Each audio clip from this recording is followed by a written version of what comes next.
My Classmate is an Elf from Another World. Volume 1. By Wagahara Satoshi. Translated by Yuki Kitsuneko. Audiobook by Masquerade at Masquerade Audiobooks. Chapter 1. Watanabe Fuka is the president of the gardening club. Her posture was perfectly straight. When asked for his first impression of Watanabe Fuka, Oki Yukuto reflexively answered as such.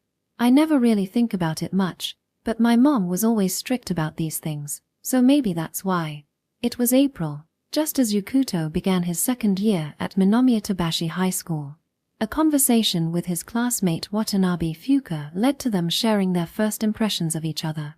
When Yukuto unabashedly mentioned her beautiful, straight posture, Fuka's expression momentarily darkened, as though it wasn't a particularly happy memory. Well, these days, my back's always hunched from club activities. I think my posture's not as good as it used to be. She smiled as she spoke, her gloved hands busy tending to the flower beds and planters. Her school tracksuit and glowing cheeks, slick with sweat, were tinged with the earthy color of soil. Oki-kun, are you really going to take pictures of me hunched over right after saying that? Through the viewfinder of his old film SLR camera, Yukuto captured her figure. I just want to take a few trial shots of you working. Though Fuka voiced her dissatisfaction with a soft complaint, she didn't reject the camera pointed her way. If you're going to take pictures for a contest, can't you do it when I'm wearing something a bit cuter? It doesn't have to be when I'm covered in sweat and dirt, you know. Her remark carried a hint of jest, but there was a reason she'd agreed to be Yukuto's model. After all, Watanabe Fuka, a member of the gardening club, was helping Yukuto, the sole member and president of the photography club, prepare for the Tokyo Student Visual Life Photo Contest. This contest, exclusive to high school students in Tokyo, was Yukuto's first major photography competition. When Yukuto imagined what he wanted to capture for the contest, the image of Fuka passionately working in the gardening club immediately came to mind. There aren't many moments as captivating as when someone is doing what they love. That's why I think you're incredibly charming right now, Watanabe-san. See charming. Under the strong spring sunlight, Fuka quickly turned her face away from the lens. My first impression of you, Oki-kun, would be, you seem quiet and reserved, but you're actually pretty bold and fearless. Did I say something offensive? Yukuto wondered, realizing that his earlier comment might have implied she looked better in her current state, which wasn't exactly flattering. Even as he continued to frame her in the camera's viewfinder, Fuka turned back to face him, her cheeks puffed slightly in mock annoyance. Do you say things like that to everyone you photograph? Yukuto, unable to resist, captured her pouting expression. Her glare that followed only added to her charm. Although he couldn't immediately check his shots on film, he had a feeling he'd captured something special. As he adjusted the exposure, she spoke again, her voice bringing him back to the moment. Oki-kun, are you listening? Ah, sorry. But no, I don't say that to just anyone. You're the only one who agreed to be my model, Watanabe-san. So, of course, you're the only one I've said it to. I see. Is that so? Though Yukuto wasn't sure if she was fully convinced, Fuka's expression softened as she returned to her work. Time passed. Through the viewfinder, Yukuto saw the sunlight reflecting off Fuka's dirt-streaked cheeks, her sweat glistening like beads of dew. The late afternoon light, caught between midday brightness and evening shadows, played against her bangs as a gentle breeze swayed them. For a brief moment, her serene eyes, usually hidden beneath her fringe, were visible to him. Watanabe-san. As Yukuto's fingers instinctively moved to press the shutter, Fuka gently lifted a potted flower and moved to plant it in the garden bed. Tchem. What is it? It was a perfect photo opportunity, one Yukuto knew he couldn't miss. Through the viewfinder, Fuka was radiant. Ah, I see. This camera shows me what I truly find beautiful. This moment would undoubtedly be the best shot of the day. Oki-kun, are you done taking pictures? However, Yukuto slowly lowered the camera without pressing the shutter. Startled by the sudden silence of someone who had been taking photos incessantly, Fuka turned to him with a puzzled expression. In a world that often relies on seeing beauty through a lens, Yukuto felt that this fleeting moment had to be witnessed with his own eyes. I like you, Watanabe-san. Time seemed to stop. No, that was only Yukuto's perception. Because as Fuka processed his words, her eyes widened, and her face flushed red like a kettle about to boil. Yukuto's heartbeat quickened. Oki-kun, did you just say you like me? Wait. No, I mean, yes, I did. But, that's not how I meant to, wait, Watanabe-san. Eep. Fuka, caught completely off guard, froze in place, her entire body stiffening. Yukuto took a deep breath, turned to face her, and dropped to his knees. Why, Oki-kun, your uniform is getting dirty. This isn't the time for that. Please. Listen to me. Flustered and stammering, Yukuto's face turned crimson, rivaling Fuka's. Calm down, Oki-kun. Why you too, Watanabe-san? After their shared panic subsided, they carefully set down their respective treasures, Yukuto's camera and Fuka's flower pot, without letting them fall. Taking a moment to calm herself, Fuka finally spoke, her voice trembling. Oki-kun.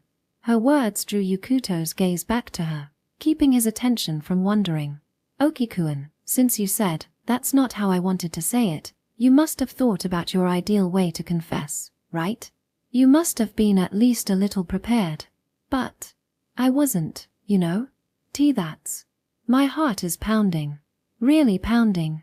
I never expected to hear something like that. As she spoke, Watanabe Fuka moved to cover her face with her gloved hands. That's why. I'm probably more nervous than you are. Watanabe-san. Even so, Fuka resisted the urge to fully hide her face. Instead, her eyes stayed firmly locked on Yukuto. I've never had a boy say something like that to me before. So my mind is spinning, and I can't think clearly. That's why. Summoning her resolve, Fuka lowered her trembling hands. Ignoring the dirt that would stain her school tracksuit, she settled into a formal seated position on the ground, looking up at him with determination. Please tell me, Oki-kun. What is it about me that made you fall for me? Her voice carried a faint tremor, and Yukuto couldn't quite discern what emotion lay behind it. But the sincerity in her gaze, unwavering as it met his, felt warm and inviting. It might be a bit of a long story. Is that okay? Fuka gave a small nod. With both of their faces as red as newly blossomed tulips, Yukuto began to speak, slowly and haltingly.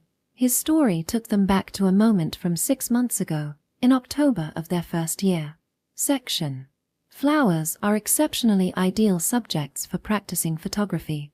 This belief was deeply held by Oki Yukuto, instilled in him by his father, Oki Shinichi, the man who introduced him to the world of photography.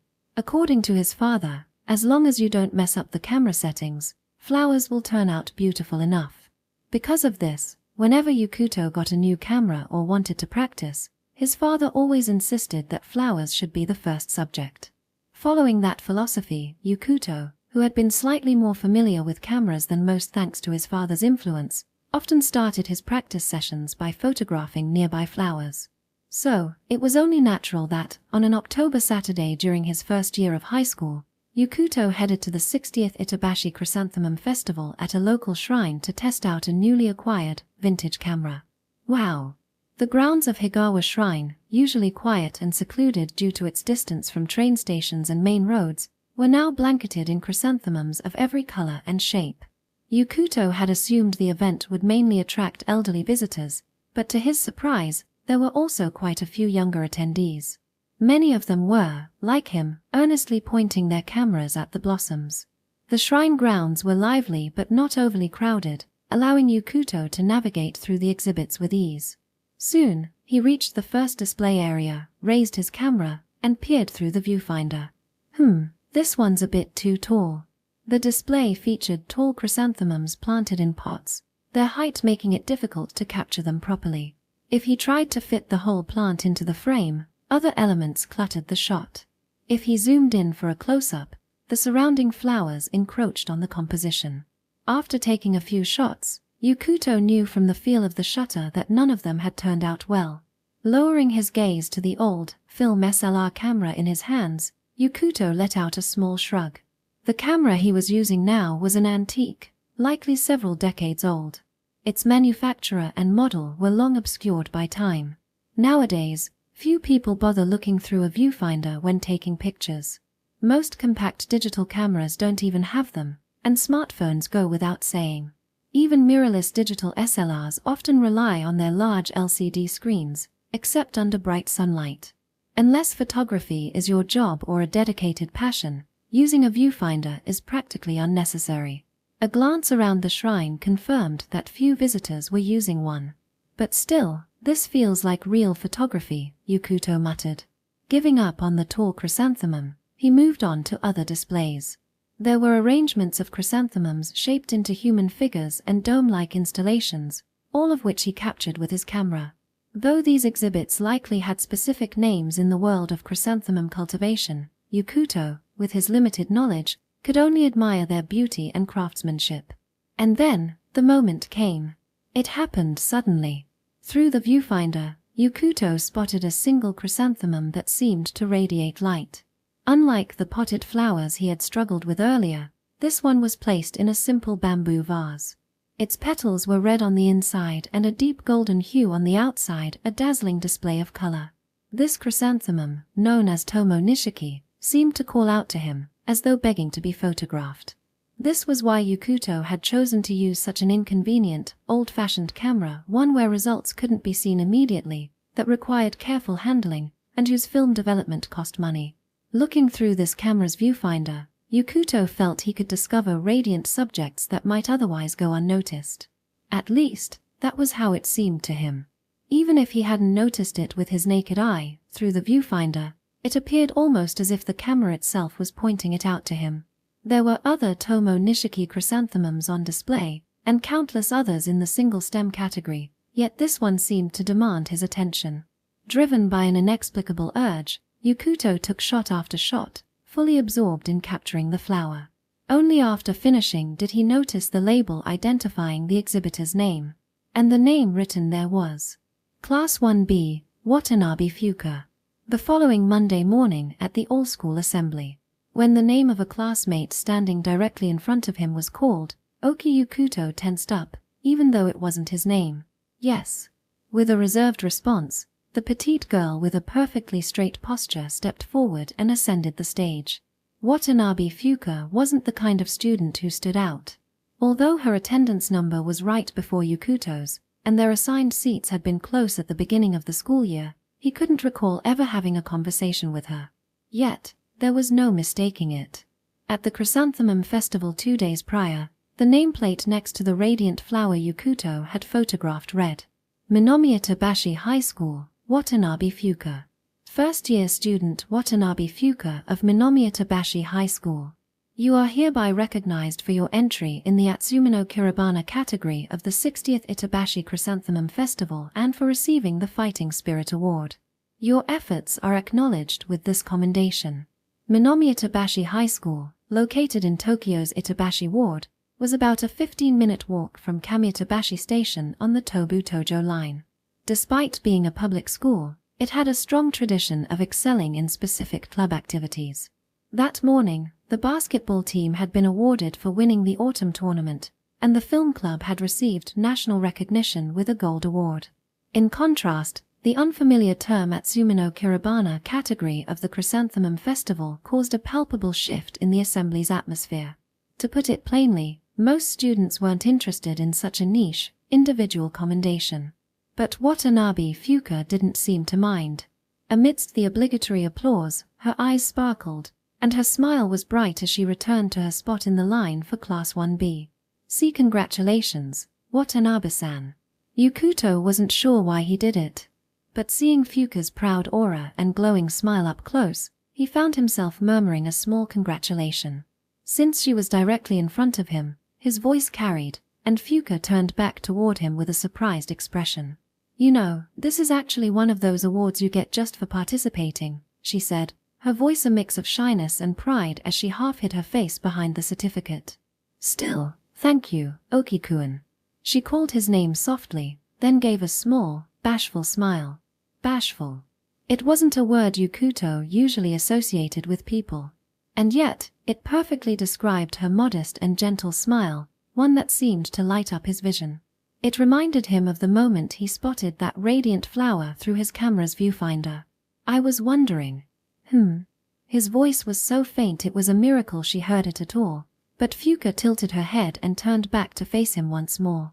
Her large eyes, partially hidden by her bangs, looked up at him. For Yukuto, her gaze was dazzling, as if his entire world had exploded into shimmering lights. Yeah. What is it? What is? The Atsumino Kiribana category? Unlike his earlier, spontaneous congratulations, this was a deliberate question he had managed to force out. Fuka blinked in confusion, her expression momentarily blank before her eyes widened with realization. So, Atsumino uses the kanji for thick and object, and it's one of the representative types of chrysanthemums. You've seen those big, round, fluffy chrysanthemum flowers, right? The Chrysanthemum Festival has various categories for entries, like cut flowers, bonsai, and large decorative displays. Among them, the Atsumino are those strikingly big, perfectly round chrysanthemums. Despite the ongoing morning assembly, Watanabe Fuka had already turned to face Yukuto, gripping her certificate tightly, and launched into an enthusiastic explanation without hesitation. Caught off guard by the intensity of her response to his vague question, Yukuto floundered. Hey, Watanabe, we get that you're happy, but keep it down. Her rapid-fire explanation was loud enough to catch the attention of their homeroom teacher, who called out to her in a disgruntled tone. Sorry. Startled, Fuka quickly turned back around, almost as though she'd performed a figure skating jump. A moment later, she glanced back at Yukuto, fidgeting slightly as she spoke in a softer voice. Can I have a bit of your time later? I'll explain it properly then. Why yeah.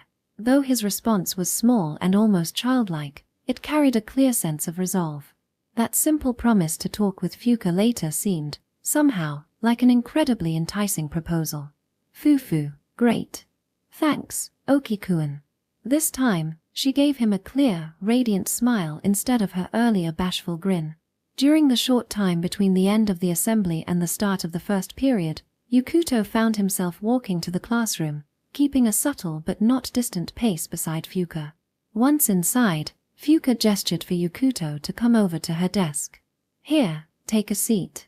For some reason, she had him sit in her chair, handing him a pamphlet she had retrieved from her desk. Typically, in situations like this, the desk's owner would remain seated, while others stood nearby or borrowed adjacent chairs. Yet, Fuka stood beside him as if hosting a guest of honor, leaning slightly to look over his shoulder.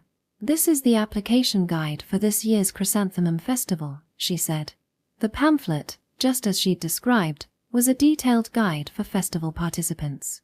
However, it contained no pictures, just densely packed text outlining the event's rules and procedures. The Itabashi Chrysanthemum Festival marks its 60th anniversary this year. It's a historic event that draws many entries from outside the ward every year. The categories include cut flowers, fukusuk, bonsai arrangements, and daruma-style displays. They all use large chrysanthemums, but each emphasizes different styles. It included information like the application deadlines, the organizer's contact information, and detailed regulations for each category. I see. Though this was the closest Yukuto had ever been to a girl since entering high school, the atmosphere felt more like that of a participant and a guide at an informational booth. At this rate, he half expected Fuka to sign him up for next year's Chrysanthemum Festival before explaining what Atsumino meant. Any questions so far? About your entry in the cut flowers category. The Atsumino, specifically. Oh, yes. Right, of course. That's what we were talking about. Sorry, I got so excited that you showed interest in the festival that I thought I should explain everything thoroughly. Yukuto had only asked for clarification on a single term, yet Fuka had launched into a detailed overview of the festival and its application process. So, for my entry, I used a type of large chrysanthemum called Atsumino. You cut it to a specified height and place it in a tube. Fuka pulled out her smartphone and showed him a picture of colorful chrysanthemums lined up on display stands. These weren't the Tomo Nishiki flowers Yukuto had admired but were from a different exhibit space. The round ones on the right are at Sumino. The ones spread out like umbrellas are Kanemono. The potted ones in the back are a different type altogether. I see. At the festival, Yukuto had wondered whether the thick petals and thin petals belonged to the same type of flower.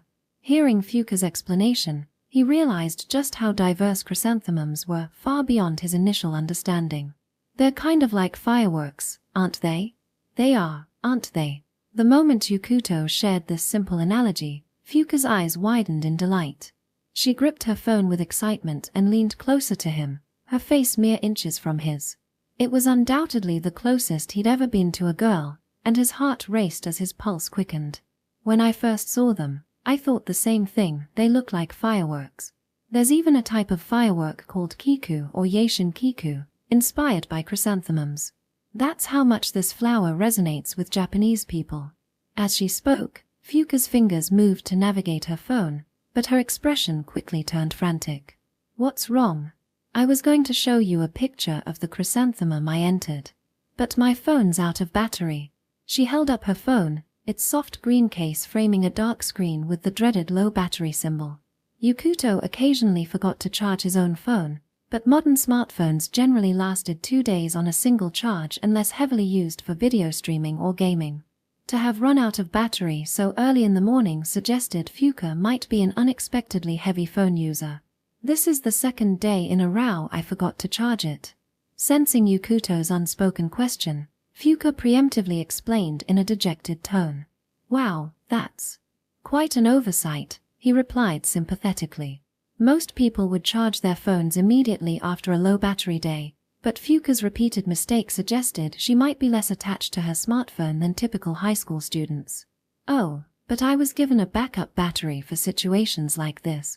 Just as Yukuto wondered if Fuka might be unusually detached from technology, she revealed a portable charger, showing she was prepared after all. Still, Yukuto had his doubts. Given her track record of forgetting to charge her phone 2 days in a row, was there any chance the backup battery was fully charged and ready for action? Weird. It's not charging. As expected, the backup battery Fuka pulled out was completely drained. The proud demeanor she'd shown earlier disappeared entirely, and her voice sank as she muttered. Sorry. You were finally showing interest, and I can't even show you the chrysanthemum. She looked so utterly dejected, like she might sink through the floor entirely, that Yukuto panicked and thrust something toward her. Actually, here. This is. It was a clear OPP bag designed to hold L-sized photos. Inside were 2 carefully selected shots of the Tomo Nishiki chrysanthemum he had taken at the festival. How? Why do you have photos of my chrysanthemum, Oki-kun? Fuka's eyes darted between the photos and Yukuto, her surprise palpable. Well, I actually went to the festival, Yukuto began awkwardly. I saw your chrysanthemum and the nameplate with your name, and I thought it might be you. Then today, when you were awarded, I was sure of it. As he spoke, he noticed Fuka's wide-eyed expression. A sudden thought struck him, had his actions come across as creepy? After all, they'd barely spoken before. Yet here he was, not only recognizing her flower but preemptively bringing photos of it, almost as if he'd planned this encounter. The thought unnerved him, and he hurried to justify himself. My house is near Higawa Shrine, and I just happened to walk by that day. It was pure coincidence that I saw your chrysanthemum. I was taking pictures of all sorts of things, and I only thought it might be yours later. He realized how clumsy his explanation sounded. The more he tried to clarify, the more suspicious it seemed. And yet, Fuka's response was something he hadn't anticipated. Oh, I see. Oki-kun, you're in the photography club, right? Were you practicing your photography at the festival? You knew I was in the photography club. Yukuto was stunned. Until now, he'd thought they were practically strangers. How did she know this detail about him? Last month, during the cultural festival, I walked by the photography club's display. I happened to see your photos. There were shots of hydrangeas and red and white periwinkles from the flower bed near the school's east gate before summer break. You remembered all that? Yeah. The flowers were so beautifully captured that I thought, maybe this person really loves flowers. When I checked the name of the photographer, I realized it was you, a classmate. Fuka smiled softly, holding the bag of photos in both hands. She raised it to her face as if she were about to kiss it, then looked up at Yukuto with a gentle, upward gaze. Can I keep these photos? Of course. His voice cracked, betraying how flustered he was. Yay. I knew photos taken by someone talented, with a proper camera, would turn out beautifully. My phone photos of the chrysanthemum were so bad they'd have been embarrassing to show you. Fuka hugged the photos close to her chest, her joy radiating through her smile. Yukuto had received compliments on his photography before, but this was the first time he had taken a photo for someone else and seen them treasure it so openly. Thank you, Oki-kun. I'll take good care of these photos. Why yeah. His response came out awkwardly, almost like a cough, and he immediately regretted it. Because in that moment, Yukuto realized something. He had fallen in love with Watanabe Fuka, the girl he had barely spoken to before. Section. So, since last year's Chrysanthemum Festival award ceremony, I've been coming to school thinking about how much I like you, Watanabe-san. Is that so? Neither Yukuto nor Watanabe Fuka could bring themselves to look at each other. Their faces were flushed as red as boiled octopus, staring only at their knees. So, you know, earlier, when you asked if I say things like that to everyone I photograph, you weren't entirely wrong. I mean, it's true that I said it because it was you, Watanabe-san, and only to you. I get it, so please stop saying such embarrassing things. I'm just answering what you asked me, but still, where in that story did you fall for me? I told you already. It was your smile when you got your award and when you accepted the photos I gave you. Achow. Fuka covered her face and turned away as if shielding herself from an overwhelming light. Of course, at the time, I wasn't thinking about confessing or anything like this. But later, when you managed to elevate the gardening society to a full-fledged club, I ended up liking you even more. What does the club have to do with it? Back then, the senior members of the photography club retired, and I was left as the only one. Despite his embarrassment, Yukuto's voice carried a seriousness that made Fuka pause. There wasn't a senior above me in the photography club, and I was the only first-year member. By last winter, it was just me.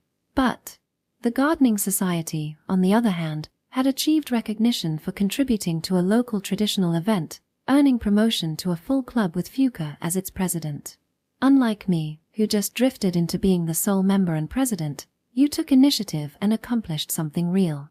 Watching you, Watanabe-san, you were dazzling. I genuinely respect you. I understand.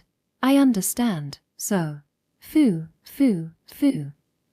took deep breaths as if she just sprinted, then glanced up at Yukuto with a flustered expression. Is that all? She was prompting him. No doubt about it. Yukuto swallowed hard, clenching his fists against his knees. Fighting the nausea of his nerves, he gathered all his courage. Would you go out with me? Will you be my girlfriend? At that, Fuka's knees gave out, and she crumpled to the ground. She looked around in a fluster, wiping her mouth with the towel around her neck for no reason, before lapsing into a silence that stretched for what felt like forever. To Yukuto, those seconds felt like hours and yet also like fleeting moments. Finally, Fuka seemed to process his words, chewing them over in her mind. She looked up at him, her gaze timid. Someone like me isn't stylish, and I'm shy, and that's exactly why I like you. And no, I didn't mean it in a bad way. It might sound strange, but I didn't fall for you just because of how you look. But now that I do like you, I love everything about you, including how you look. You are, His confession was clumsy, almost pathetic. But it was completely honest. Sorry for all the weird noises I've been making. It's not that I dislike this, it's just that I don't know what to say or do right now. Yukuto understood. Though he felt she'd always treated him kindly, they were still just classmates with limited interaction. Realizing this, a faint sense of self-loathing crept in. He felt cold sweat trickling down his back, knowing there was no turning back now. The silence stretched again. As Fuka hesitated, Yukuto's fear grew that she might be searching for a way to let him down gently. Unable to bear it, he blurted, "You're a greenfinger, right?" "What?" "People with a talent for gardening, both in Japanese and English, they're called greenfingers. I really respect your skills and your dedication. And I love your smile when you talk about gardening." His words came out in a rush, his heart pounding, his vision almost swimming from the intensity. Even so, he pushed forward, knowing he'd regret it forever if he didn't fully express himself. "See, calm down. I get it. I really do. Sorry." Had he come on too strong? Had he scared her? Yukuto felt a pang of regret and lowered his gaze. But then, her voice, soft yet bright, reached him. "You surprised me. But I'm happy, Oki-kun. About your feelings." "Ah, really?" "Yes. But I think we still don't know much about each other." "So." The word but hung in the air, a shadow that darkened Yukuto's heart. Sweat dripped to the floor as he braced for rejection. "I think we should take our time and get to know each other as we go. Would that be okay?" What? He had expected a rejection. Instead, her words seemed like an invitation to build something together. "Does that mean?" His voice trembled. The darkness in his heart lifted, replaced by a radiant light. "Oki-kun, I'm looking forward to spending time with you from now on." Heaven and earth parted. That was the only way Yukuto could describe the transformation in his heart at that moment. A new horizon opened in his life, his senses sharpened, and his focus zeroed in on the girl in front of him. And then, Fuka extended her small, delicate hand toward him, a symbol of the miracle and fortune of having his feelings reciprocated. Carefully, Yukuto took her hand, making sure not to squeeze too hard. It was small, warm, gentle, and strong. "Thank you, Watanabe-san." And as he raised his head, "From now on, I look forward." What happened next was beyond explanation. Who are you?" Watanabe Fuka, who had been in front of him just moments ago, was gone. In her place was an unfamiliar face. The name Watanabe was still embroidered on the chest of her tracksuit. Her voice hadn't changed, and the knees of the person who had collapsed in front of him were still visible. He could still hear Fuka's voice, clear as day. But when Yukuto looked up, it wasn't the plain yet endearing face of Watanabe Fuka staring back at him. Instead, it was the face of a woman with golden hair flowing like silk in the wind, emerald green eyes, translucent skin, and most strikingly, long, elegant ears.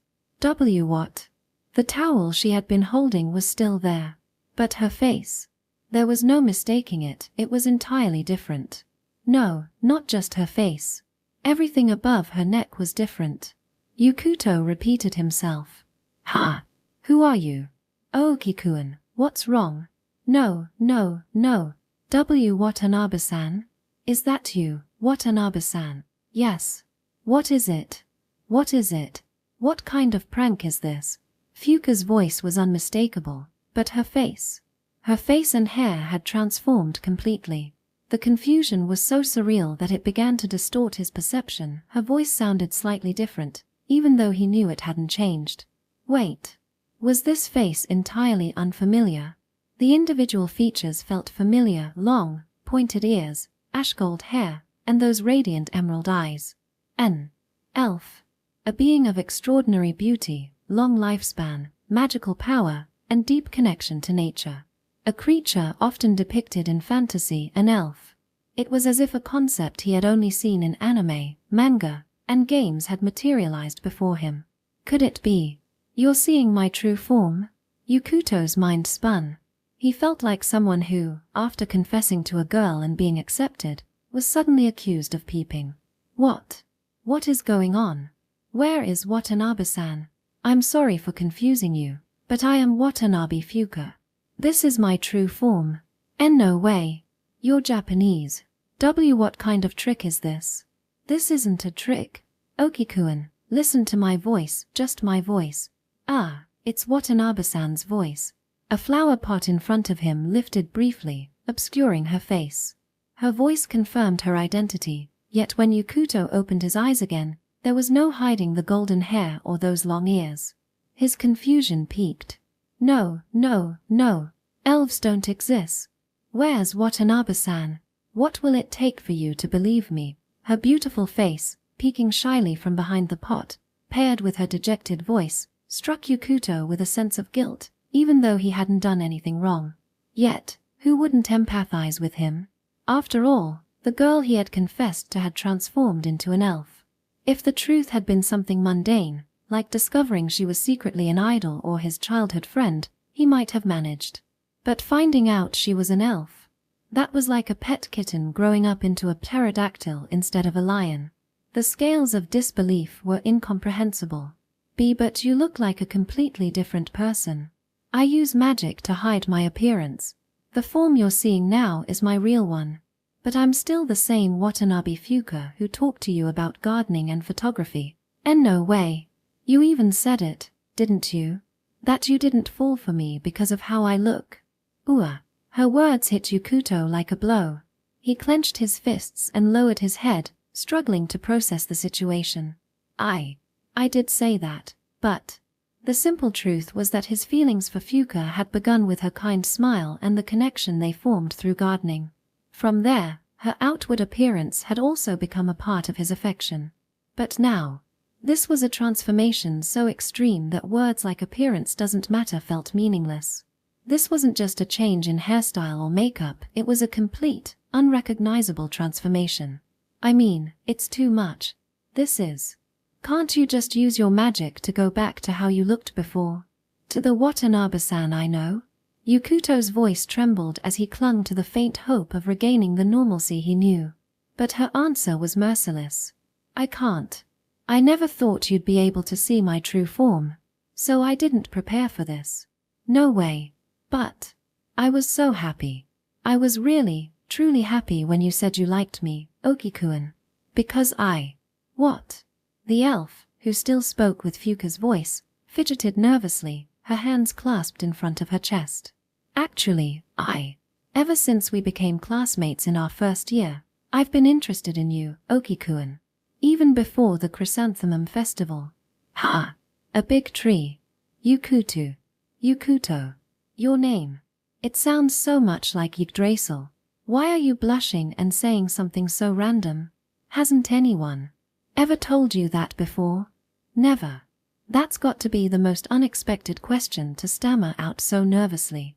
The term Yggdrasil was familiar enough to Yukuto, on the same level as elf, but he'd never deeply researched its origins or considered any connection to his own name. So then, Oki-kun, does that mean you don't like me anymore? This time, her words left him completely speechless. His feelings for Watanabe Fuka hadn't changed.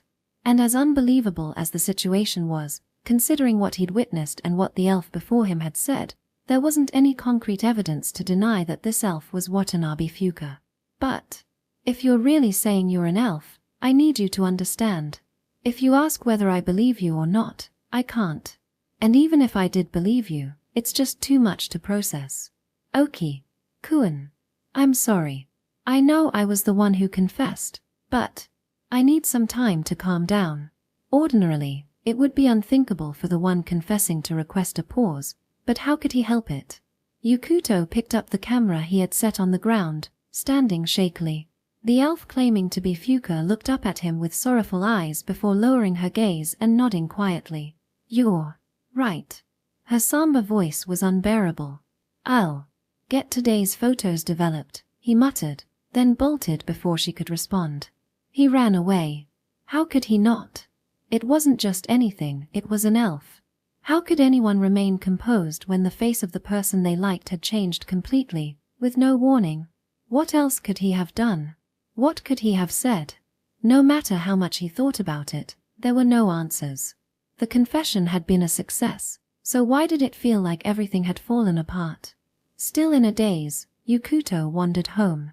He stopped at the intersection near his usual camera store and stared down at the camera in his hand. Even though he hadn't finished the roll of film, he dropped it off for development anyway. An hour later, when he picked up the photos, one image showed Watanabe Fuka, the Fuka he'd fallen for, radiating her warm smile. Tears welled in Yukuto's eyes as he dashed out of the store, clutching the photos. When he got home, he tossed them onto his desk, collapsed onto his bed without even changing, and curled up, hugging his knees. He didn't eat dinner. Eventually, he drifted off to sleep, almost as if passing out. He didn't dream. If Watanabe Fuka had appeared in his dreams, maybe he could have felt happy, at least there, for a little while. Section. It felt like waking up in the middle of a swamp. Could everything that happened yesterday have been just a bad dream? Yukuto reached for his smartphone, but there were no messages from Watanabe Fuka. The fact that he had fallen asleep in his uniform confirmed that yesterday had been real. Even so, the idea of elves, no, it was impossible. Absolutely impossible. Repeating that thought like a mantra, Yukuto stepped into the shower, put on a fresh uniform, and tried to shake off the heaviness that clung to him. But his appetite was gone, and he couldn't bring himself to prepare the lunchbox he usually made each morning. Leaving his house empty-handed, he placed the photos he had developed yesterday carefully in an OPP bag, then trudged out like a lifeless ghost. Before he realized it, he had arrived at school. Hey, Oki. Morning. At the shoe lockers, Yukuto was greeted by his classmate and friend from middle school, Komiyama Tetsuya. Oh. Hey, Tetsuya. Morning. What's with you? You look pale. Are you feeling okay? Yukuto was aware that his face probably looked awful, but there was no way he could explain why. Telling someone he confessed to a classmate, only for that classmate to transform into an elf, would lead to nothing but trouble. There's a cold going around, so be careful. Oh, by the way, I just saw Watanabe-san earlier. She looked a bit pale too. What? You've been helping out the gardening club lately, right? Maybe she caught a cold and gave it to you. And no, I don't think so. What kind of help would you be giving to catch a cold from her? What does that even mean? Forget that, Tetsuya. I need to know, how did Watanabe-san look? What? Like I said, she looked a bit pale. Not just her complexion. I mean, anything strange about her? Something obviously not normal, like, at a glance. How am I supposed to know? I just caught a glimpse of her from a distance. I wouldn't know her well enough to say if something was off. What's gotten into you? And no, it's just. I think I must have been overthinking yesterday. Wait, what? Why are you suddenly all cheerful when we're talking about Watanabe-san feeling unwell? Tetsuya's confusion was understandable, but Yukuto couldn't help feeling relieved. After all, if Tetsuya had seen Watanabe in her drastically transformed state, it would have been impossible to miss. It wasn't a matter of familiarity any human would have noticed at a glance. This meant that the Watanabe Fuka Tetsuya had seen looked completely normal. Yesterday must have been a hallucination, a daydream brought on by nerves. No, it's nothing. I was just feeling down yesterday because some of my photos didn't turn out well.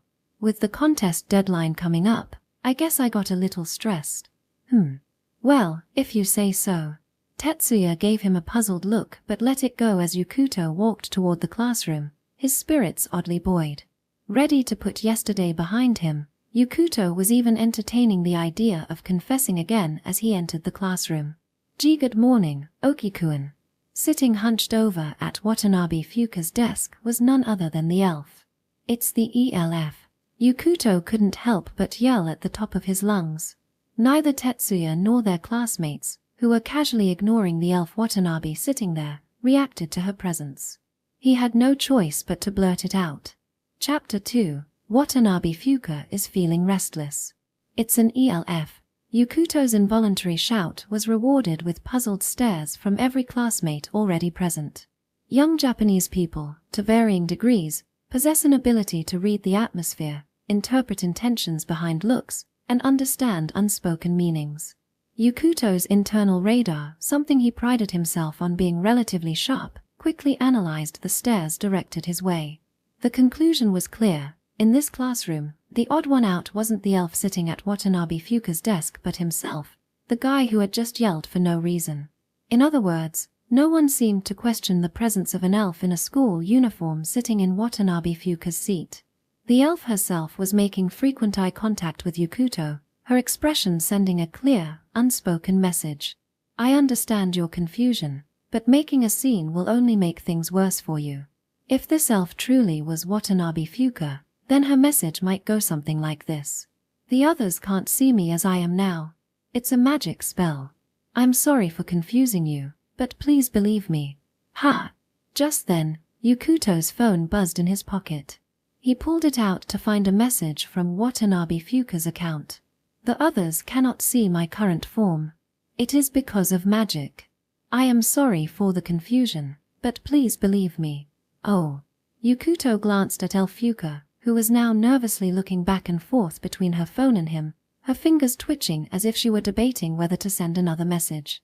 She must have realized her typos and incorrect predictive text and was now panicking about whether her intent had been clear. Ah, I see.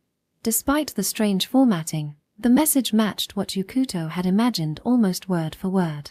He was simultaneously impressed by his understanding of Watanabe Fuka's personality and overwhelmed by the sheer absurdity of the elf's presence, a problem that was well beyond anything as simple as understanding. He replied to her message, then slumped into his seat, utterly drained. Out of the corner of his eye, he saw Fuka's expression brighten slightly as she read his response. There was a clear sense of relief on her face, which only added to Yukuto's faint sense of guilt. He wasn't ready to confront the reason for that guilt just yet. Trying to redirect his thoughts, Yukuto absent-mindedly reached into his bag for his camera, only to recall that it was yet another connection to Watanabe Fuka. Yo, Yukuto. Whoa. Suddenly, Tetsuya's voice from behind startled Yukuto, causing him to nearly drop his bag and with it, the camera. The contents of the bag spilled onto the floor. Don't scare me like that. Sorry. But what was up with you earlier? You suddenly yelled out the name of an Indian mathematician or something. I didn't yell Romanujan. Though Yukuto didn't want Tetsuya to know he'd shouted about an elf, he still reflexively denied the unrelated reference. This delay gave Tetsuya enough time to notice something on the floor. Hey, what's this? Ah. Tetsuya picked up the OPP bag containing Watanabe Fuka's photo. This is... Ah. Yukuto, what's this? It's not a creepy candid shot. Not knowing what Tetsuya might accuse him of, Yukuto preemptively denied it, though Tetsuya only furrowed his brow deeper. I wasn't thinking that. The fact she's looking straight at the lens makes that clear. If anything, it being not a candid photo is the problem here. Ha! What I'm saying is, how are you using photography to get close to Watanabe-san? What? Tetsuya leaned closer with the photo in hand, making Yukuto instinctively recoil. Don't think you're the only one who's noticed how great Watanabe-san is. What? If this photo gets out, you'll have every hidden Watanabe fan in the school as your enemy. Wait, what? Hidden Watanabe fans? Though Yukuto wanted to challenge many aspects of that statement, he latched onto the unfamiliar term. A bunch of guys who think they're the only ones who appreciate Watanabe-san's charm. What kind of pitiful collective is that? Though Yukuto couldn't deny the possibility that other boys admired Watanabe Fuka, he couldn't help but feel a mix of fear and bewilderment at the idea of such a group being a recognized faction. After all, he himself had once believed he was the only one who saw Watanabe Fuka's unique qualities. The difference was that he hadn't hidden his feelings, he had taken action, confessing to her. And because of that, he now knew the truth about her that no one else did. Yukuto, why are you holding your head like that? I'm just overwhelmed by the situation I'm in. Afraid of the hidden Watanabe fans, right? Yes, very much so. No, wait, that's not it. Then spill it. How'd you get to take these pictures with Watanabe-san's permission? If you don't, over 20 members of the hidden Watanabe fans won't let this slide. That number is weirdly ambiguous. And I told you before, it's for the photo contest. Ah. Snatching the photo back, Yukuto glanced toward Fuka to see if she had overheard. She sat stiffly, her hands on her lap, deliberately looking away while using every muscle in her eyes to sneak side glances at him. As their gazes met, her long ears twitched, and she quickly averted her eyes. Taking advantage of her distraction, Yukuto turned on his phone's camera and snapped a picture of Fuka. No way. Though he felt guilty about the stealthy move, his phone screen displayed Watanabe Fuka's usual appearance. He didn't know how it worked. Yukuto hadn't fully accepted the existence of elves, nor had he ruled out the possibility that his eyes or brain were malfunctioning. However, it seemed that Watanabe the elf's so-called magic was only undone by Yukuto's eyes. The lens of his smartphone camera, on the other hand, appeared to still be fully under the spell. In any case, it seemed that Yukuto's eyes were the only thing capable of seeing through Watanabe the elf's magic. The lens of his smartphone camera was clearly still under the spell. This meant that as long as he looked at her through the camera, he could see Watanabe Fuka's usual appearance. But that doesn't solve anything. No matter how useful the camera was for seeing her as before, he couldn't just look at her through a camera all the time. To do that, he'd have to wear something like VR goggles permanently, an absurd solution that no school on Earth would allow. Even so, this detail might be a major clue for the future. Swapping lenses based on subject size and distance was a basic skill for photographers. And perhaps, it could help Yukuto uncover the truth about Watanabe the elf. And maybe, it could help him figure out how to handle his suspended feelings for Watanabe Fuka. At the very least, he had to remember that looking at her through the smartphone camera allowed him to see her as her old self. But that still doesn't solve anything. As he thought this through, he became lost in his own musings, shouting his frustration at himself. "Hey, are you sure you're okay? You're not actually feeling sick, are you?" Tetsuya, who had previously hinted at strange threats involving the hidden Watanabe fans, raised an eyebrow in concern. He glanced at Watanabe's photo one last time before reluctantly returning to his seat. The moment Yukuto was left alone, Elf Watanabe seemed to gather her courage and stood up, making her way to his desk. Oki-kun. The fact that Elf Watanabe, who had so far been content to communicate indirectly, was approaching him made Yukuto instinctively tense up. Judging by her nervous expression, she must have been waiting for the right moment to speak to him. In a tone even a child would consider stiff and unnatural, Elf Watanabe peered at the photo sitting on Yukuto's desk. Wow, Oki-kun, is this? Could this be yesterday's photo? Why yeah, it is. So, Oki-kun, where are you planning to take photos today? What? Because you still haven't, taken the photo for the, concrete, concert, contest. Yes, contest. So, today's club activities are a little different from yesterday's, so if you're taking pictures today, I was wondering if, maybe. Her voice grew quieter as she stumbled through her rehearsed lines, her embarrassment evident as her gaze fell lower and lower. I was wondering if you'd like to have lunch with me. I'd like to discuss something. Sure, okay. At that moment, Yukuto felt the phantom weight of the hidden Watanabe fans' collective jealousy wrapping around his neck. If Elf Watanabe really was Watanabe Fuka, and if what Tetsuya said about there being over 20 hidden Watanabe fans was true, then this single interaction had likely made him their prime target. How about we meet in the gardening clubroom? No one will come there. Please don't add unnecessary lines like that. While it made sense to have privacy if they were going to discuss the whole elf situation, saying it aloud made it sound like a popular girl inviting a specific boy to a secluded spot, an invitation bound to stoke rumors. The weight of the hidden Watanabe fans' wrath felt heavier on Yukuto's shoulders. So, I'll see you at lunch.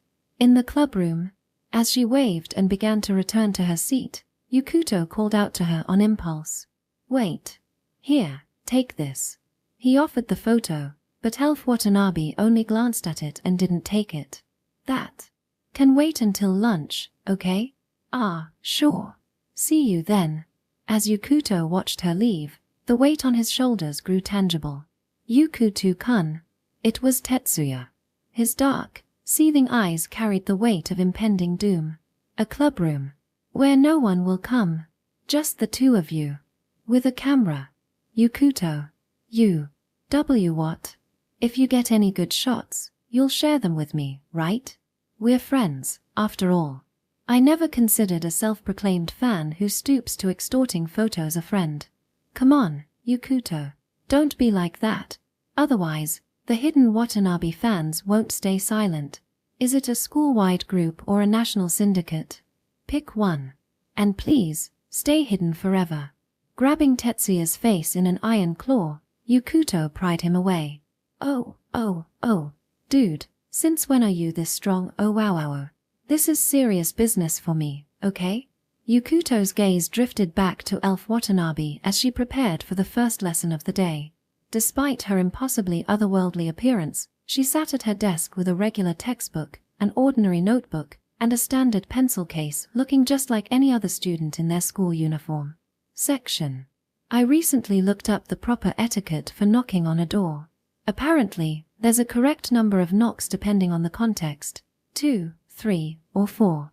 Internationally, 4 knocks are the standard. In Japanese business settings, 3 knocks are considered proper. Meanwhile, 2 knocks are reserved for situations like checking if a restroom is occupied, making it unsuitable for other scenarios. Of course, as long as you avoid extremes like pounding the door with excessive force or knocking incessantly, it shouldn't be an issue as long as you observe basic manners.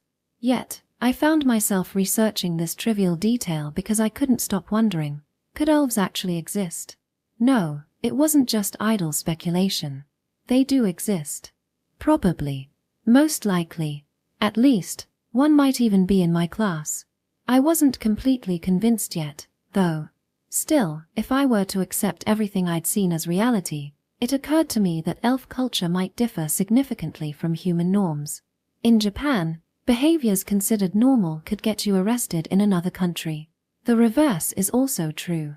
So, it wasn't entirely impossible that, in an elf's world, knocking on a door 3 times might be a grave offense punishable by immediate transformation into a frog. Lunch break. Gardening club room. At the far corner of the school building was a small room, once used as storage before being repurposed by Watanabe Fuka to revive the gardening club. Its heavy, opaque metal door awaited me. Hesitantly, I knocked twice. Gurururu. A low, resonant sound reminiscent of a whale's call recorded underwater echoed from within. Was this an elf's version of a greeting? Despite the thick door, I heard a brief commotion inside. Moments later, it creaked open from the inside. Welcome, Okikuan. I've been waiting for you. Please, come in. A flustered elf, Watanabe, appeared, nervously sweating as she invited me inside. At the same time, the deep gurururu sound rumbled again. Feel free to sit wherever you like. Alright. Excuse me for intruding. Sorry I'm late. I usually bring a bento, but today I grabbed something from the cafeteria. It's okay. I should be the one apologizing for inviting you so suddenly.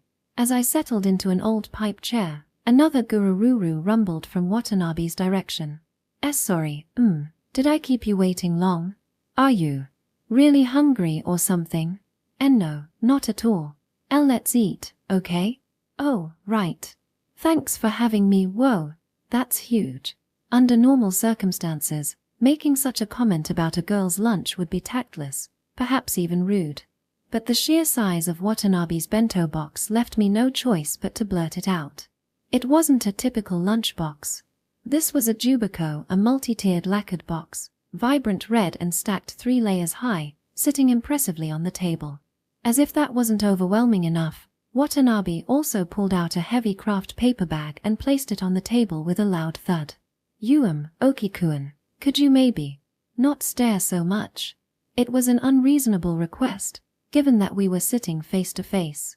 Before I could respond, the deep gurururu sound echoed again. Watanabe quickly clasped her hands together with a sharp clap.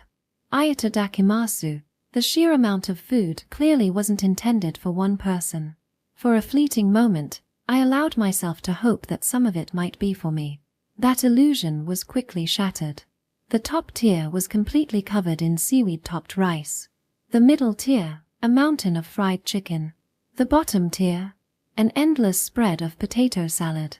Even the fried chicken bento from a convenience store would have a bit more variety. Most sports club lunches would be more balanced than this.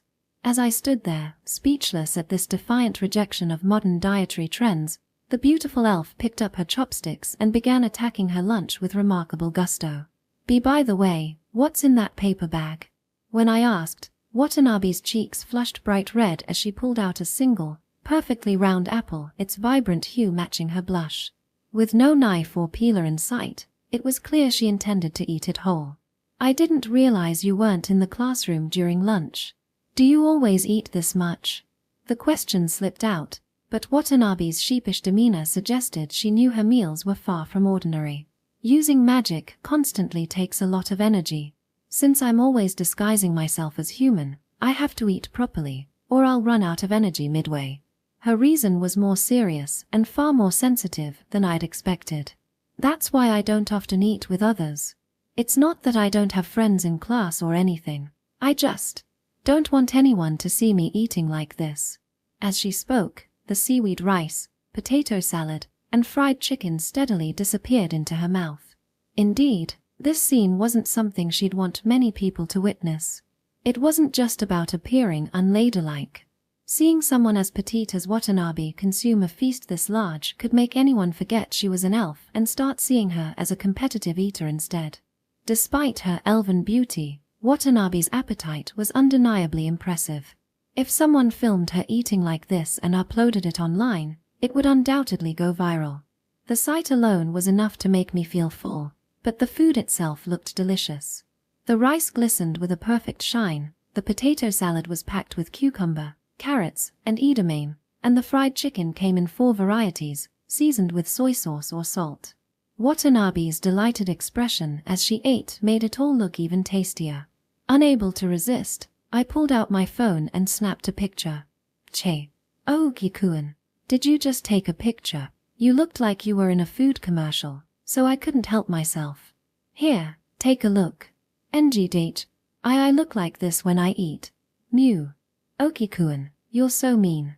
Well, about that. Your face in the photo doesn't look like an elf anymore. Just like during our secret experiment in class, the girl in the photo wasn't the elf Watanabe, it was Watanabe Fuka, a human girl. My transformation magic only doesn't work on your eyes, Okikuen. Cameras and videos can't capture my true form either. After a brief pause, Watanabe smiled faintly and continued. Speaking of magic, Okikuen, could you lend me your hand for a moment? What? Suddenly, she put her chopsticks down, grabbed my left hand, and clasped it tightly in both of hers. What? Wait a second. Having never experienced a girl holding my hand so firmly since I could remember, I nearly dropped the bag of bread I was holding in my right hand. But Watanabe didn't stop there.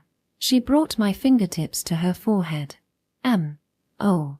It didn't matter whether she was Watanabe Fuka or an elf.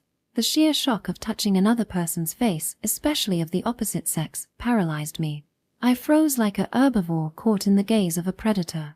And then, something even more startling happened. With my fingers touching her forehead, my gaze naturally focused there. Her golden hair, as beautiful as sunlight, began to darken. Slowly, the strands turned black. What? It wasn't just her hair. Her ears, the most distinct feature of an elf, gradually shortened. Her exposed forehead was soon concealed by dark bangs, and she transformed back into Watanabe Fuka, the classmate I was familiar with and had long admired. Releasing my hand slowly, she looked up at me. Her eyes and face were unmistakably Watanabe Fuka. Well, how do I look? Her bashful smile stood out against the dim backdrop of the clubroom. It was as though she were glowing. But the 3-tiered lacquered lunchbox on the table, the remnants of seaweed rice, potato salad, and fried chicken, and the stray grain of rice stuck to her cheek remained unchanged. This is. I nearly collapsed on the spot but managed to sit back down on the pipe chair. There's too much to process.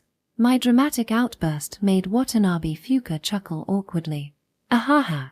I want to explain, but it's hard to put into words. So, how do I look? Can you see me? Her phrasing felt odd, but there was no mistaking it. She had returned to her human appearance as Watanabe Fuka. Why yeah, I can see you. Good. Since your eyes can see through transformation magic, I adjusted to your flow and aligned myself with it. It took a lot of magic power, though, so I had to eat extra today.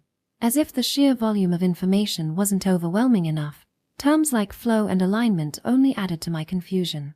I started to grasp the logic, but the connection between magic and food still eluded me. There were too many questions, and I didn't know where to begin. Well, let's start by finishing your food. Oh, okay. Unable to bring up any of the obvious questions, I watched Watanabe Fuka nervously shift in her seat. Without waiting for my reply, she returned to her spot and resumed eating her fried chicken. It's delicious. Oki-kun, is that bread from the cafeteria? Ah, yeah. I took the bread out of the bag and placed it on the table, curry bread, yakisoba bread, sugar rusks, and a carton of coffee milk.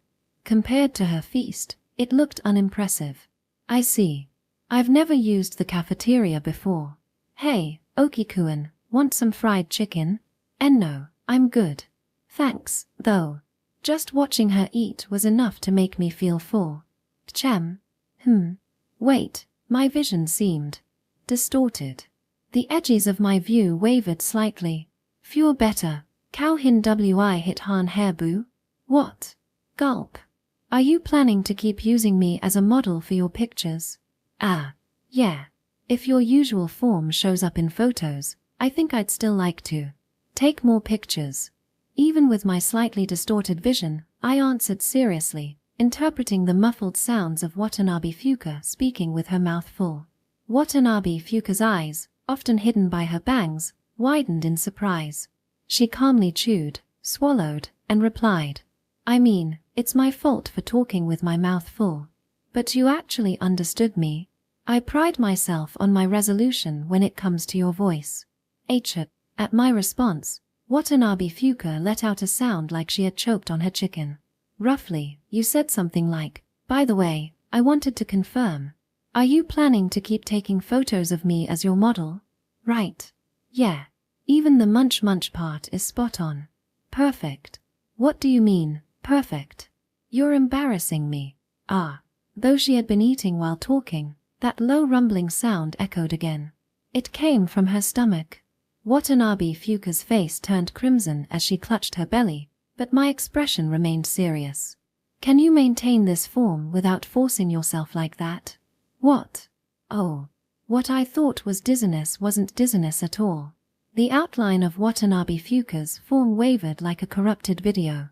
It blurred and cracked, and then, like a line of dominoes falling, her form collapsed. With a faint sound like shattering glass, her human appearance disappeared, and the elf Watanabe reappeared.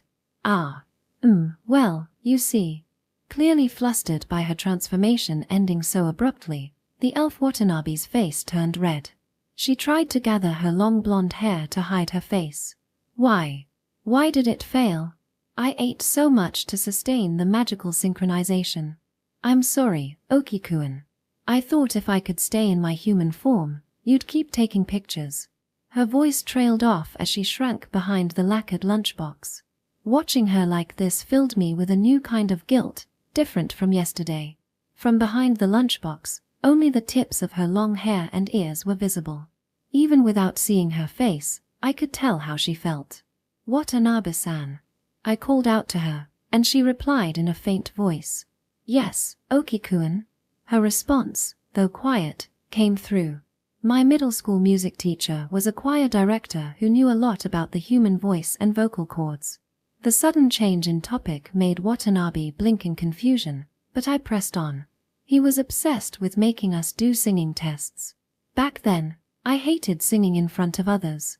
My voice was changing, and I felt self-conscious. It was a tough time. Oh, really? The elf Watanabe could only nod along, unsure of where this conversation was headed. To be honest, I don't remember much of what I learned in music class, but there's one random piece of trivia that stuck with me. I mean, I guess it's important in a musical sense too. Saying this, I placed my hand on my throat. When it comes to singing, your high notes can improve with training, but your low notes have a fixed limit. What does that mean? If you condition your vocal cords to their maximum potential, theoretically, you can keep extending your high range. But no matter how much you train, your low range can't go beyond what your vocal cords are naturally capable of. So, I leaned forward slightly. That's why I'm confident I'd never mistake your voice for anyone else's, Watanabe-san. Still crouched behind the table, the elf Watanabe looked up at me, her eyes wide.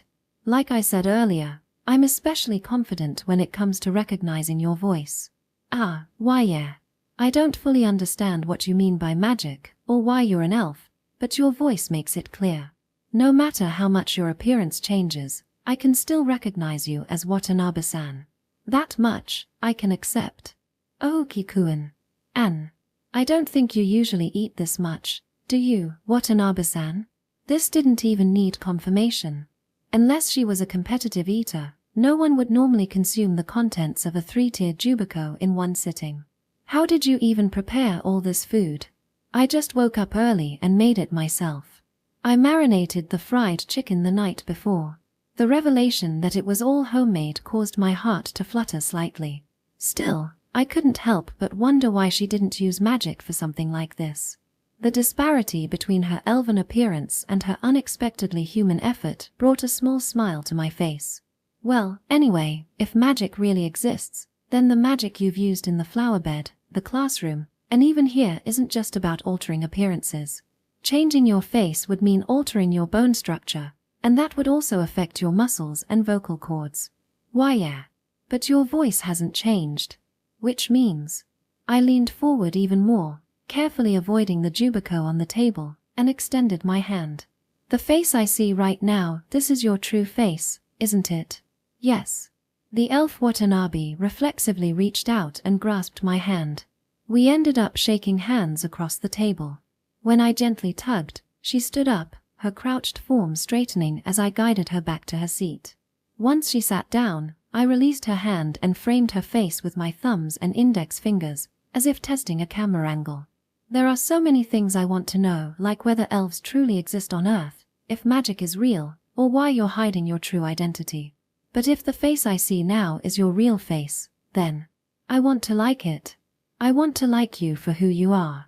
Oki-kun. Wait. Ha! I stood up abruptly, startled. The elf Watanabe, her face frozen in shock, quietly began to cry. Sorry. Did I say something wrong? No, it's not that. I'm sorry. It's just... I'm so happy. What? It's strange, isn't it? Even I think so. I mean, isn't it dishonest to hide your true self, even if you're not an elf? I was sure you'd hate me for it. Tears streamed down her face as she covered it with her hands. As much as I wanted to calm her down, I lacked the skill to handle such emotional situations, especially involving a crying elf. To make matters worse, this wasn't just a friend hiding their true self scenario. I didn't know how to react and found myself panicking. Sniff. Sniff. Watanabe Fuka had never cried in front of me before. Yet, even as her emotions overwhelmed her, the voice that carried her sobs was unmistakably hers. Sorry. It's almost the end of lunch break now, isn't it? Sniff. After some time, she wiped her tear-streaked face, her eyes still red, and forced a smile to brush off the situation. I'm sorry. We didn't get to talk about anything important. No, It was true, we hadn't managed to discuss how or if I'd continue photographing her as a model. But with plenty of time left before the contest deadline, I figured we could always talk during club activities after school. When I mentioned this, Watanabe Fuka looked a bit guilty. I'm sorry, but I might not make it to the club today. Really? Is something special happening? Of course, don't worry if it's inconvenient. Yeah, actually, we got a new first-year member in the gardening club this year. Today's their first day, and I don't think I can focus on teaching while also doing a photo shoot. A new member. I couldn't help but react with pure surprise and genuine happiness. 4 high school clubs, missing even one generation of new members could spell disaster. For a newly established club like the gardening club, getting a new member was a significant milestone. As for my photography club, well, honestly, I was envious. My club had been reduced to a one-man operation, and without significant achievements or more members, it was in danger of being downgraded to a hobby group. But that only made me happier for her. Of course, I'll step back. Having me show up with a camera on their first day would only be disruptive. And no, it's not that you'd be a bother, Oki-kun. I get it. Thanks. But the first thing they need to see is what the gardening club is all about. You've got to show them properly. Yeah, you're right. Still looking slightly apologetic, Watanabe Fuka nodded as I reassured her. It's the same thing my seniors did for me when I joined the photography club. Asking the gardening club to help with my contest project is already a lot. I can't let that get in the way of something so important for your club. Thank you. I already told the new member about how I've been helping with the photography club's work. So, She hesitated slightly, then summoned her courage to speak. If you're still willing to have me as your model, I think we can get back to it soon. Yeah. Oki paused briefly before nodding and glancing at the photo he had taken of Watanabe Fuka eating earlier. So, if smartphones are affected by your magic, does that mean compact digital cameras, mirrorless cameras, or even film cameras would also capture your human form instead of your elf form? Yeah. Otherwise, I'd show up as an elf in the school's graduation album, wouldn't I? Well, that's true. So if I appear human in photos, it's fine for the contest, right? It's fine, but the camera I use shows me the subject through the viewfinder until I take the photo. That means I'll need to practice aligning the impression I see with the image that actually gets developed. Will that be confusing? Probably. The appearance I see when I take the picture and the appearance that shows up in the developed photo will be different. I'll need to experiment and figure out how much it affects the results. So, it'll feel like starting over from scratch. But, does that mean you're okay with keeping me as your model? If you're okay with it, I'd like to continue working with you. When Oki said this, the elf Watanabe smiled faintly. Watanabe-san? Her smile seemed different, so Oki hesitated for a moment and asked. It wasn't her elf-like face or the traces of tears in her eyes, there was something new, a subtle and unfamiliar emotion shining through. If he had his father's film camera, perhaps he could have captured it as a radiant subject. If Oki-kun is fine with it, I'd like to continue. But the elf Watanabe quickly brushed off that subtle moment, replacing it with a mischievous grin. But if you ever feel like it's too difficult to keep me as your model, please don't hesitate to say so. You're already being considerate of the first year in the gardening club, but your contest is important too.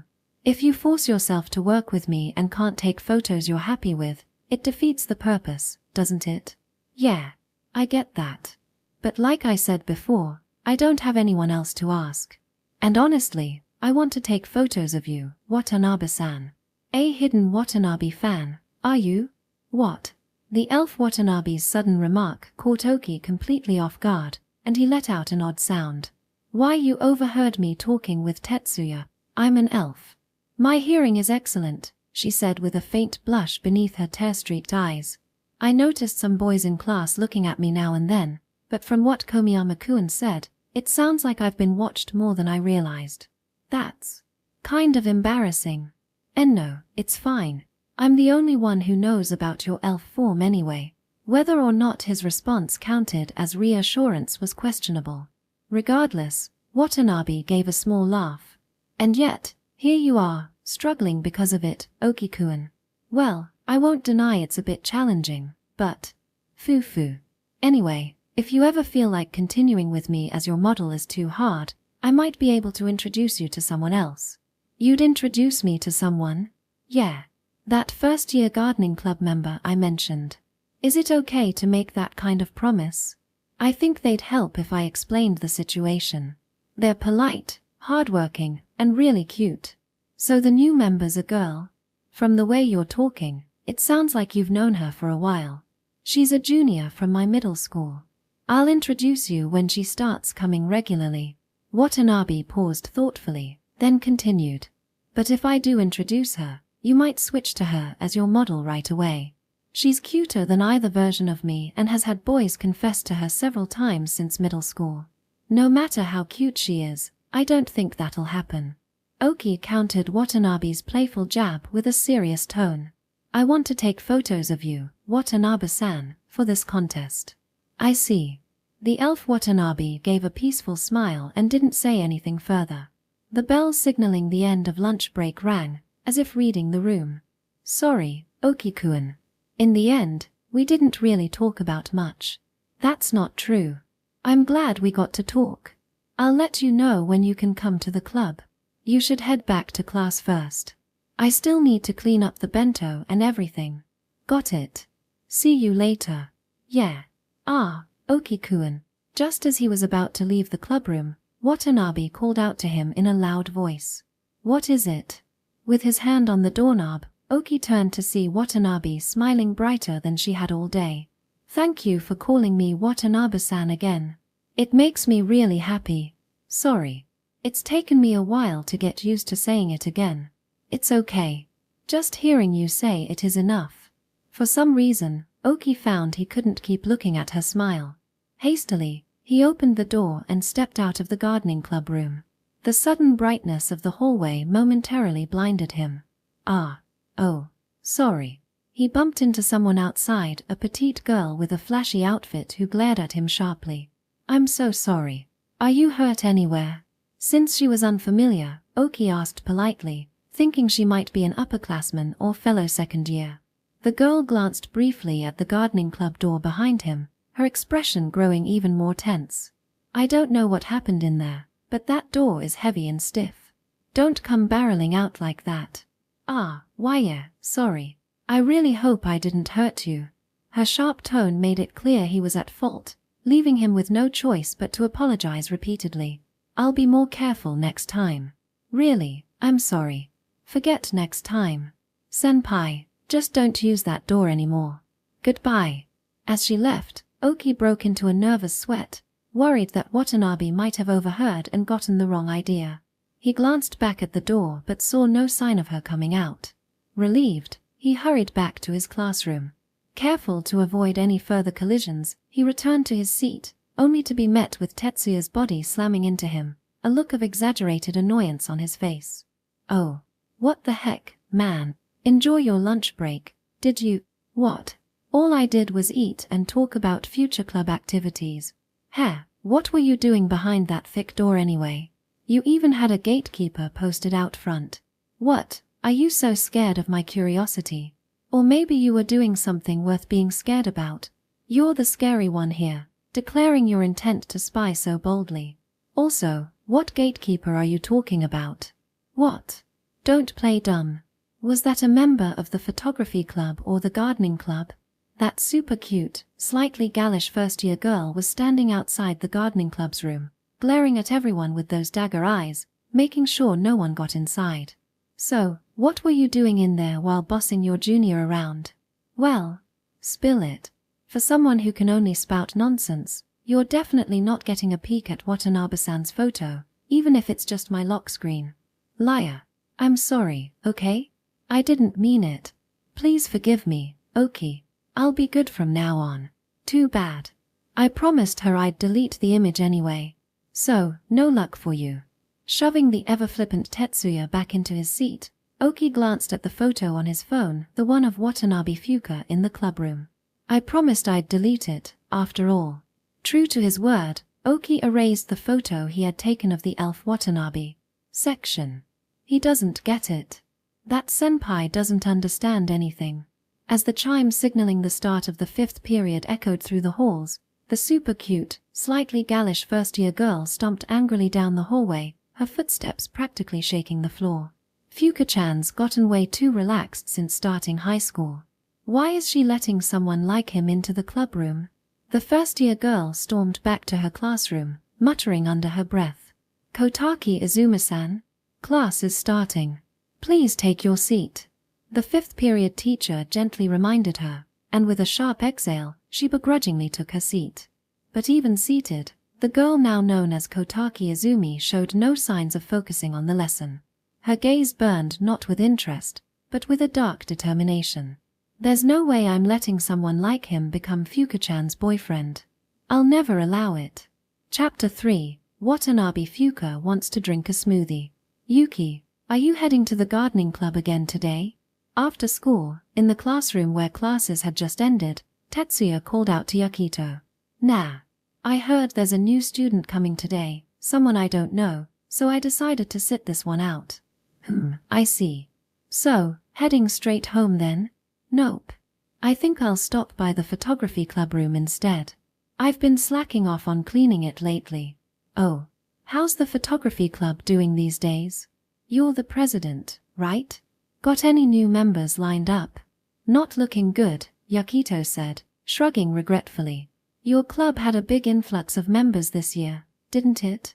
Sports clubs with solid track records are just built different. Tetsuya was a member of the volleyball team. Thanks to their impressive achievement of securing third place in the Tokyo Spring High Volleyball qualifiers last year, the team saw a record number of freshmen join this year. Occasionally, Tetsuya could be seen strutting around, showing off his seniority to the first years. Well, yeah, we've got numbers, but honestly, there are a few freshmen who look like they could make the starting lineup right now. As someone barely clinging to the bench as a second year, it's kind of terrifying. Good luck. I'll try to come to cheer you on during the summer tournament. Try to.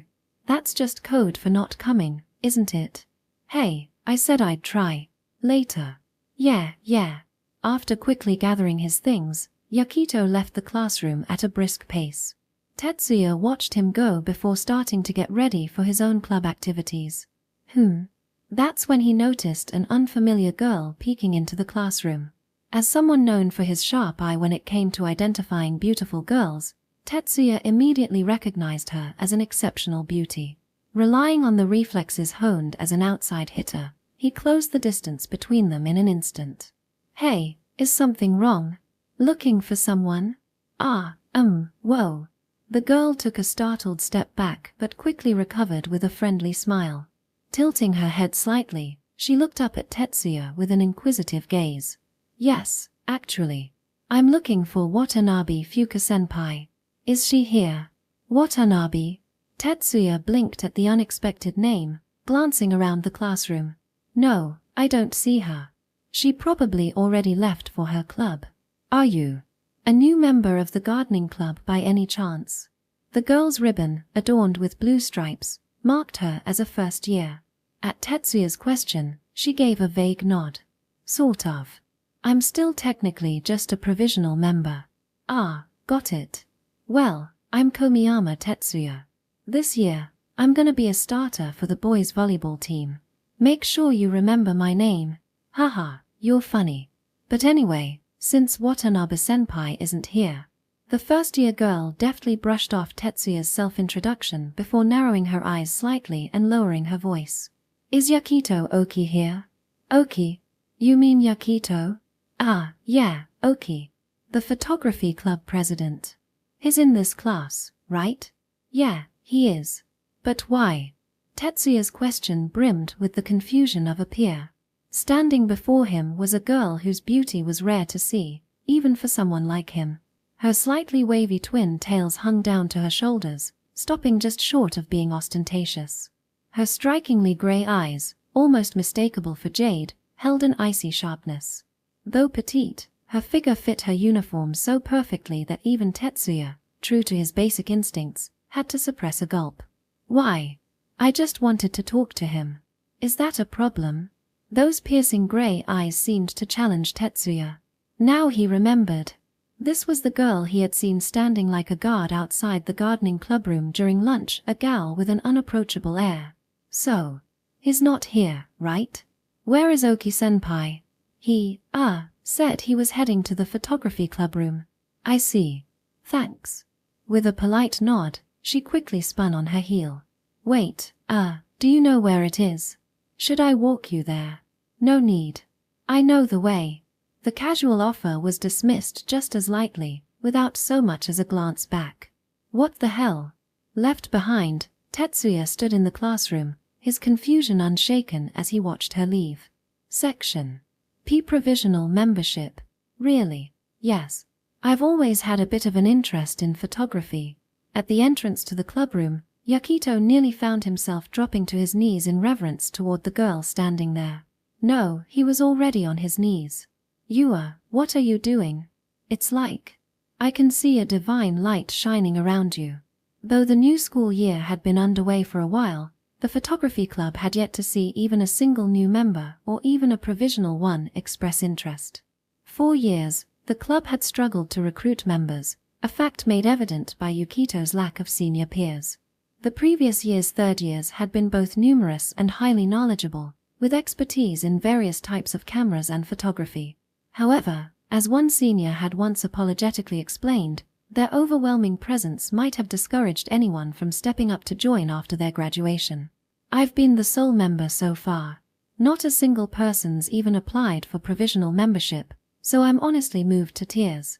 You're the only member. Then what do you do when someone shows up while you're working outside? Well, I've got a system in place for that. Outside the clubroom, there was a sign that read "Feel free to take one" alongside a stack of flyers and a QR code leading directly to Yukito's message app for prospective members. Still, nobody shows up. Yeah, that checks out. I mean, asking someone to message directly without even knowing who they're dealing with is a bit much. I did make an appearance at the freshman club guidance event, though. He was aware that his face wasn't particularly memorable, but he had gotten permission from the teachers to invite the recently graduated third years to help out.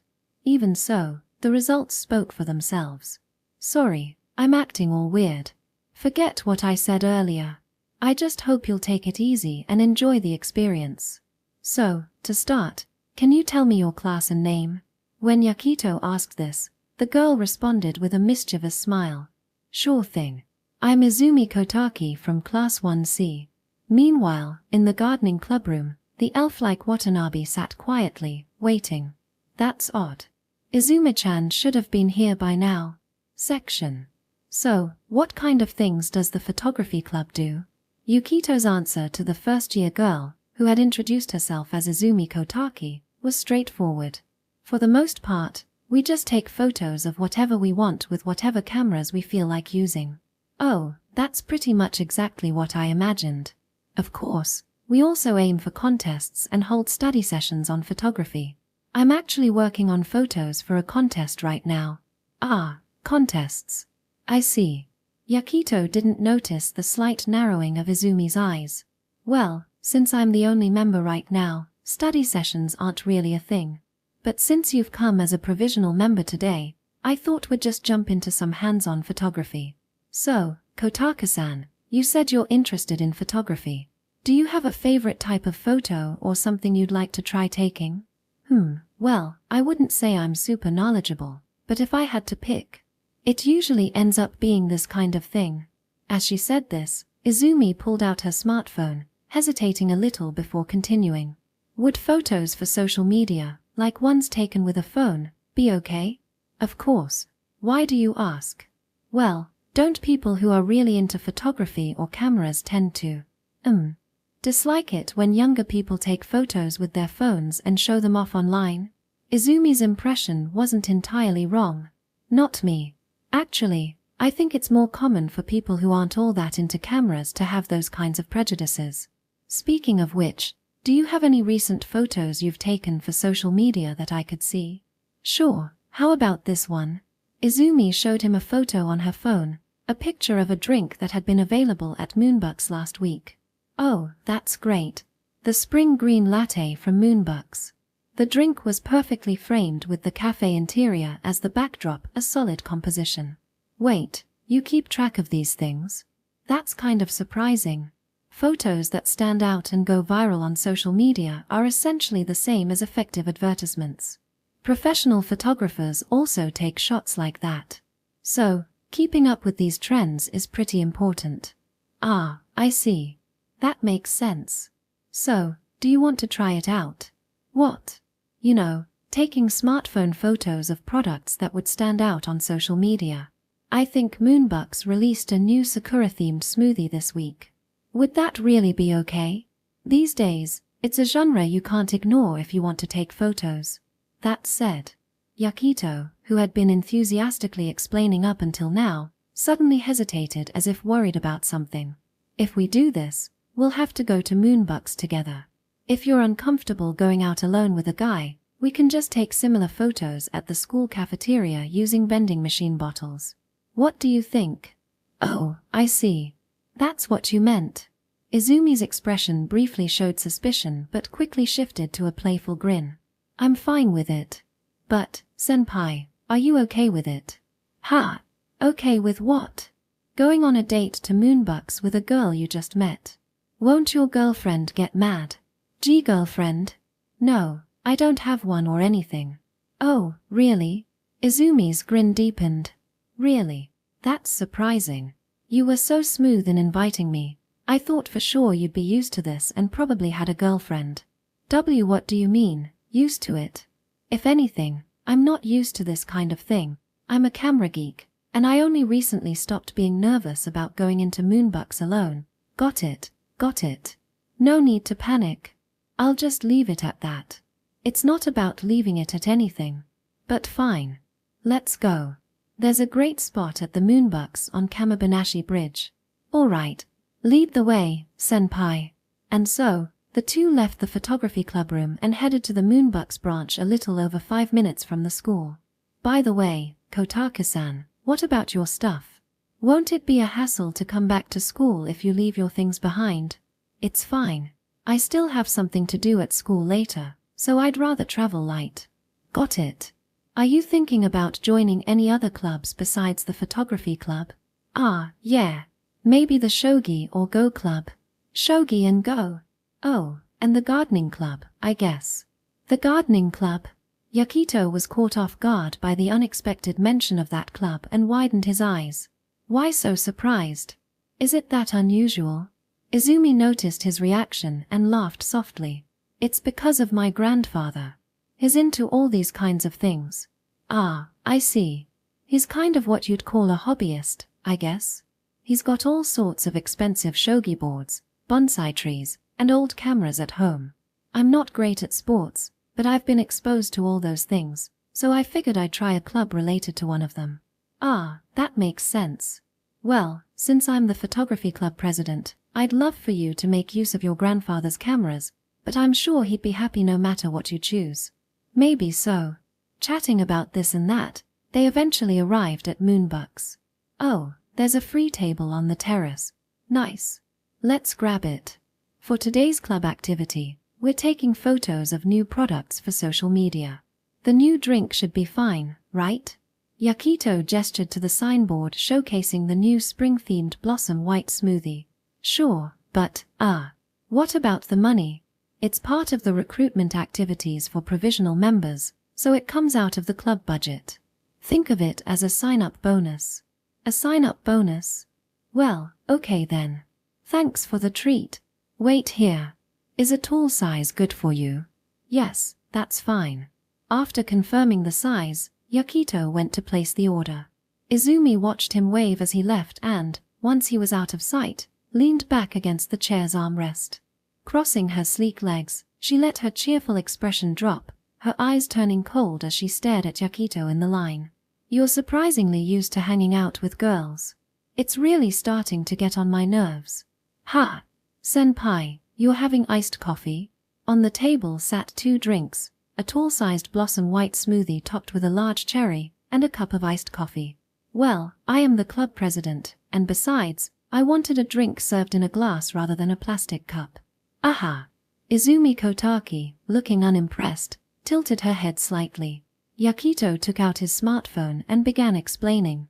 When it comes to social media photos, the approach changes depending on which of the 5 Ws and 1 H you prioritize. Wait, the 5 Ws and 1 H? You mean that English thing? Exactly who, what, when, where, why, and how. The way you distribute subject power among these 6 elements changes how eye-catching a photo turns out. Ultimately, this applies to all photography. Subject power? What's that supposed to mean? Something I learned from a senior. Let's test it out. Take this iced coffee and this new smoothie. Try photographing each one on its own in a way you think would look good on social media. Avoid including anything else in the frame. Okay. Though slightly hesitant, Izumi obediently activated her phone's camera and took photos of each drink. Got them. Now, if you were going to post these on social media, which one do you think would get more likes? Well, probably the new smoothie, right? The iced coffee blends into the brown table, making the whole photo look dull. There's not much to comment on. Exactly. You nailed it. When photographing the same composition, we call the ability of the subject to stand out subject power. Yakito took his own photos of both drinks, then turned the screen to show Izumi. These are what I'd call focused photos, images purely about capturing the subject itself. With the smoothie, if you caption it like, tried the new drink at Moonbucks, you fill in the where and who elements through text. But as standalone images, they're primarily focused on the what. Now, could you try a selfie holding the smoothie, with your face in the frame? A selfie? You mean with the front camera? Izumi moved reluctantly, hesitating before snapping a picture. Ah. Could you not look at me while I do this? It's important, though. This makes it harder, you know. With visible resignation, Izumi took a selfie with the new smoothie in hand. Mind if I take a look? Hey, that's a great shot. Thanks. So, what's the point of this? This photo, what do you think it emphasizes out of the 5 Ws and 1 H? Oh, I get it now. Izumi nodded slightly as she realized the implication. If I were to post this, I'd write something like, tried the new drink, but the real subject is me drinking the new smoothie at Moonbucks. Exactly. In this photo, the who has the most subject power, followed by the where. The what, the smoothie itself, takes a back seat. You could replace it with iced coffee, and the picture would still work because the subject power lies with you. But isn't that something everyone naturally does without being taught? It doesn't feel very photography club-like. Isn't there something more unique to the club? Also, can I drink this now?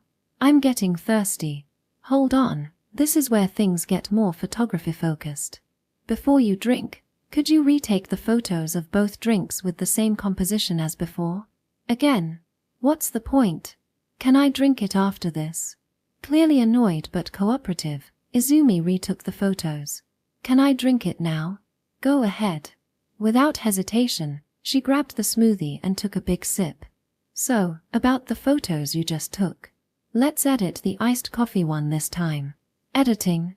I do that for my posts anyway. What should I change? Adjust 3 settings. Raise the exposure by +30, contrast by +20, and brilliance by +30. Try it out. Wait. Exposure by 30, contrast by. Okay. Now apply the same edits to the smoothie photo. Done. So, what's this about? Oh. After quickly making the adjustments, Izumi noticed something unexpected. The iced coffee looks more appetizing now. The iced coffee, which had previously blended into the background, now popped, standing out prominently. Meanwhile, the smoothie, despite being a new product, seemed less appealing after the same edits. Oh, it's the condensation. Izumi compared the new iced coffee photo to the one she had taken earlier. With time, condensation had formed on the iced coffee's cup, creating droplets that gave it a fresh, cool appearance. Combined with the adjusted exposure and contrast, the photo now resembled something taken on a hot summer day, making the coffee look irresistible.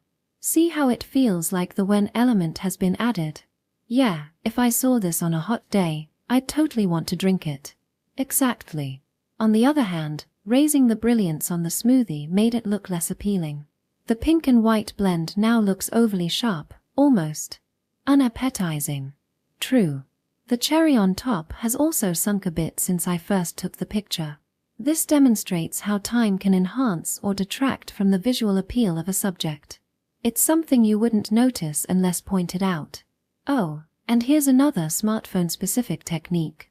Yakito flipped his phone upside down, pressing the top edge against the table while gripping the body firmly. He snapped a low-angle photo of the iced coffee from a perspective that would have been difficult to achieve otherwise. Smartphones automatically adjust orientation, so this is a great trick for capturing subjects close to the table or ground. You don't have to crouch awkwardly or do anything uncomfortable. Wow, that's really useful. No more weird poses to get the shot. Exactly. Oh, one more thing. I recommend turning on the grid lines for your camera. Izumi tilted her head at the unfamiliar term, and Yakito showed her his camera app. The screen displayed a grid dividing the view into 9 sections. These grid lines help you understand exactly where your subject is in the frame, both intuitively and accurately. When photographing objects like buildings, landscapes, or still life on a table like this, Placing the subject slightly off-center can sometimes produce a better result. For example, take a look at this. Yakito moved a small vase with a single flower, placed by the shop as decoration, to the edge of the table. Using his reverse grip technique, he aligned the flower and vase with the bottom right intersection of the grid lines before snapping the photo. After making a few light edits, he showed the image to Izumi, who looked genuinely amazed. Wow, that's incredible. The photo showed the single flower on Moonbuck's terrace, with the bustling street of the shopping district in the background, softly blurred for an atmospheric effect. This looks like one of those sample photos you'd see in a picture frame at a stationery store. Usually overseas ones, though. Her analogy made Yakito chuckle awkwardly, but he was pleased. That was precisely the type of aesthetic he had aimed for. Exactly. See how the flower and vase are at the edge, yet they're clearly the focal point. This photo emphasizes the where among the 5 Ws and 1 H. But the focus changes depending on what you decide to highlight. Like this. He handed her another image, and this time Izumi's eyes widened in astonishment. When did you take this? Right when you said you were thirsty and took your first sip of the smoothie. The composition was similar, it captured the terrace seating with the street as the backdrop. But this time, the focal point was Izumi herself, sipping on the blossom white smoothie. Her profile stood out against the earth-toned background, with the soft lighting drawing attention to the pale pink of the smoothie she held. The photo's balance naturally directed the viewer's gaze, creating an elegant yet candid moment. You can't just take candid photos of girls and make them look this good. Isn't that kind of problematic? But it's a good photo, isn't it? Fine, I'll admit it. It's annoyingly good. The photo perfectly captured the moment. A beautiful girl relaxing at a cafe terrace on a sunny afternoon, enjoying a seasonal spring drink after school. It balanced the who, where, what, and how elements seamlessly. The roles of model and photographer were also clear, showcasing the natural chemistry between the two. If it wasn't borderline voyeurism, this would honestly be an amazing photo. Well, in the photography club, we sometimes take turns modeling for each other. But since I didn't ask first, yeah, this one counts as voyeurism. I'll delete it right now. As Yakito moved to delete the photo, Izumi suddenly stopped him. Wait. Send it to me first. I'll give you my account. What? You actually like it? Against my better judgment. Though frowning, Izumi handed him her phone with a slight nod of her chin. Okay. Instagram, then? Yes. Once you send it, you can delete your copy. Got it. Here, done. Thanks. So, this is what you've been up to. What do you mean by this? Oh, nothing. Just talking to myself. By the way, would it be okay if I posted this on my Instagram? I don't mind, but doesn't that make me deleting my copy pointless? A good photo is a good photo. Don't worry, I won't mention who took it. Saying this, Izumi busied herself with her phone for a moment. Does the photography club always do things like this? No, this is special since you're here as a provisional member. Back when the third years were still around, we didn't do much unless it was before the cultural festival or a contest. Normally, it's pretty relaxed. If you join for real and, say, want to buy a mirrorless camera or try out one of your grandfather's old ones, I'd be happy to teach you. And honestly, there's a lot I could learn from you, too. But mostly, it's just about taking the photos we like, sharing them, and entering contests when we feel inspired. Don't you guys do stuff like photography camps during long breaks? Apparently, they used to, but even the seniors last year didn't organize anything like that. And well, I'm the only member now, so camps are kind of a no-go. Even our advisor barely does anything, basically just lends their name. Besides, if I told you there'd be camps, wouldn't that be a hassle for you? Yeah, that's true. But, if I said I wouldn't mind going to a camp, Senpai wouldn't have a problem, right? Her words carried the confidence of someone fully aware of her charm, making Yakito chuckle wryly. No, actually, I would have a problem. What? Izumi's immediate response caught her off guard, and a low, surprised voice slipped out. Activities that could lead to unnecessary misunderstandings aren't possible. We don't even have the budget for something like a camp. Ah, I see. That's why camps are absolutely out of the question. I mean, if there's something you really want to photograph or a contest with a specific theme you want to challenge, we might meet up on a day off. But even when the third years were around last year, that hardly ever happened. Oh, I see. So that's why you hang out in other clubs. Ha! Other clubs? Oh, nothing. Don't mind me. Ah, but speaking of other clubs, there is one thing unique to the photography club. What's that? Sometimes other clubs request us to take photos of their tournaments or practice sessions for promotional purposes. That's about the only thing we do that's not strictly internal. But now that I'm the only member, I don't know how much of that I'll be able to manage. Yakito gave a self-deprecating chuckle, but Izumi, with a fixed smile, pressed further. Is that why you've been hanging around the gardening club? What? How did you know that? You said you're planning to join several cultural clubs, didn't you? I've already been to the gardening club, and Watanabe-senpai mentioned that someone from the photography club was stopping by occasionally. Oh, I see. So, you're already acquainted with Watanabe-san? Was it just his imagination, or did Izumi's voice carry an edge to it now? The gardening club is a one-member club, too, right? Are you stopping by to take promotional photos for recruitment flyers or something? Ah, well, you see. Yakito hesitated. The truth was, he had been visiting the gardening club to photograph Watanabe Fuka for a contest. While that was his official excuse, he couldn't deny the ulterior motive of wanting to build a closer relationship with her. Explaining this to a girl he had just met felt incredibly awkward. So that's not it. Yukito's initial impression of Izumi, based on her flashy appearance, was that she didn't seem like the type to be interested in photography. However, her earnest engagement during his impromptu photography lecture suggested otherwise. Recognizing this, he decided against making a weak excuse and instead opened his phone to show her the main page of the Tokyo Student Usual Life Photo Contest. I've been photographing Watanabe-senpai as a model for this contest. Izumi read the screen silently, scrolling through the contest details. By the time she looked up, her fixed smile had vanished. The contest is for students residing or studying in Tokyo, and it's about capturing moments from everyday student life, right? So in this case, Fuka-chan is the subject of the photos. Why yeah, that's right. If you join the club, Kotake-san, you could wait, Fuka-chan. Why did you choose the gardening club? Why Fuka-chan? Wait a minute, Kotake-san. Are you that close to Watanabe-san? Izumi's face no longer held a smile. Instead, she glared at Yakito with an intensity that bordered on hostility. I'm the one asking the questions here. Can you really capture Fuka-chan's true essence in your photos? Well, that's... You can't, can you? Izumi cut him off, her declaration filled with conviction. Her sharp, logical demeanor from earlier was gone, replaced by a mixture of anger and a trace of bewilderment. Wait, Kotake-san, what's gotten into you? Because with senpai's photos, Fuka-chan's true self, Izumi-chan, a sharp voice cut through the tense atmosphere, halting Izumi's emotional outburst. Ah. Yakito and Izumi turned simultaneously toward the source of the voice.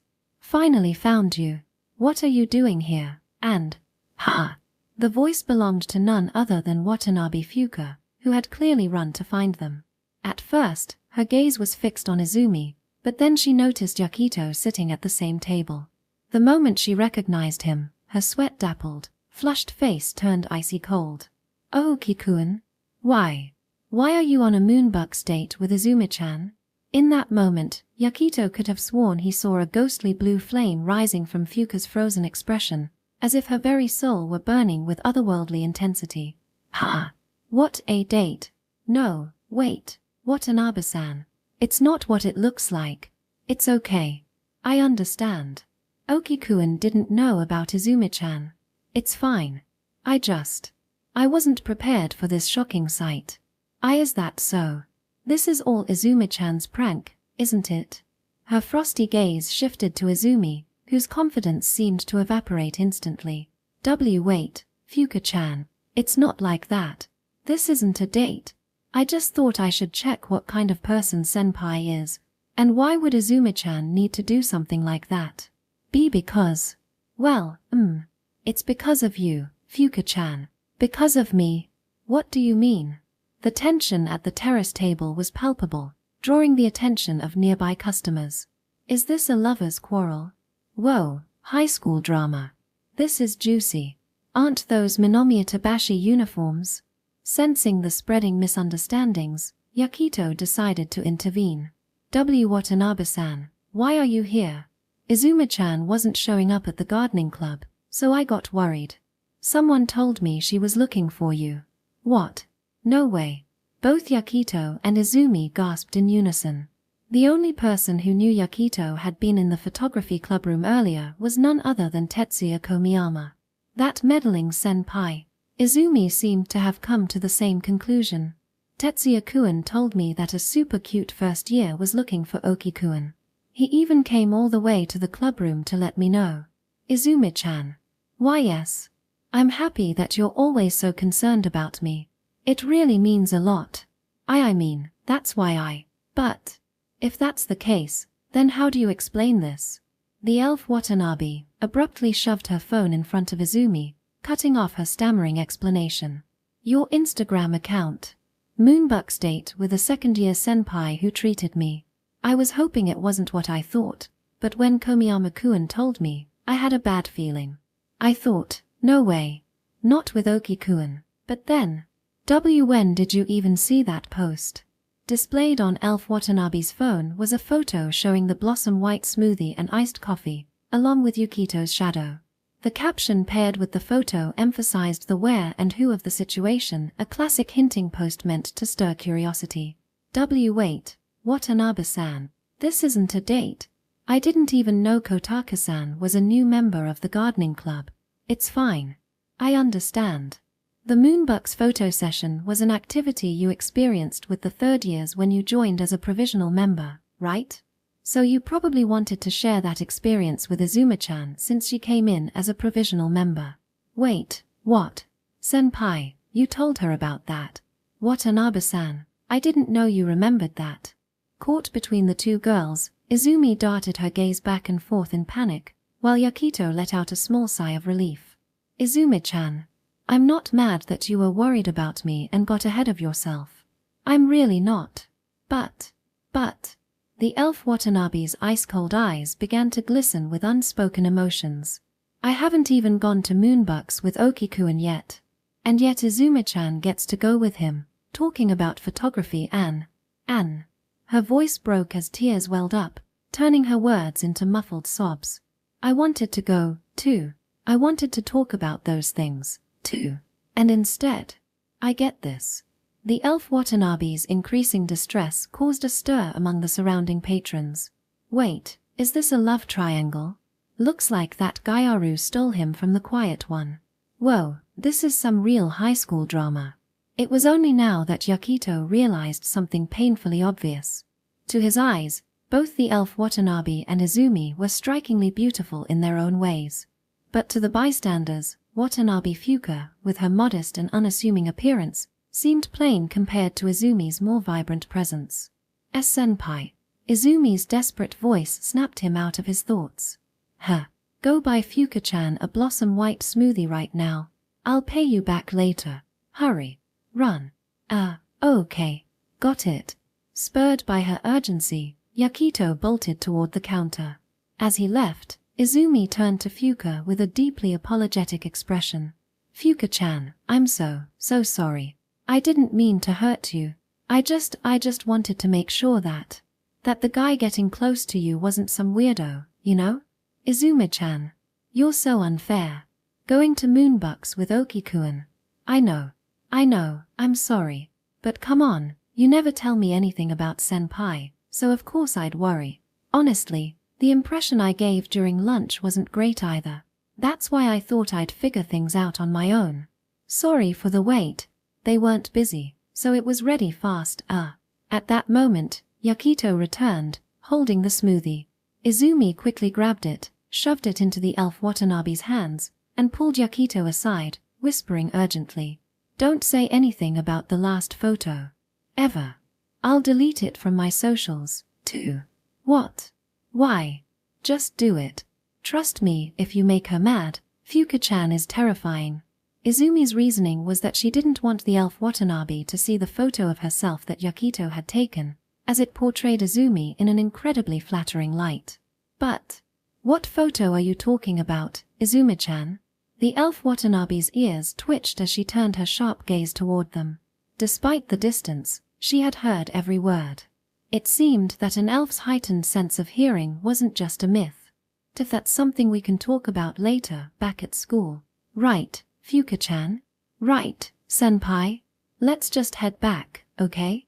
Breaking into a nervous sweat, Izumi raised her hands in surrender and began pushing both the elf Watanabe and Yakito out of the now very curious Moonbuck's terrace.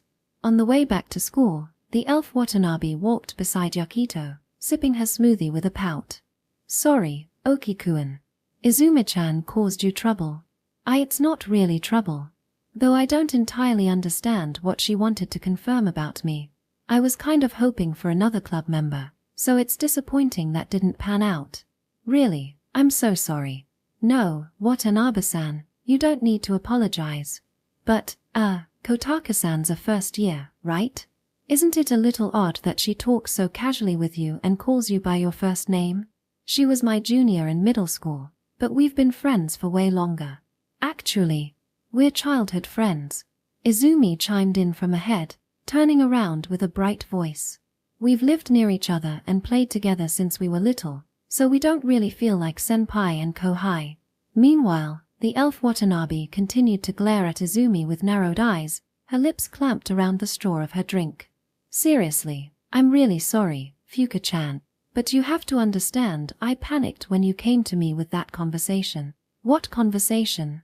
Sorry, Oki-kun. Stopping in her tracks, the elf Watanabe turned to face Yakito, her expression serious. When you confessed to me, I told Izumi-chan about it. Oh, I see. Well, I guess that's not— Wait, what? Yukito's brain processed the information, and his face turned beet red. Yeah, I already know that senpai confessed to Fuka-chan. I see. Well, that's fine. The idea of someone else knowing his feelings made Yakito incredibly self-conscious. When Fuka-chan told me about it, I was so mad. What?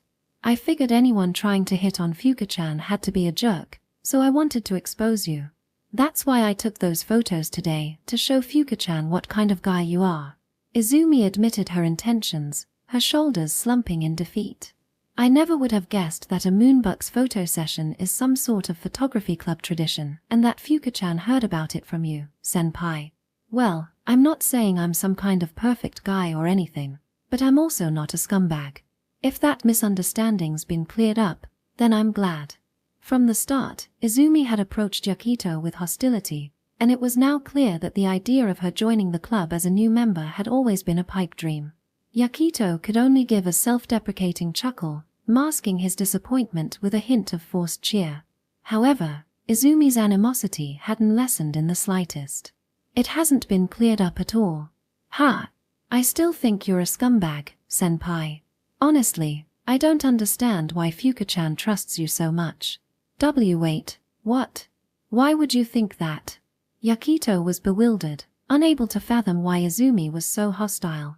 But her next words froze him in place. Because you freaked out when you saw Fuka-chan's true form, didn't you? What? That means you don't really see her for who she is. You only saw her appearance, didn't you? Wait, hold on. Kotaka-san, what are you?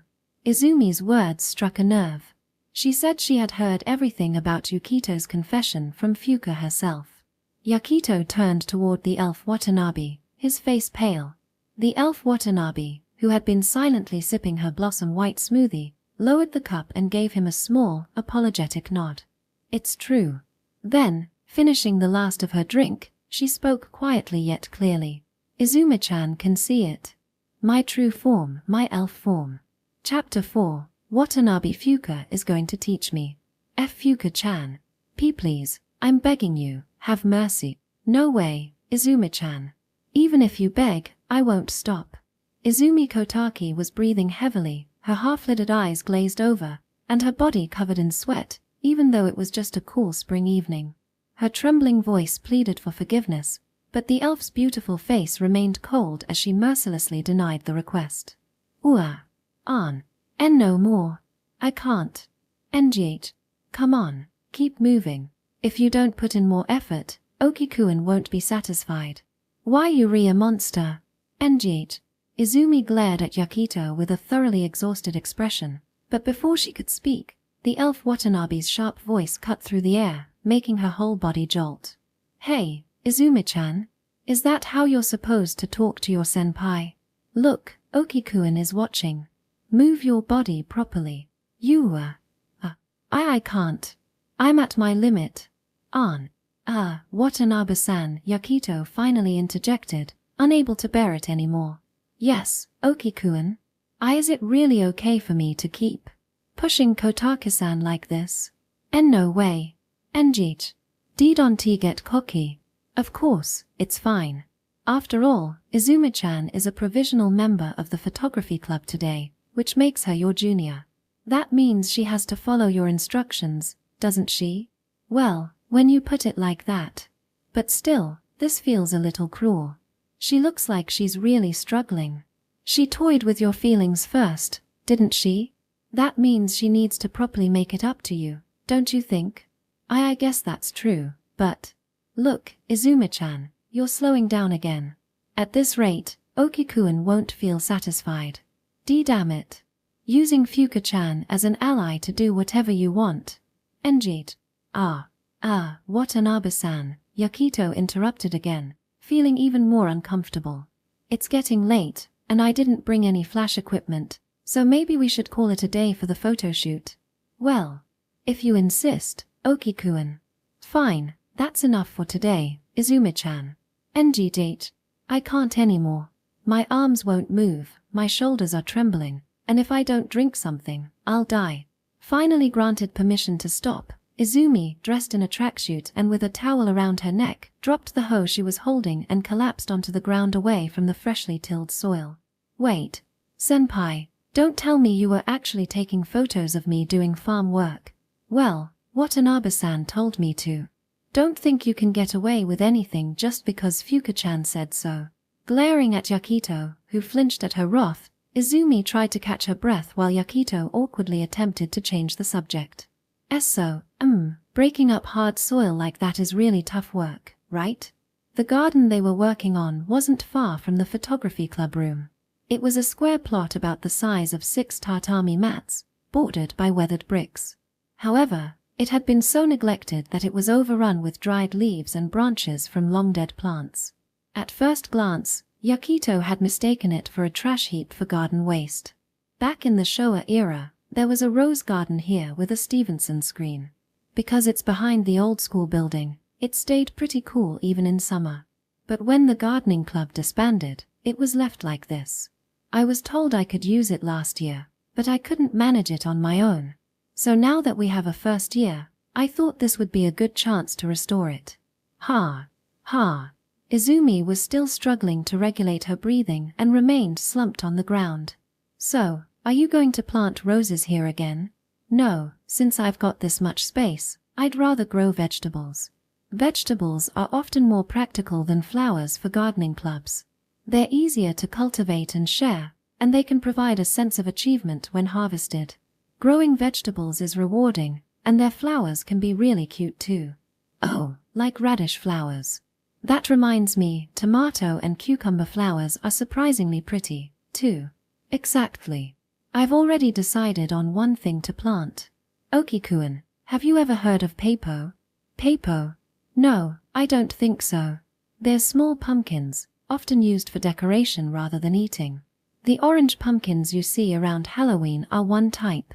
The elf Watanabe held up her phone to show him a picture of the palm-sized yellow pumpkins. Oh, those. I've seen them at stylish cafes or boutiques. I thought they were fake or just toys. They're sometimes called toy pumpkins, so that's not entirely wrong. I'd like to harvest them in time for Halloween. I love the magical atmosphere of that season. As the elf Watanabe spoke, her eyes sparkled with excitement, and Yakito found her enthusiasm endearing. However, her next words froze him in his tracks. Also, I'm thinking of planting salamanders. Saloma, what? And maybe some mithril swords. Mithril swords? Salamanders and mithril swords. Up until this moment, the conversation had been about what vegetables to plant in the garden. So why had it suddenly veered into fire spirits and mythical metal swords? Wait, salamanders. Mithril. What? Why? Salamanders are heat-resistant, so I thought they'd be fine even in Japan's hot summers. Salamanders are heat-resistant, that much was true. But that wasn't what Yakito was asking. Yakito, a self-proclaimed camera nerd, wasn't particularly knowledgeable about anime or games. Still, he knew that salamanders were supposed to be fictional creatures, often described as fire spirits or flame-dwelling lizards. Likewise, he was well aware that mithril was a legendary metal that didn't exist in the real world. And yet, standing right in front of him was an elf, a mythical being who shouldn't exist. And now this elf was casually bringing up salamanders and mithril swords as if they were just everyday gardening choices. Did this mean salamanders and mithril swords might actually exist somewhere in this world? If they did exist, could spirits or magical swords really be cultivated in a garden? As Yakito struggled to make sense of this within the boundaries of reality, his face froze in an expressionless stupor. But I'm not sure if growing pepo squash and leafy greens together in this space will work, so it's still in the planning phase. Leafy greens? Wait, did you just say blade vegetables? Are we talking about sword fights now? The elf Watanabe casually dropped another bombshell with her words. At the same time, Yakito remembered how she had described Halloween as magical just a moment ago. In Japan, Halloween had long since become a seasonal event, an excuse for restaurants and confectioneries to churn out pumpkin-themed dishes and sweets, while kids gathered cheap candy during neighborhood trick-or-treating. For students and young adults, it was a day for slapdash cosplay. Even with the most generous interpretation, it didn't have a single shred of magic to it.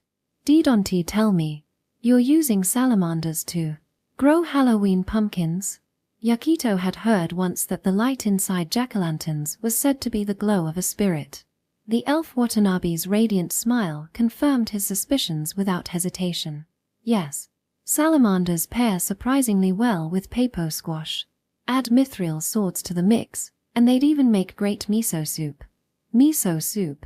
With salamanders and mithril swords? Fuka-chan, this is getting really confusing. Finally, after catching her breath, Izumi sluggishly stood up. I'm guessing that right now, in Senpai's head, there's a scene of Fuka-chan dressed as a Halloween witch, with a long sword strapped to her waist, summoning a fire lizard from a jack-o'-lantern. What is that supposed to mean? Izumi's analysis was eerily accurate in reflecting the mental image playing in Yakito's mind. And Yakito was the one genuinely surprised by it. Senpai, listen. Salamander is just the name of a spinach variety. Spinach? Wait, like spinach. What other spinach are you thinking of? Spinach varieties have all sorts of weird names. Oh, and mithril sword is just a type of green onion. Green onion? Kotaka-san, are you trying to trick me again? I'm not. Vegetables have tons of strange names. There's a potato variety called Destroyer, lettuce named Wizard, and a type of chili called Raite. It's probably just the seed companies having fun. Seed companies? Yes, companies that produce seeds and seedlings. How are you hanging around the gardening club and not even knowing that? Ah. Well. And you too, Fuka-chan. What? Me? Yes, you. Senpai can see your elf form, right? So, if you throw out misleading fantasy terms without thinking, of course Senpai's going to get confused. Sorry. Which ones count as fantasy terms, though? I don't really play games, so I'm not sure. Coming from someone who looked like an elf, that statement was almost too much. Yakito barely resisted the urge to comment, sensing that it wouldn't be wise to say anything. Well, anyway, I guess my punishment kind of derailed the conversation, but... Izumi turned back to Yakito, her gaze openly hostile as she spoke. I can't accept someone who chickened out at the sight of Fuka-chan's true form and doesn't even understand gardening properly becoming her boyfriend and taking pictures of her all the time. I get what you're saying, but isn't that for Watanabe-san to decide? Oh, so I should just stay out of my childhood friends' relationships, right? Yukito's attempt to defend himself was cut short as Izumi shot him down. I've been the only one who could see Fuka-chan's true form. Who else but me could possibly protect her? The hostility in Izumi's voice was sharper than ever, leaving Yukito momentarily stunned. Izumi-chan, that's going too far. I'm not letting Fuka-chan end up with someone who can't face her properly. Just remember that. Having said her piece, Izumi glanced at the elf Watanabe, who was now looking down, seemingly uncomfortable. With a slightly awkward expression, Izumi turned on her heel. Where are you going, Izumi-chan? Shower. The sports club kids are done by now, and I don't want to change into my uniform while I'm all sweaty. See you later. With that, Izumi walked off toward the athletic department building. She said see you later, so. Does that mean you're walking home together? Lately, yeah. We've been walking home together most days. The elf Watanabe sighed softly, then looked at Yukito with an apologetic expression. I'm sorry. Izumi-chan's been so rude to you this whole time. No, like I've said before, Watanabe-san, you don't need to apologize for her. While the elf Watanabe had nothing to apologize for, Yukito couldn't deny that Izumi's comments weren't entirely wrong either. In fact, something she had said kept bothering him. Kotaki-san. Since when has she been able to, Yukito trailed off, unsure how to phrase his question. But the elf Watanabe understood perfectly. Izumi-chan has been able to see my elf form since first grade. Since first grade. Yukito, who had only learned about Fuka's secret 2 days ago, realized the sheer difference in the time and bond shared between the two childhood friends. As childhood friends, Fuka and Izumi must have shared countless memories and experiences that Yukito couldn't even imagine. To Izumi, Yukito was likely nothing more than a sudden intruder in their relationship. And yet, Yukito had his own history with Watanabe Fuka, a history that led him to fall in love with her as a person. It was true that, from an objective standpoint, his confession had been shallow, influenced by her appearance, and made without fully understanding her. He couldn't deny Izumi's criticism of his actions. Still, in his heart, Yukito wanted to fall in love with the real Fuka, the Fuka he knew as both a person and an elf.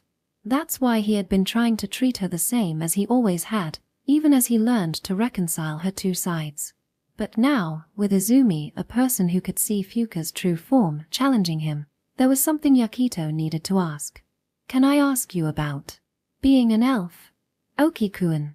Kotaka-san is an important friend to you, right? And I don't know anything about what's important to her. That's why I think Kotaka-san can't forgive me for confessing to you. That's not true. Whether or not Izumi-chan forgives you shouldn't matter. It does. Yukito's response was firm. Like I said yesterday, I want to properly fall in love with you again, Watanabe-san. What? Wait, why you said that much? Fuka's eyes widened in shock, and Yukito's gaze darted nervously away. Now that I think about it, maybe I didn't say it outright. Sorry. Even though I told myself it didn't bother me, maybe what Kotaka-san said actually got to me. Still, I meant it. What I said yesterday was close enough to what I truly feel, so please listen. So yeah. Just liking someone isn't enough. Like I said before, at that moment, I wanted the Watanabe Fuka-san I knew to be my girlfriend. I mean, it's only natural to want the person you like to like you back, right? But if that's what I want, then I can't let myself ignore what's important to you. I know that much. Yukito cast his gaze down at the camera still in his hands before continuing. Watanabe-san, if you're okay with it, could you tell me about yourself? About magic? About being an elf? Maybe the things Kotaka-san knows that I don't. Of course, I won't pressure you if you're uncomfortable. Izumi Kotaki would undoubtedly remain by the elf Watanabe's side. And Fuka, in turn, would always be there for her childhood friend. If Yukito wanted to be by their side, as someone who also knew the truth of the elf, He knew he needed to approach this with both sincerity and respect. I understand. The elf Watanabe met Yukito's words with a serious expression. It's a long story, and I'd need to explain some things to Izumi-chan first. So, I can't tell you everything right away. But there's so much I want to share with you, Yukito-kun. Would you listen? Of course. Thank you. A great wave of relief softened Yukito's tense face and calmed his racing heart, if only for a moment. Then, in an instant, his heart rate skyrocketed again. Oh, and when we do talk, it'll probably have to be at my house. Is that okay? Echha. Why yeah, of course. The unexpected proposal caught him completely off guard, and his voice cracked as he reflexively agreed. It's not far from school, so I'll let you know as soon as I can arrange it. Why yeah, got it. I won't keep you waiting too long, so could you hold off a little longer on taking contest photos of me? Of course. Of course. I'm sorry. Really, you don't have to apologize, Watanabe-san. There was no reason for the elf Watanabe to apologize in the first place. Yukito's desire to photograph her, elf or not, was entirely for his own reasons as a photography club president. Alright, I'll get in touch soon. With that, Fuka gathered up the tools left behind by Izumi. Carrying them with her small frame, she clattered away, the sound of the equipment growing distant. I should have offered to help. The regret hit Yukito as soon as her figure disappeared from view. But it was already too late. This kind of thing is probably why Kotake-san doesn't like me. Helping her would have been the obvious thing to do. Fuka had carried a hoe, a spade, and a rake manageable, but certainly easier with help. Yeah, this is exactly it. Dwelling on it wouldn't change anything now. With a resigned sigh, Yukito tried to shake off his lingering regret and turned away from the newly tilled flower bed, heading back toward the photography club room. I really thought it was a good shot. Before leaving, he turned back and peered through his camera's viewfinder at the now empty flower bed. He had taken a picture of Izumi hard at work earlier, her serious expression framed perfectly by the tool in her hands. He was confident it was a good photo. And yet, through the viewfinder, Izumi didn't shine. The sense of satisfaction Yukito typically felt from capturing a glowing subject was missing, even though the photo's quality was undeniably good. Of course, he couldn't tell Izumi any of this. And he had never shared the peculiarities of his viewfinder with anyone else, either. Letting out another small sigh, Yukito lowered the camera and made his way back to the clubroom. Inside, nothing had changed. The flyers for new members remained untouched, and naturally, there were no messages on social media. Well, I've got bigger things to think about right now. Muttering to himself, Yukito stepped into the quiet room. The clock on the wall showed it was already past 6 p.m. His stomach rumbled faintly, but there was no need to call home. His mother would likely return late from work as usual. In this small sanctuary, second only to his own room at home, Yukito tried to gather his thoughts. Her house, her house. The clubroom was so deserted that he could let his voice out without fear of being overheard, a rare perk. Her house. Of course, he had imagined it before. What kind of home Watanabe Fuka lived in. Sadly, until his confession, they had barely exchanged any personal details about their families or homes. Now, it made sense. If she was hiding the fact that she was an elf, it wasn't something she could easily share. Her house. Ordinarily, being invited to the home of someone you liked would be one of life's most exhilarating events. Stepping into a girl's private zone, a mix of nervousness at crossing such a threshold and the joy of being granted permission. The bubbling excitement and apprehension over what conversations might unfold during the visit. The faint hope that their relationship could deepen in some way. By all accounts, this should be an event that gets his heart racing in the most positive sense. Of course, Yukito wasn't entirely free from such thoughts. They flitted through his mind, albeit fleetingly, but those paled in comparison to the monumental reality that Watanabe Fuka was, in fact, an elf. Her assurance that her house wasn't far likely implied a 10-minute walk at most. But considering the circumstances, wasn't it equally possible he'd be whisked away by magic to somewhere far outside of Japan? Heck, what if it wasn't just outside Japan? What if it was outside Earth entirely? Well, with Kotaka-san around, that's probably not going to happen. Probably. Given the two girls' shared childhood, Fuka must have attended the same elementary and middle school that Yakito knew. While there was a slim chance they both were international students who had lived abroad, that was still far more plausible than being transported to some other world or mythical realm. Is that really much better? He had looked up elves online before. Their origins in Norse mythology were widely acknowledged, but there wasn't a single place in Scandinavia where Japanese was a universal language. And Yukito's complete lack of foreign language skills meant that if he were transported there, it'd be game over for him regardless. Yeah, no way. That's not happening. It can't be happening. The only flimsy evidence he had to support this belief was Fuka's packed lunch. Nori bento, courage, and potato salad. Surely, the kind of cuisine she brought in a traditional Japanese tiered lunchbox wasn't something native to Scandinavia. Then again, the way she bit into an entire apple did have a vaguely foreign flair, which inadvertently reignited his unease. But apples, at least, could be bought at any supermarket. Which means, next up, her family. Visiting a girl's house and meeting her family, that was a nerve-wracking prospect in itself. In some ways, it was an even more tangible concern than the location of her house. If a child was an elf, it stood to reason that their parents were elves as well. Every grown-up has a reason to live life seriously, every single day. The words of his father, long buried in the recesses of his memory, suddenly resurfaced, jolting him as if he'd woken from a nap. Right. The elf Watanabe's parents must have a serious reason for concealing her true identity and ensuring she could live in the human world. What could that reason be? Why would parents go to such lengths to protect their child's secret? I can't even begin to imagine. No point in overthinking it now. The truth was, Yakito didn't know anything. Kotaka-san hadn't been wrong when she said he knew so little about the elf Watanabe. What he did know was that her true form wasn't human but that of an elf, a fantastical being. Magic concealed her from the eyes of others, allowing her to live as Watanabe Fuka, an ordinary Japanese high school student. That's it.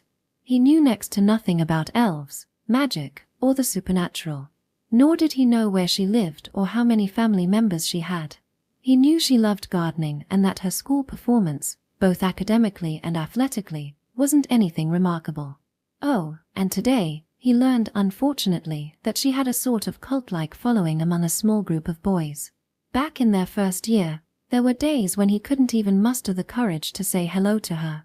And yet, now, he knew a secret about her that only Izumi Kotaki in the entire world shared, and Fuka herself had promised to share even more with him. From now on, I need to make a real effort to learn about her. Resolving to take the photos he'd shot today to his go-to camera store for development on his way home, Yakito leaned on the desk and froze. Ah. He noticed the thin layer of dust now coating his hand. Well, I guess the chances of Kotaki-san joining the photography club are gone now. After school, I remembered telling Tetsuya I'd clean the clubroom, so I stopped in my tracks on the way home and headed to the locker where the cleaning tools were stored. Inside were a few long-handled brooms, several dried-out old rags, and a dented bucket. Last year, the seniors and I used these every day to keep the room tidy with at least a quick clean. I can't use being alone as an excuse. I couldn't cover everything by myself, but at least I could dust off the desks and sweep the floor. I grabbed one of the brooms to get started. What the? You're here alone? A sudden voice made me look toward the clubroom entrance. Tetsuya? What are you doing here? Well. Leaning against the door, Komiyama Tetsuya, looking like he'd just finished his sports club activities, peered into the nearly empty room with a puzzled expression. I guess I was just worried about you and decided to check in. What's that supposed to mean? Honestly, I couldn't believe someone as clueless about girls as you would manage to recruit that first-year super beauty to the club. Now that he mentioned it, I recalled that the elf-like Watanabe had shown up at Moonbucks after asking Tetsuya about Izumi. And how did that lead to me talking to Watanabe-san? Oh, so you do know about that, right? So does that mean? Tetsuya smirked as he walked over, snatched the broom from my hands, and casually began sweeping the floor. So, did the recruitment fail? Pretty much. But why do you look so happy about it? Because, my guy, I'm genuinely relieved that you won't be stuck in a club with a younger, ridiculously pretty girl. That's it. That's some honesty. I can see it written all over your face. Well, yeah. As expected of someone from the sports club, Tetsuya had the cramped clubroom cleaned in no time. While I was still dragging my feet, he grabbed a bucket from the locker, filled it with water at the hallway faucet, and returned quickly. He pulled out 2 dried rags, tossed one at me, and started wiping down the desks. But honestly, I think it worked out for the best. That girl joined the gardening club as a provisional member too, right? If 2 one-man clubs started fighting over her, neither of you would have been able to focus on what you wanted to do. I couldn't recall telling Tetsuya much about the things I wanted to photograph, but maybe he'd thought about the dynamics between me and Watanabe Fuka in his own way. Thanks. For what? For helping me clean, of course. Thanks to Tetsuya's help, the light cleaning took less than 10 minutes, and I managed to leave school before the sun had fully set. Man, I'm starving. Hey, Yukuto, want to grab something to eat? Sorry, I've been developing so many photos lately that I'm completely broke. Developing, huh? You're really sticking with film cameras, aren't you? If you used a digital camera, you could just print the photos yourself. Wouldn't that be easier? It's not like I can't, but at the pace I'm going, even using a printer wouldn't save much money. Plus, for contest submissions, I need to use good quality paper, so it still costs a lot. Yukuto shrugged as he spoke. And besides, I'm on dinner duty tonight. Oh, I see. Well, I'll leave you to it. I'm about to collapse if I don't eat something soon. Man, sports club guys are always hungry. I bet you'll eat again as soon as you get home, won't you? Look who's talking. Honestly, I think it's amazing how you're so dedicated to your photography that you'll skimp on food to afford it. See you later. On the way home from school, Yukuto parted ways with Tetsuya in front of a gyuden shop along the shopping street leading to Kamiyatabashi Station. The timing was tempting, and the aroma wafting out of the shop was alluring, but if he didn't drop off his film for developing today, the camera store would close before he got there. Managing to make it just before closing time, Yukuto handed over his film. While waiting for the photos to be developed, he headed straight to the supermarket nearby. We're almost out of milk, and I need to buy eggs too. What should I do about breakfast tomorrow? Maybe cook extra rice tonight or go with bread. Walking through the supermarket in the same shopping street, Yukuto tossed ingredients into his basket, referring to a memo on his phone and trying to recall the contents of his fridge. He balanced these with his upcoming plans and his dwindling wallet. By the time he finished shopping, the photos were ready. After picking them up, along with the negatives, he made his way home. The bag in his hand felt heavier as he walked for 15 minutes to his house. I'm home. He opened the door to his house, located in a residential area past the Kawago Highway toward Tokiwadai. No response came to his greeting, and the house was completely dark. Checking his phone absent-mindedly, he saw a message from his mother. I should be home before 9. Well, no need to rush then. Realizing his mother would be home late as usual, Yukuto decided there was no hurry to prepare dinner. He put away his groceries in the kitchen and fridge, then headed to his room to sort through his belongings and check on the photos. Carefully placing his camera bag on the floor, Yukuto took out the camera and set it in its usual spot on his desk. Then he retrieved the developed photos. Not bad. Whether Kotake-san likes it or not is another story. The photo captured Isumi in a jersey, gripping a hoe with a serious expression, her sweat glinting like a rainbow in the evening light as she gazed at the soil. From a contest perspective, the lack of lighting due to the time and location might lower its score, but as a portrait, it beautifully conveyed her charm. But, I hate to say it, Kotake-san, but there wasn't any glow. Looking at the camera case on his desk, Yukuto tilted his head in puzzlement over the same question he had asked countless times before. Over the past year, he had come to understand that the glow he saw through the camera's viewfinder had nothing to do with how good the subject was or how the photo turned out. Even obviously photogenic subjects sometimes didn't glow, while completely unexpected ones occasionally did. Oddly, when photographing glowing subjects, Even deliberately poor composition resulted in strikingly artistic photos. Was it just his imagination? Izumi wasn't the only one he had photographed that day. Wanting to test how Watanabe, the elf, appeared on film, he had taken several pictures of her alongside Izumi, with her permission, of course. She's not an elf, after all. As she had mentioned herself, whether it was with a film camera or any other medium, what appeared in the developed photos was Watanabe Fuka, an ordinary Japanese girl. And no matter how many times he focused on her through the viewfinder, the elf version of Watanabe never glowed. What even is this camera? The camera, which had come from his father's room, bore no logos or engravings indicating its maker. Neither online searches nor inquiries at his regular camera store had revealed its manufacturer or origin. Out of his father's collection, this was the only film camera that still worked, and since it used standard commercial film, the lack of branding hadn't been a problem. However, the lens currently attached was the only one compatible, so if Yukuto ever wanted to experiment with different lenses, he might have to switch to another camera. Well, I don't have any plans for photos that need special lenses, so it's fine for now. Ha! His phone vibrated in his pocket. Thinking it might be a dinner request from his mother, he casually picked it up and looked at the screen. Good evening. I'm sorry about Izumi-chan today. I'd like to discuss the circumstances surrounding me, so could you come to my house tomorrow after school? It's about a 15-minute walk from the school. I'll be waiting for your reply. That's sudden. And really close by. He recalled something about needing Izumi's permission, but wasn't discussing their elf situation with someone outside her family crossing a line. Could it be that the secret behind their elf isn't actually that serious? Questions led to more questions, taking my thoughts in a direction I hadn't anticipated. But since I'd already opened the message and left it marked as read, I needed to reply quickly. Got it. I'll stop by tomorrow. I sent the reply, and almost immediately, I received a sticker of a popular bear character with a cheerful thank you message. It was a sticker I'd grown used to seeing ever since I started exchanging messages with Watanabe Fuka.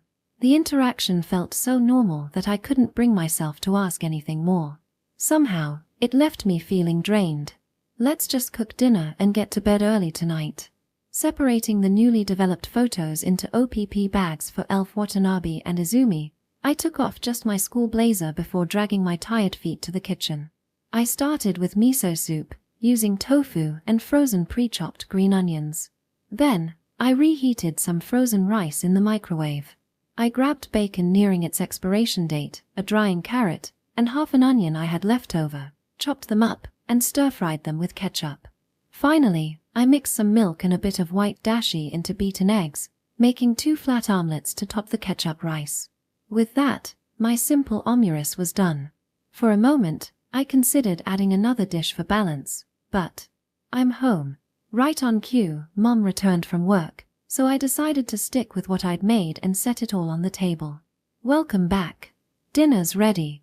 Thanks. But immerse with miso soup? What kind of combo is that? This was my mom, Yukiko Oki. Her business bag, stuffed full with a laptop and documents, looked like it might burst. She wore a semi-casual grey pantsuit, which she quickly shed at the dining table, settling down with a heavy sigh. It's just a fridge clean-out special. I'll restock tomorrow, so bear with it for today. Also, I know you're tired, but at least wash your hands before you eat. Yes, yes. Don't sound like my mom, I'm the adult here. You're the mom here, so as an adult, maybe wash your hands before your kid has to remind you. With a pout at my nagging, she obediently headed to the sink. A few seconds later, she was back. That was fast. Did you really wash your hands? Did you gargle too? I did. Don't lecture your parent like you're the parent. I'm starving. Thanks for the meal. Without further ado, she plopped into her chair and dug into the dinner I'd made. This is good. Did you put something different in the eggs? White dashi. Since it's immerse with miso soup, I thought I'd add a touch of Japanese flavor. You're such an annoyingly thoughtful kid, planning ahead for your mom's snide remarks. Yukiko chuckled happily as she continued eating. Then, as if something had just occurred to her, she spoke up. Oh, by the way, did your high school photography club get any new members? At that moment, Yukuto's hand, which had just picked up his spoon to start eating, froze. Not really. Not at the moment. Good. But listen, if you ever feel like you're struggling on your own, know when to quit and take it easy. No point in working so hard on photography, it's not going to lead to anything worthwhile. Yukuto didn't reply, but the tip of the spoon in his hand dipped slightly. I know I sound like a broken record, but don't even think about making a career out of photography. Honestly, I'd find it easier to support you if you told me you wanted to be a comedian or a manga artist instead. You've told me that 1,000,000 times already, and I've told you, I'm not aiming for anything that grand. Good. As long as that's the case. Well, who knows what the future holds. Even famous photographers often started out working for some company, so just focus on doing well in your regular studies. I was talking to some of the new graduates at work today, and kids these days are so pragmatic in their thinking. As her conversation shifted to office chatter and complaints, Yukuto was finally able to start eating his immerse. While throwing in occasional nods and vague responses to her stories, he finished the modest dinner in no time. Thanks for the meal. I'm exhausted today. I'm going to take a shower and head straight to bed. Got it. Hey, Mom. As Yukuto placed the dishes in the sink and started soaking them in water, he called out to his mom, who was already hurrying toward the bathroom. Was Dad like that too? Like what? Like you said, famous photographers starting out working for companies. Ah. Her response was heavy with weariness. Whatever your father did, you shouldn't overthink it. Just aim to get into a decent university for now. With that non-answer, she effectively ended the conversation, quickly disappearing into the bathroom. And with that, the topic was dropped. Yukuto hadn't been particularly interested in continuing the conversation. His question had been more a small act of resistance against her constant pressure than a genuine inquiry. Even without asking his mother, Yukuto already knew the answer. I'm not saying I'm dead set on it or anything. His voice, too quiet for her to hear, carried no particular weight of emotion. But being pushed down so much, it just makes me want to push back. That's how kids are. He didn't think his mother was an unreasonable person. As someone who worked tirelessly every day, it was only natural that she would want to unload her thoughts at random moments. Yukuto wasn't so immature as to fail to understand that. But sometimes, the timing was just bad. Well, I'd better win something in that contest. Switching off the lights in the dining room, Yukuto headed upstairs. On the way to his room, he passed by his father's study. I don't know how tomorrow will affect my photography, but I've decided to go for it, so I'll see it through. The door to his father's study absorbed his words without giving any response in return. As if confirming this silence, Yukuto nodded to himself before heading to his room. He didn't see his mother again for the rest of the night. Section. The next day after school, standing by the front gate waiting for Yukuto was none other than the elf-like Watanabe and, as everyone might have predicted, Izumi Kotaki was right by her side. Well, I kind of expected this. Chemph. Like I'd ever let Fuka-chan be alone with you, senpai. She had the energy of a mother cat ready to defend her kitten, her metaphorical claws and fangs all but bared. Izumi-chan, Beep-woo. I'm the one who invited Okikuan, so don't be rude to him, and besides, Izumi-chan, he's your senpai, don't talk back to him like that. It's making things harder, so take a step back, will you? But it's fine. Senpai doesn't seem to care anyway. Well, I don't mind, but hearing that from you feels a bit off. You know what, forget it. Even after being scolded by the elf Watanabe, Izumi stubbornly tried to wedge herself between the two, leaving Yukuto looking resigned. Honestly. Sorry, Okikuan. I don't really need Izumi-chan here today, but… Fuka-chan, that's so mean. The elf Watanabe's unusually sharp tone seemed to deal a serious blow to Izumi, who looked genuinely shocked. She wouldn't stop insisting on coming, so I gave up and let her tag along. Maybe she'll have something helpful to add. Yeah, no worries. I figured she'd come along anyway, even without a reason. Wow, senpai, way to make me sound like a nuisance. Don't talk to your senpai like that. And if you keep it up, I won't let you inside. Oh, so being born 1 year earlier makes you that much better. Let's go, Oki-kun. Forget her. Okay. Ignoring Izumi's lively protests, the elf Watanabe took Yukuto's hand and began walking briskly. Che. Wait for me, Fuka-chan. Seemingly determined not to let Izumi walk beside them, the elf Watanabe slung her bag over her right shoulder while keeping her left hand firmly clasped around Yukuto's. She didn't let go, not even for a moment.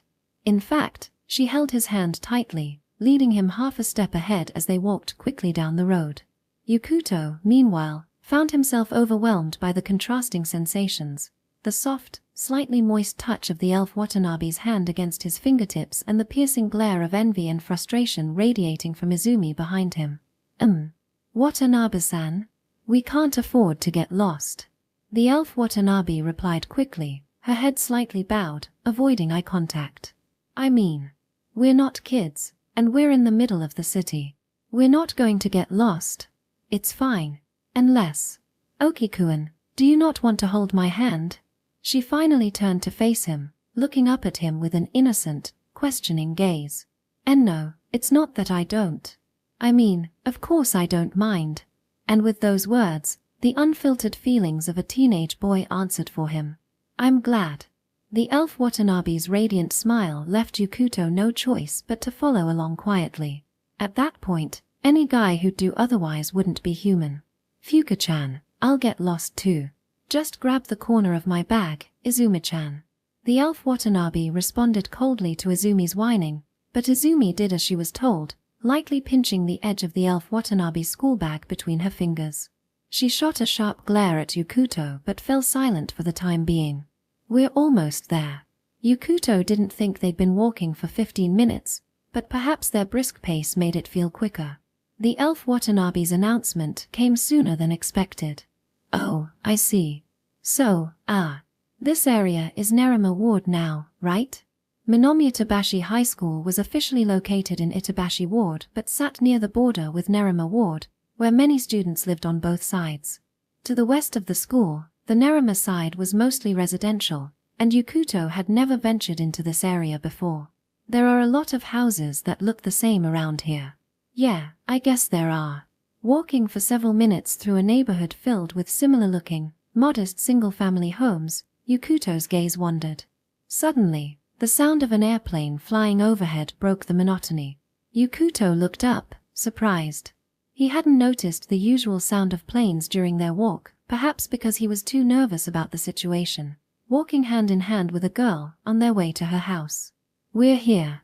Her voice snapped him back to reality, and he returned his gaze forward.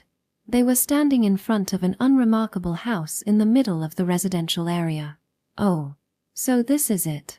It felt rude to call the house plain, but there was no denying it was an incredibly ordinary two-story home. The exterior walls were cream-colored, and the roof was covered with black slate tiles. Half of the first floor served as a garage, currently empty except for 2 bicycles parked side by side. Somehow, the image of an elf and bicycles didn't quite align in his mind. The small garden was neatly maintained, with well-trimmed grass, shrubs, and a little flower bed. Bright red and white flowers, possibly planted by Watanabe herself, added a cute touch to the scene. Next to the gate was a nameplate reading Watanabe and a standard address marker issued by the local ward office. If Yukuto had come here thinking of it as Watanabe Fuka's house, it would have perfectly matched her refined and elegant image. But approaching it as the elf Watanabe's house, he couldn't help but feel underwhelmed. There was nothing extraordinary about it. Honestly, apart from the neat garden, it wasn't much different from his own house.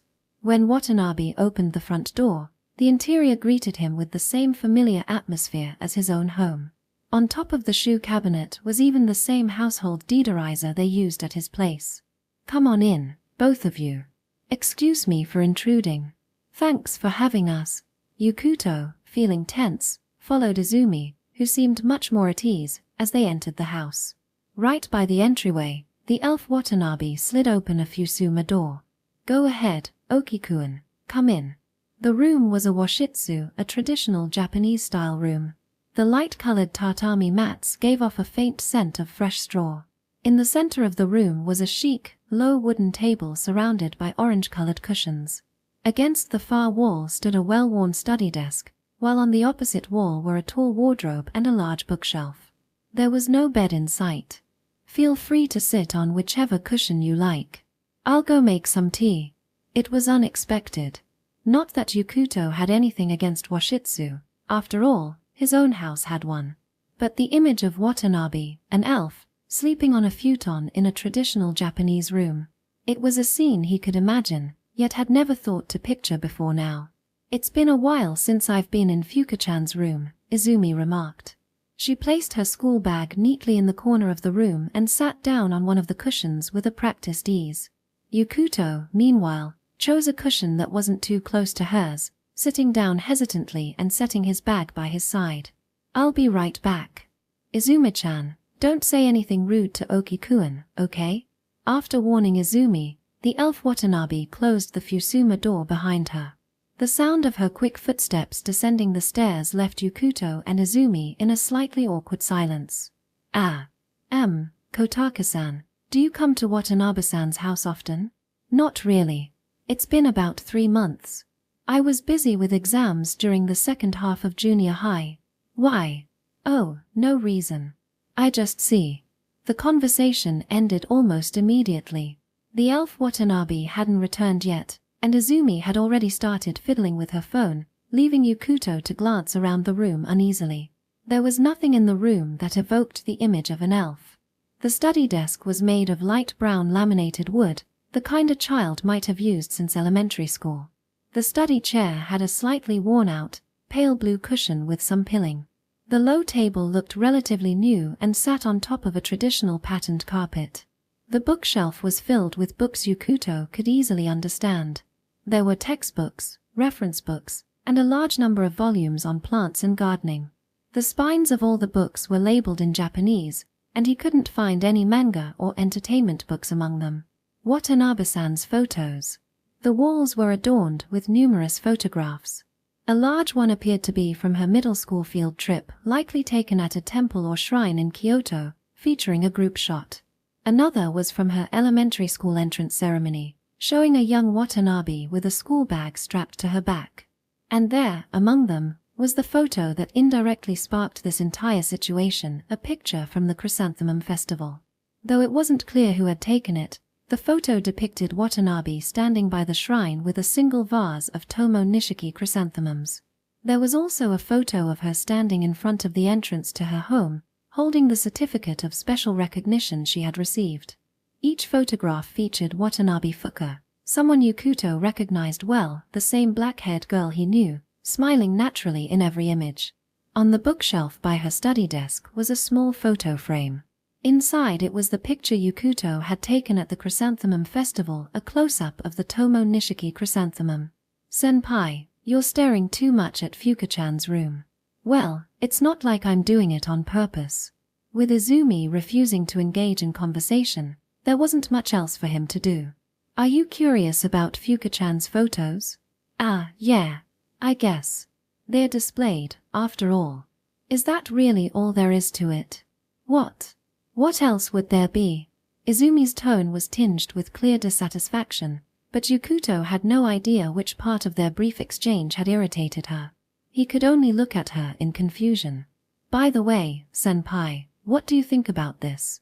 She held out her phone, showing him an image on the screen. The picture featured Izumi and Watanabe Fuka standing side by side. Not the elf, but simply Watanabe with her black hair.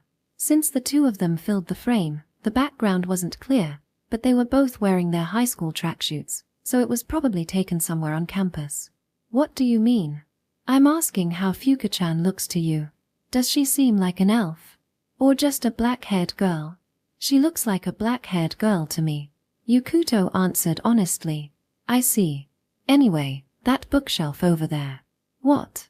Fuka-chan's elementary and middle school graduation albums are in there. And so, this is one of those moments, right? When the girl isn't around, the guy gets curious and sneaks a peek at her stuff, and then she comes back yelling, "What are you doing?" That's how this is supposed to go, right? It's classic. What kind of classic is that? Yukuto sighed and shook his head. It doesn't matter if it's a guy or a girl, no decent person rummages through their friend's room without permission, especially on their first visit. How boring. Well, I've already seen it all plenty of times, so I'll just take a look. Wait, what? Ignoring him, Izumi reached over to the bookshelf, casually pulled out a large album that looked like it contained her school memories, and began to open it right in front of Yukuto. I'm not looking. Sure you're not. But come on, don't you want to see Fuka-chan's old photos? Just then, the Fusuma door slid open with a sharp sound, and a scowling Watanabe Fuka appeared. Izumi-chan, I can hear you. Whoops. It seemed the elf Watanabe had changed into casual clothes. She carried a wooden tray with an elegant curve, holding 3 handleless cups, from which gentle steam curled. The sight made Yukuto involuntarily catch his breath. Wearing a loose-knit sweater, the elf Watanabe somehow appeared. Well, more prominent in certain ways than she did at school. That fleeting thought barely lasted a second. In a situation where nothing had even been discussed yet, letting any stray impure thoughts show would only provoke a troublesome reaction from Izumi. Yukuto steeled himself, banishing the thought with iron willpower. Okikuan isn't the kind of person who'd do something like that. The elf Watanabe placed the tray on the low table with a bit more force than necessary and distributed the cups in front of them. Thanks. Ha! The unusual design of the cups and their accessories caught Yukuto's attention, pulling his focus away from the sweater entirely. The cups held a steaming beverage with a fruity aroma he didn't recognize. Each cup had a metal straw inserted into it, and a fair amount of what looked like tea leaves had settled at the bottom. Is it warm? Lifting the cup carefully and touching the straw, he noted it wasn't too hot but definitely not lukewarm, a temperature that required caution before drinking. It's freshly made, so it might still be a bit hot. Be careful when you drink it. It smells kind of like tea, but you drink it hot through a straw? Exactly. It's designed this way. Watanabe removed the straw from her cup to demonstrate. The metal straw was intricately designed, with its tip flattened into a spoon-like shape covered by a fine metal filter. Oh, I see. The straw acts as a tea strainer. For beverages like green tea or black tea, it's common to use a teapot to steep the tea leaves and pour the liquid through a filter at the spout. But with this drink, the tea leaves and hot water were mixed directly in the cup, and the straw's filter served to strain the tea while drinking. Fuka-chan loves this, doesn't she? Izumi, clearly accustomed to it, unhesitatingly placed her lips on the hot metal straw and began sipping slowly. Following her lead, Yukuto carefully tried the straw. Despite its appearance, the straw wasn't as hot as it seemed to the touch. The tea had a refreshing, fruity aroma and a subtle sweetness that didn't come from sugar. It was delicious. Wow, this is my first time drinking this, but it's really good. Really? I'm glad you like it. These cups and straws are new to me, too. They're such interesting shapes. Yeah. The cups are called queer, and the straws are bombilla or sometimes bombaja. Though her explanation didn't clear much up, it was enough for Yukuto to understand that these were objects he'd neither seen nor heard of before. If the cups and tea were part of an unfamiliar culture, could they possibly be related to elves or magic? Were they connected to the core of the story the elf Watanabe wanted to share today? The sight of the elf Watanabe, elegantly drinking fragrant tea from the beautifully crafted wooden cup and silver straw, was undeniably picturesque. Watanabe-san, this tea. It's my favorite. I've been drinking it since I was little. I see. So, could this be connected to your roots, Watanabe-san? My roots? What do you mean? As Yukuto found himself captivated by her presence, a sharp, level-headed voice from Izumi suddenly cut through the air. This is mate tea. It's a South American drink. Quilla and bombilla are Spanish terms, and they're the utensils used to drink mate tea in Argentina. That's misleading. The moment Izumi's explanation registered in his mind, Yukuto couldn't hold back his reaction. What? I figured you'd think that, so I said it quickly. The elf Watanabe raised her voice in protest, seemingly offended, but Yukuto couldn't help but feel this was no different from previous instances involving mysterious-sounding items like salamanders or mithril swords. For the first time, Izumi directed a cold glare at the elf Watanabe. Fuka-chan, look, drinking mate tea is fine, but using words like queer and bombilla in this context. You're leaning way too hard into the elf aesthetic. You should probably stop misleading people like this in the future. Especially this bombilla, it's a fancy one, isn't it? The intricate design makes it look way too magical. But mate tea is incredibly nutritious, it's even called a drinkable salad. That's not the point. Speaking of which, Izumi turned her gaze toward Yukuto. Senpai's finally relaxed enough to start chiming in with his own comments. So isn't it time you got to the point and told your story? Izumi's no-nonsense tone left the elf Watanabe momentarily stunned, but she soon exhaled deeply, as if steeling herself. Oki-kun, you want to know what an elf really is, don't you? And who I really am? Why yeah. That's right. At this moment, Yukuto felt genuinely grateful for Izumi's presence. The elf Watanabe, now wearing a serious expression, set her queer on the table and began. Oki-kun, do you know where the word elf comes from? Where the word comes from? Like, its origin? Yes. In Japanese, it's written in katakana as, but if you trace it back, it originates from the Old Norse word alpha, which appeared around the 8th century in Norse mythology. From there, the term evolved as it spread to other languages across Europe. Wow. I didn't know that. Yukuto had never thought about the origins of words like elf, dwarf, goblin, or dragon, all terms commonly used to describe fantasy creatures in modern Japan. He had vaguely assumed they came from somewhere in Europe, but having the time period and region pinpointed made the concept feel suddenly clearer. So, wait a second. Are you saying elves actually exist? Like, the kind with long ears, impossibly beautiful hair, and magical abilities? Be beautiful? Oh, Oki-kun. I can't take this anymore. Yukuto had only wanted to confirm what sounded like an unbelievable revelation, but the elf Watanabe seemed flustered, while Izumi let out a bored snort. Calm down, Oki-kun. Thank you for the compliment, but that's not what I mean. To be precise, it was around the 8th century when our ancestors, those who would later come to be known as elves, began arriving on Earth. Arriving on Earth. The conversation took a sudden turn from fantasy to sci-fi, leaving Yukuto thoroughly confused. Wait, are you saying they're aliens? Like extraterrestrials? Whether it's another planet? I honestly don't know. But in this context, we have no choice but to call it Earth. After all, Earth doesn't have another proper noun to represent itself, does it? The elf Watanabe raised her palm to stop Yukuto's questioning expression before standing. My species, the ones you call elves, or as we call ourselves, Sanalf, gained the ability to traverse worlds 1,200 years ago, she said, standing in front of the sliding doors of the closet. I came to this place, Japan, from another world. Another world. Izumi-chan told me that using the term another world would make the most sense right now. Nashra Villa, that's the name of the world I was born in.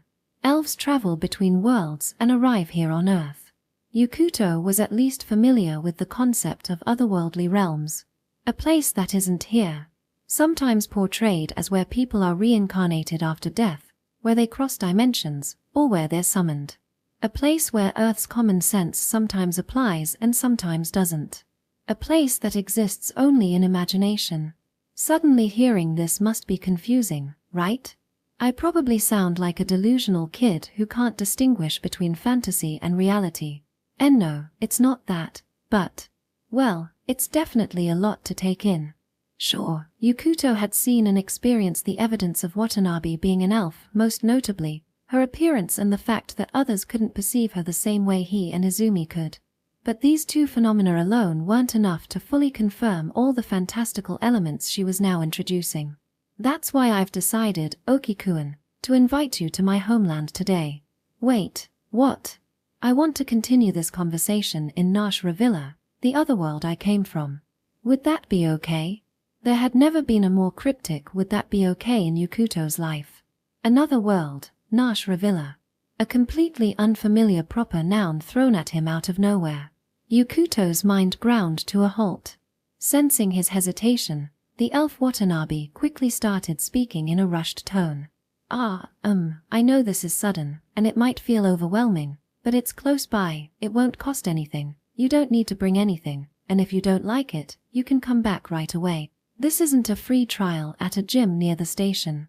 Realizing Yukuto was starting to feel overwhelmed, the elf Watanabe placed her hand on the sliding closet door and pulled it open. Look. See. There's nothing dangerous about it. And you can get there from here. The ordinary sliding door of a traditional Japanese closet now faintly glowed. Where one might expect to see a dimly lit storage space, there was instead a vast expanse of wood, grass, soil, flowers, and sunlight. There are sandals for the two of you right here. She opened the opposite sliding door, revealing what Yukuto expected, a normal storage space with futons and boxes. From amidst the clutter, she pulled out 3 pairs of sandals. What do you think? Stories about magical portals hidden in desks, train station pillars leading to other realms, or wormholes in the cosmos had existed long before Yukuto was born. But an elf linking a closet in a traditional Japanese room to a free, short walk accessible otherworld was an entirely new concept to him. Why a closet, though? The elf Watanabe ignored the exasperated question, carefully placed 2 pairs of sandals at the border of the glowing doorway, and, as if stepping onto a veranda, crossed the boundary herself. Anyway, Oki-kun, come on. The natural way she crossed the boundary, extending her hand toward him, rendered any further protests meaningless. Almost reflexively, Yukuto took her outstretched hand. Pulled gently by her slender arm, he stepped into the otherworldly landscape as if stepping out onto a balcony. The moment he crossed, everything changed, the sounds he heard, the scents he smelled, the wind and temperature against his skin, and even the colors of the light around him. A vast sky stretched above him, and an endless grassland spread before him. Welcome to Nashra Villa, the elf Watanabe said, her cheeks slightly flushed. She let go of his hand, and in that instant, the full realization of standing on unfamiliar ground hit him. This is incredible. For the first time, everything Yukuto saw seemed to shine without needing the filter of a camera's viewfinder. He shivered with awe, unable to stop the words from slipping out. Seeing his reaction, the elf Watanabe smiled softly and began to speak. We, the elves of Nashra Villa, or San Alf, bear the responsibility of atoning for the sins of our ancestors. Long ago, a demon lord, one of the San Alf, plunged Nashra Villa into chaos. Just before their defeat, the demon lord fled somewhere on Earth. For the past 200 years, the San Alf have been confined to the Astotyran floating prison island. Our duty is to find and defeat the demon lord who escaped to Earth, blending into human society while hiding our true identities. That's the burden we carry, our atonement. And I'm one of the San Alf. The secret of my people is my secret too. The elf Watanabe exhaled deeply before adding with a light smile, well then, shall we go back? There's no way I can go back now. What came out of Yukuto's mouth next wasn't awe or amazement, it was the largest outburst of disbelief in his entire life. Chapter 5. Watanabe Fuka knows a lot about Japanese surnames. No way we're going back already. Senpai, why are you shouting all of a sudden? Izumi, who had just stepped through the boundary door following Oki, looked at him with wide eyes. Even Watanabe, the elf, seemed startled by his outburst. Oki-kun, what's wrong? I said. No way we're going back already. Oki repeated himself, practically yelling. Wait, but didn't you say you were really anxious about coming to Nashra Villa? Of course, I was nervous. But leaving without even getting 10 meters past the entrance is way too soon, don't you think? Think about it. Can someone who visits Okinawa but never steps out of Naha Airport really say they've been to Okinawa? Or someone who goes to Hokkaido but never leaves New Chaitos Airport, can they honestly say they've experienced Hokkaido? Well, I've never been to Okinawa, but I think New Chaitos Airport is satisfying enough to fill up your Hokkaido gauge a decent amount. How would I know? I've never been to Okinawa or Hokkaido. And wait, you've been to Hokkaido, Watanabe-san. Speaking of which, Fuka-chan gives me Hokkaido souvenirs regularly, doesn't she? I couldn't help but be curious about the kind of souvenirs an elf might pick for her best friend from Hokkaido, but now wasn't the time for that. Anyway, if someone promised to take you to Hokkaido or Okinawa, and then they suddenly said, Let's go back before we even leave the airport. Wouldn't you go? What? I'm not asking for some grand adventure or to awaken some special abilities, but still, can't we at least see something new? Is that how it is? That's exactly how it is. Also, Watanabe-san, you mentioned stuff like Sanalf, Demon Lord, and Floating Prison Island like their normal word. Can you talk about those a bit more seriously? Well, Fuka-chan is kind of like that. But, Oki-kun, think about it. If a Japanese person were to share a secret about themselves, would they casually mention that the Watanabe surname traces back to the legendary warrior Watanabe no Sooner, famous for slaying the demon Shutendoji? Wouldn't they just not bring it up? Well, no, I guess not. But isn't this a totally different situation? I get what you're saying, but to me, it feels the same. With that, Watanabe, the elf, offered a faint, gentle smile and lowered her gaze. By the way, there's a theory that the Ogi family name originates from a local clan in Shimusa Chikugo, back when it was pronounced as Ogi. It's also said to be connected to the Sua deity lineage. I never thought I'd learn about the origins of my pretty ordinary last name from an elf in another world. And why are you saying it so seriously? Ordinary. The Ogi surname is actually quite rare. It ranks below the 300th percentile of Japan's population. Why do you know so much about my family name? I bet my parents don't even know half of this. That's because Ogi is a surname that elves often choose. I've never heard the phrase a surname elves often choose in Japanese before. Isn't it weird to be in another world and hear stuff about my last name's origins, let alone that elves favor it? Oki, feeling drained, almost slumped to his knees, his hands resting on them, as if giving in to the absurdity of the situation. The top 5 surnames that elves living in Japan tend to choose. Number 1 is Mori. Is this some kind of short video? Second is Ogi. And by the way, Yukuto as a name is so cool that elves think it's almost unfairly perfect. Hearing her call his name cool while fidgeting slightly made Oki's heart race. As he struggled with this sudden pounding in his chest, he thought he felt Izumi's cold gaze boring into the back of his head. Clearing his throat awkwardly, Oki gestured for Watanabe, the elf, to continue. By the way, what are the 3rd, 4th, and 5th choices? Osugi. Watanabe. Jugami. Jugami as in tree and god, meaning tree spirit. It originates from the souls of trees and evolved into a surname. While it's commonly read as Kodama, that reading gets confused with Kodama meaning child soul, so many elves prefer the pronunciation Jugami or Jigami, which has a stronger connection to the divine. Apparently, it's a surname often found in Aichi Prefecture. It's an actual surname. Wait. Does that mean there are a significant number of elves in Aichi Prefecture? I'm not sure. I don't personally know any elves from there, though. That casual admission that she might not know them personally but knew of them sent a faint chill down Yukuto's spine. At the very least, one thing was clear: aside from Watanabe Fuka, there were indeed other elves living in Japan. Overall, surnames related to trees seem very elf-like, but why Watanabe, then? The Watanabe surname, after Watanabe no Sooner, became associated with people who made a living ferrying rivers and building ships. Doesn't it seem fitting for elves crossing from the frontier of Nash Livala to the far reaches of another world?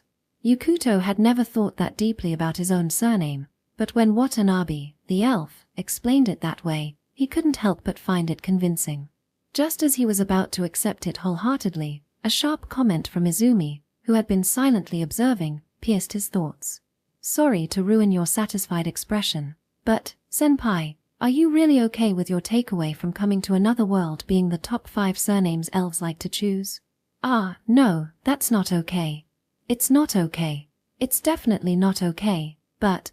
Yukuto glanced nervously between Izumi's cold stare and the elf Watanabe's serene smile before responding weakly. I mean, the things I wanted to know are mostly cleared up now. What? Are you serious? Why yeah. I mean, Watanabe-san told me everything up front. The elves of Nash Livala, called Sanalf, bear the responsibility of atoning for their ancestors' sins. Apparently, the demon lord who once plunged Nash Livala into chaos was also from Sanalf. Before being defeated, he escaped to Earth, And ever since, for over 200 years, Sunalf has been restricted to the Astotyran floating prison island, which is supposedly where we're standing now. Unable to leave, their ancestors fled to Earth and went into hiding to blend into society, searching for the Demon Lord as a form of penance. And Watanabe-san is one of them.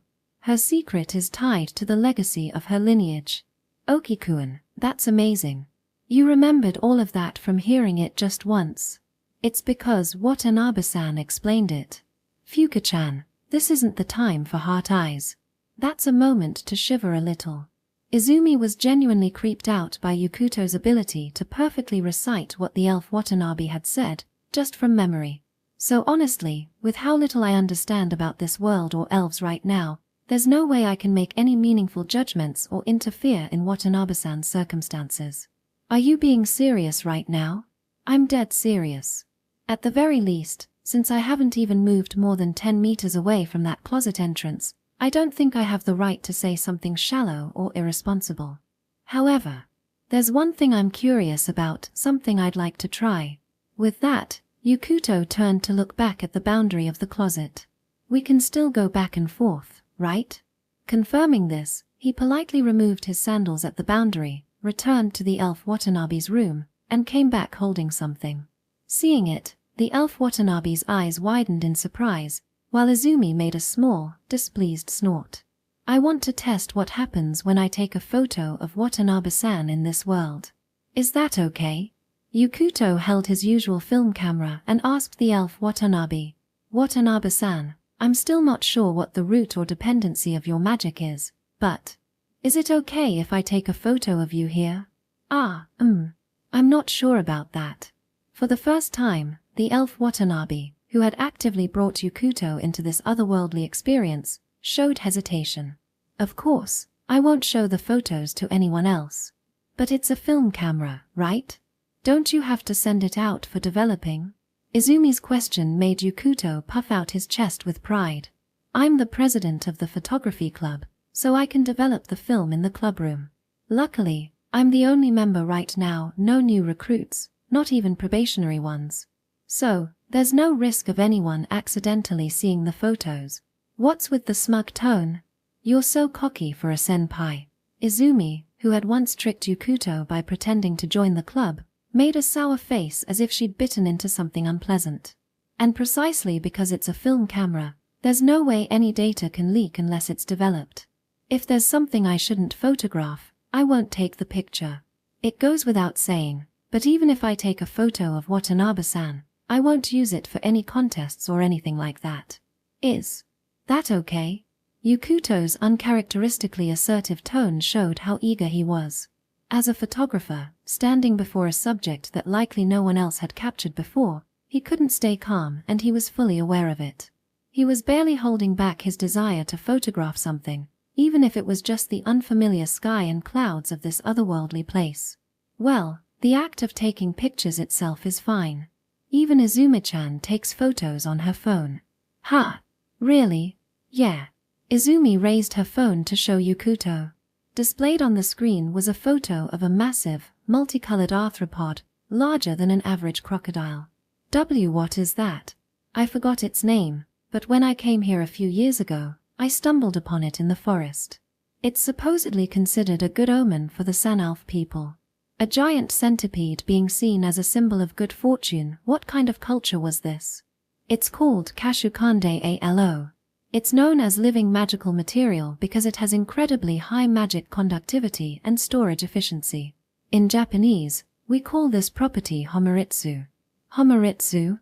Yukuto barely resisted the urge to retort that no such Japanese word existed. The Kashukande Alo's carapace is used for armor, its legs for weapons and tools, its internal organs for medicine, and its head as a charm for warding off evil. Capturing an adult is said to bring in enough money to feed a household for a year. The one Izumi-chan saw was still a juvenile, so she only took a picture from afar. Such a practical symbol of fortune. Once the initial shock wore off, a smile returned to Yukuto's face. See, that's the kind of thing I want to see more of, hear more about, and try photographing. It's human nature to want to experience new sights and sounds when visiting unfamiliar places. And if it helped Yukuto understand the elf Watanabe's roots, there was no way he wouldn't want to pursue it. I'm fine with you taking pictures. If we had more time, I could even take you to a Sun Elf village so you could take photos there. But the elf Watanabe looked apologetically at Yukuto's hands. I think it's better if you don't use that camera. What? Yukuto glanced down at his camera, puzzled by Watanabe's unexpected hesitation. I think you should use a smartphone or a regular digital camera instead. Even if the images somehow leaked, there wouldn't be any metadata about the location, and any pictures of plants, animals, or people from here would just be dismissed as cosplay or CGI. Her attitude toward potential information leaks was surprisingly casual and unbothered. Still, if that's what Watanabe thought, Yukuto had no choice but to agree. But that only made him more curious. Why did she have such an issue with his analog film camera? The elf Watanabe, looking slightly embarrassed, seemed to steel herself before speaking, her face flushing red. If I'm mistaken, I apologize. But, Oki-kun, I don't think that camera of yours is just a regular film camera. ! Yukuto caught his breath. I've been wondering about it ever since last year's Chrysanthemum Festival. What about it? Out of all the amazing chrysanthemums there, how were you so sure to photograph my Tomo Nishiki before even realizing it belonged to me? Well, that's because he had seen Watanabe Fuka's name tag, or because it struck him as an excellent subject. Those were the reasons Yukuto wanted to give, but the words caught in his throat. If he had been a more tactful person, or less sincere toward Watanabe Fuka, the elf, he might have said that and let it slide. But his conscience didn't allow him to lie, even a little, to the elf he now wanted to fall in love with all over again. The truth was, recognizing the flower as a worthy subject was an afterthought. In reality, the single bloom had shone brilliantly through his camera's viewfinder. It wasn't until after capturing its beauty, arranging the composition to bring out its charm, that he realized it was a Tomo Nishiki chrysanthemum and noticed Watanabe Fuka's name tag. And yet, Yukuto had never spoken to anyone, not even the elf Watanabe, about the brilliance of his subjects as seen through his camera's lens. Oki-kun, you started taking pictures of me with that camera just before you confessed to me, right? And then after that, he had confessed to Watanabe Fuka, and from that moment on, she had appeared as an elf to him. To be precise, the photography had started 3 or 4 days before his confession. But the way Yukuto faltered now made it clear there was no point in correcting such specifics. That's why I thought, maybe, just maybe, that camera has some kind of strange power or mechanism, something that lets it capture, or maybe even break, our magic. He couldn't deny it. The subjects that happened to come into the viewfinder seemed to radiate a brilliance and grow in presence, regardless of whether Yukuto consciously noticed it or not. This phenomenon defied all the scientific understanding Yukuto knew. It was a supernatural event on par with Watanabe's ability to cast illusions and open boundaries to another world. The only reason he hadn't considered it as such until now was that he hadn't thought about it deeply. He had always found it odd. It didn't feel normal. But because it was a camera that had belonged to his father, and because nothing else unusual happened, he had never investigated the cause or spoken to anyone about it. And now, from Watanabe's perspective, Yukuto's film camera looked like a magical tool with the power to dispel magic. During Japan's Bakumatsu and Meiji periods, there was a superstition that having your photo taken would steal your soul. Who would have thought, in modern-day Reiwa Japan, that an elf would believe a camera to be a magical artifact capable of dispelling otherworldly magic? Surely, neither Louis Daguerre nor Alphonse Giroux, the pioneers of the daguerreotype camera, could have imagined such a twist. Wait. That reaction. Don't tell me it's actually true. Izumi's skeptical expression deepened as she looked at Yukuto, who was silent and visibly shaken. And no, that's not it. That's not it at all. My camera doesn't have any kind of fantastical powers like that. But how was he supposed to explain this phenomenon? The words wouldn't come to him right away. From Yukuto's perspective, the subject seemed to shine, but in the case of Watanabe the elf's Tomo Nishiki chrysanthemum, the flower itself wasn't actually emitting light. Rather, it felt as if light was welling up from behind the subject, surging toward Yukuto's eyes and illuminating the object in question. Even this light, however, was inconsistent. It sometimes seemed white, other times golden. Yet, it wasn't visible as actual white or gold light to Yukuto's eyes. It was an intensely subjective experience, difficult to describe in words. So, if you're saying it's not what Fuka-chan suspected, then there must be something else about it, right?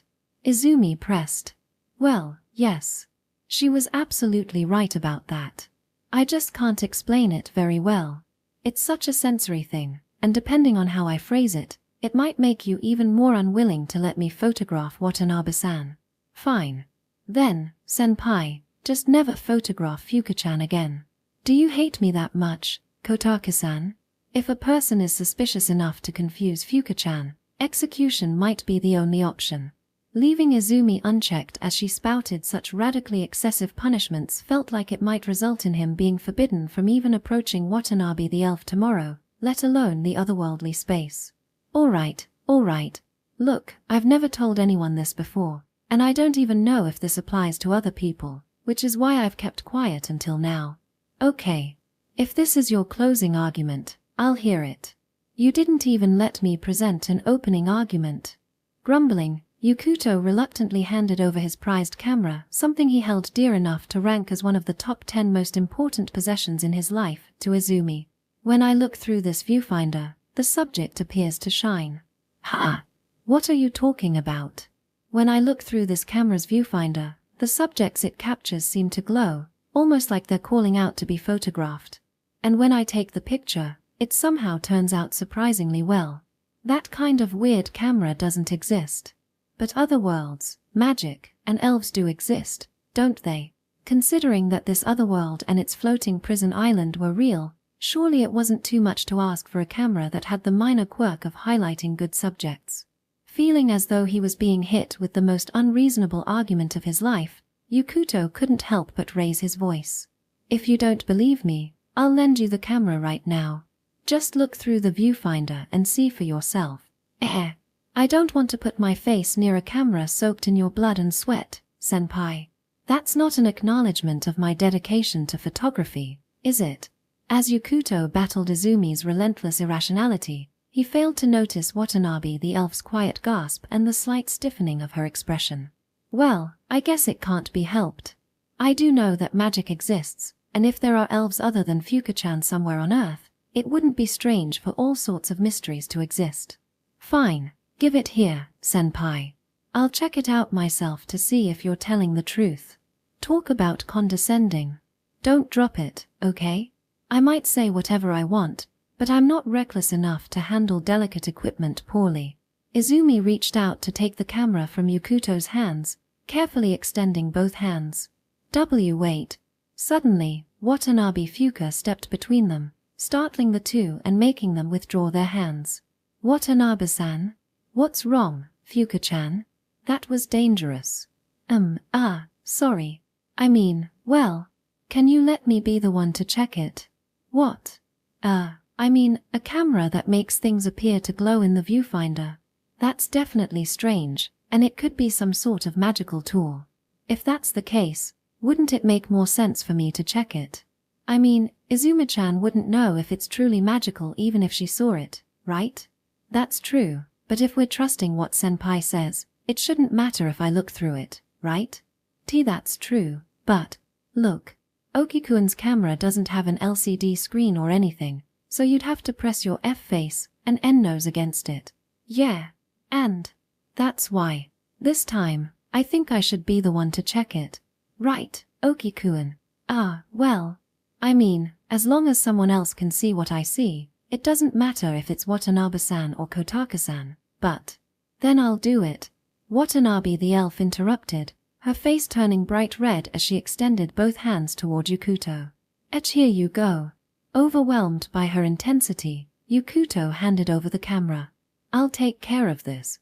With a surprising seriousness, Watanabe accepted the camera. Though she looked a little startled by its weight, she quickly adjusted, holding it firmly in both hands as she exhaled deeply. This is the first time I've held something so sturdy, Watanabe Fuka said, lifting Yukuto's camera to her face. Her voice, still tinged with her earlier nervousness, carried a breathy undertone as she examined it carefully. Oki-kuns. This is really big. What? Oh, yeah. My hands are small, so it's hard to grip something this large. And this rough part on the side, I thought it would be softer, but it's surprisingly solid. What are you even talking about, Fuka-chan? Ha! The camera, of course.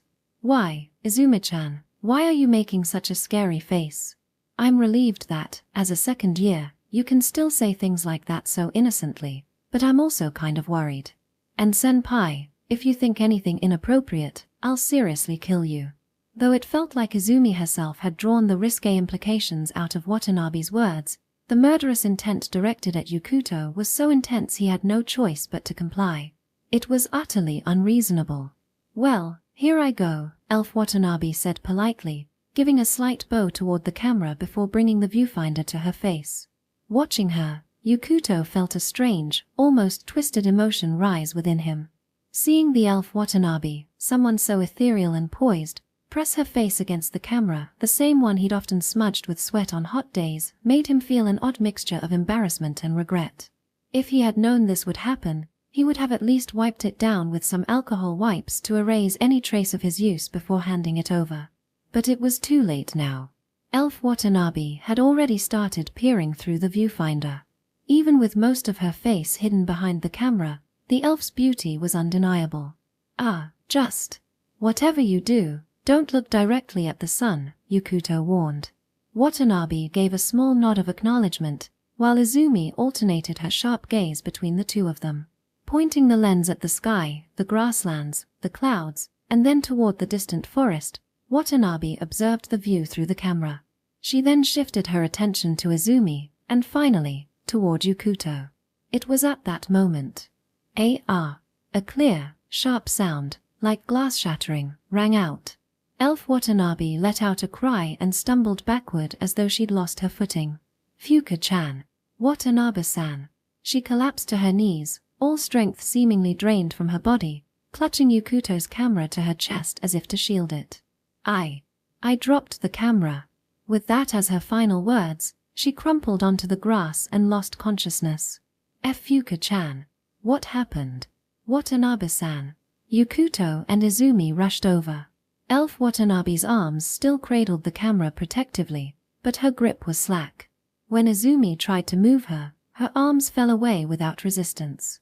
What the hell is going on, Fuka-chan? Fuka-chan, wake up. Izumi's pale face reflected her growing panic as she called out, but the elf Watanabe gave no response. What's with this camera? Izumi shouted, her frustration spilling over. Grabbing the camera strap, she practically flung it at Yukuto. Lowering her head to the elf Watanabe's face, Izumi let out a sigh of relief. Thank goodness. She's breathing. Fuka-chan, are you okay? Can you wake up? But the elf Watanabe remained unresponsive to Izumi's desperate pleas. This is bad. What do we do? Senpai, what is up with that camera? I don't know. Nothing like this has ever happened when I used it. It happened the moment she pointed it at you. I saw it with my own eyes. I don't know what to tell you. I didn't do anything, and I have no idea what's going on. Yukuto recalled the exact moment the elf Watanabe had turned the lens toward him, but since he himself felt nothing out of the ordinary, he was at a complete loss for an explanation. Forget that.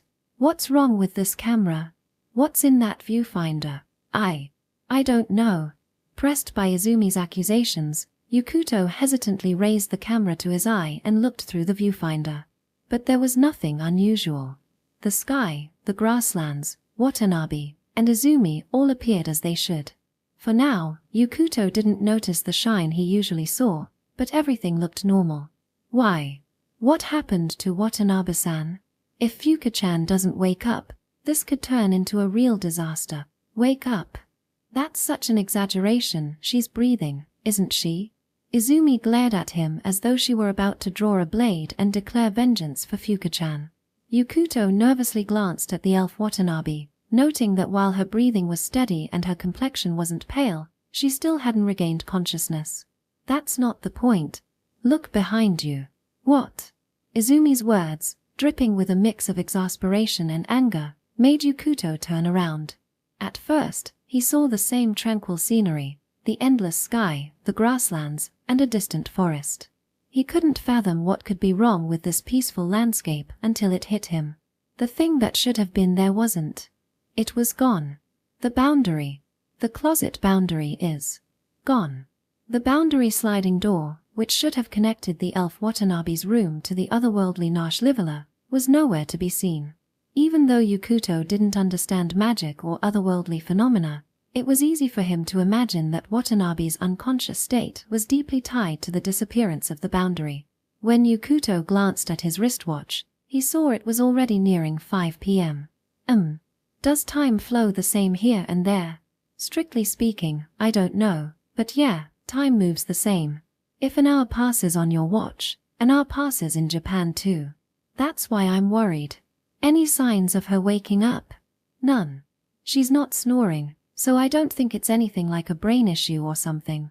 But if shaking her too hard has some weird effect, that'd be bad, so I just tried lightly slapping her face, no reaction. Yukuto didn't know what snoring had to do with brain function, but even accounting for the casual physical contact between girls, Izumi seemed much calmer than he was. What about her pulse? I'm panicking too, okay?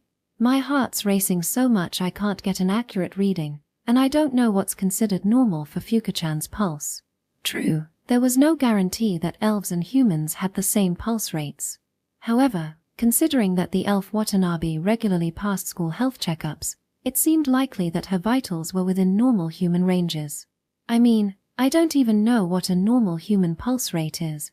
Neither you nor I are calm right now, and with no phone signal here, we can't even look it up. Ah, that made sense. If the boundary was closed, it would cut off the faint signals they had been receiving from the other side.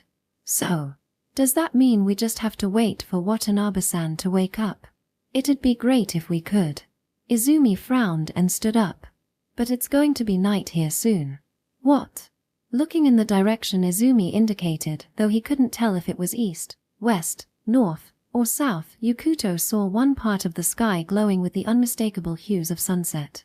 Until now, he hadn't paid much attention because he was still wearing his school uniform, but the temperature here was about the same as in Japan.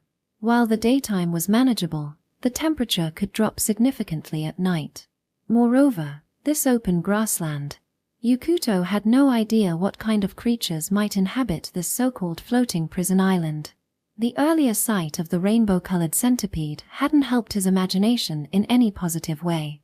This grassland clearly lay outside the bounds of human civilization, and staying here with an unconscious person seemed like a recipe for disaster. What should we do? If any wild animals show up, you could just take a picture of them. How can you be so relaxed about this? Seriously. Izumi, despite her lack of composure, seemed to be enjoying Yukuto's panicked reaction just a little. Her expression made him suspect something. You don't seem as panicked as I am. Do you have a plan, Kotake-san? Well, yeah. Honestly, I'm not too thrilled about it, though. Izumi admitted this casually, glancing between the unconscious Watanabe and Yukuto. See that forest over there? There's a Sun Elf village in there. I've been there a few times. If we go, they'll probably help us. She pointed toward the patch of trees on the horizon Yukuto had noticed earlier. If you know the area, why are you so hesitant? What's the issue? Your camera, senpai. I'll have to explain why Fuka-chan ended up like this, and there's a good chance they'll mess with your camera. Worst case, they might treat you like a criminal. Well, I guess that can't be helped. After all this, I want to know what's up with this camera too. If the elves can investigate it, they should. I'll take the scolding if it comes to that. That's not the only issue. Even if they help us and send Fuka-chan back to her home in Japan, the person helping us, you see. Izumi's face darkened noticeably. I don't think they've ever really liked me much. Honestly, I'm worried that because of this incident, Fuka-chan might be pulled out of her student life in Japan altogether. What? Are they some sort of big shot in Sanalf? It's not about being important. For us, it's even more significant. Izumi spoke with a heavy tone. The person will have to ask for help in that forest village. Is Fuka-chan's mother. Her name is Watanabe Ryoka. And of course, she's an elf too. A San elf. Section. Audiobook by Masquerade at Masquerade Audiobooks. Chapter 6. Watanabe Fuka cannot see. There's a saying that carrying an unconscious person is much harder than carrying someone who is awake. While it's true that mass doesn't change regardless of consciousness, the issue lies in the lack of posture control by the person being carried. Yukuto had thought so when he first heard this explanation back in middle school. Now, as he faced the reality of carrying an unconscious person on his back, he found himself irrationally resenting his younger self for considering it a mere theoretical issue. For a high school boy with no special training, carrying a girl his own age wasn't a matter of whether she was heavy or light, conscious or unconscious, it was simply impossible. "Senpai, are you okay? Still alive? Who? For the first time, Izumi's voice carried genuine concern, but Yukuto couldn't even muster a response. He lay flat on his back at the base of a tree in the grasslands, breathing heavily. After about an hour of walking since they first set out, every joint and muscle in Yukuto's body was screaming in protest. Getting the unconscious elf Watanabe onto his back had been a struggle in itself. Just touching an unconscious girl was enough to make the task daunting. Even with Izumi's help, Watanabe's limp upper body swayed unpredictably, making it incredibly difficult to position her on Yukuto's back. At first, Izumi had been loudly warning him not to touch her skin or any weird places. But by the time they finally managed to get the elf Watanabe secured on Yukuto's back, her patience had worn thin. "Okay, I'll leave it to you. Good luck," she said. For the first 3 minutes, Yukuto had been hyper-aware of how close Watanabe was to him, of where his hands were placed, of her warmth, of her figure and scent. His heart had raced uncontrollably. By the 4th minute, his heart was racing for an entirely different reason. The crushing weight on his body made his cardiovascular system scream in protest. It wasn't about Watanabe's weight as a girl, or even as an elf. It was simply the weight of carrying another human being on uneven terrain for an extended period. Carrying someone for such a long distance was something only well-trained individuals, like soldiers or rescue workers, could manage. For Yukuto, a second-year high school photography club president, it was a task far beyond his capabilities. Still, Yukuto managed to endure for 15 minutes, even while struggling with the unfamiliar sandals on his feet. When he finally suggested a break, Izumi had sarcastically remarked, "A break already? Senpai, you're seriously out of shape. If you're going to say that, why don't you carry her for a bit?" Are you saying Fuka-chan is heavy? She is heavy." Yukuto's response was concise and unequivocal. "It's not about Watanabe-san specifically, it's just that carrying any person is heavy." "Fine. Stop yelling. I'll take over if you're that useless." Her face twitching slightly, Izumi supported the unconscious Watanabe as she prepared to take over the burden. "I used to play with Fuka-chan all the time as kids, giving each other piggyback rides to the park. This should be a piece of ca. Attempting to stand, Izumi lurched forward, barely catching herself with a hurried step to keep from falling. Though she managed to stand upright, her wide-eyed expression and held breath betrayed her shock. "Your neck's twisted, don't move, I'll fix it." "Oh, okay." Apparently, Watanabe's neck had tilted to one side as Izumi stood up. Yukuto quickly straightened it, but it didn't make the weight any easier to bear. "If you lean forward too much, the weight's easier to manage, but you'll trip. Try shifting the weight to your hips, pushing your chest out, and arching your back slightly to balance better. Don't give me advice like that now. I know that. Besides, you and I have completely different body types, so keep your comments to yourself."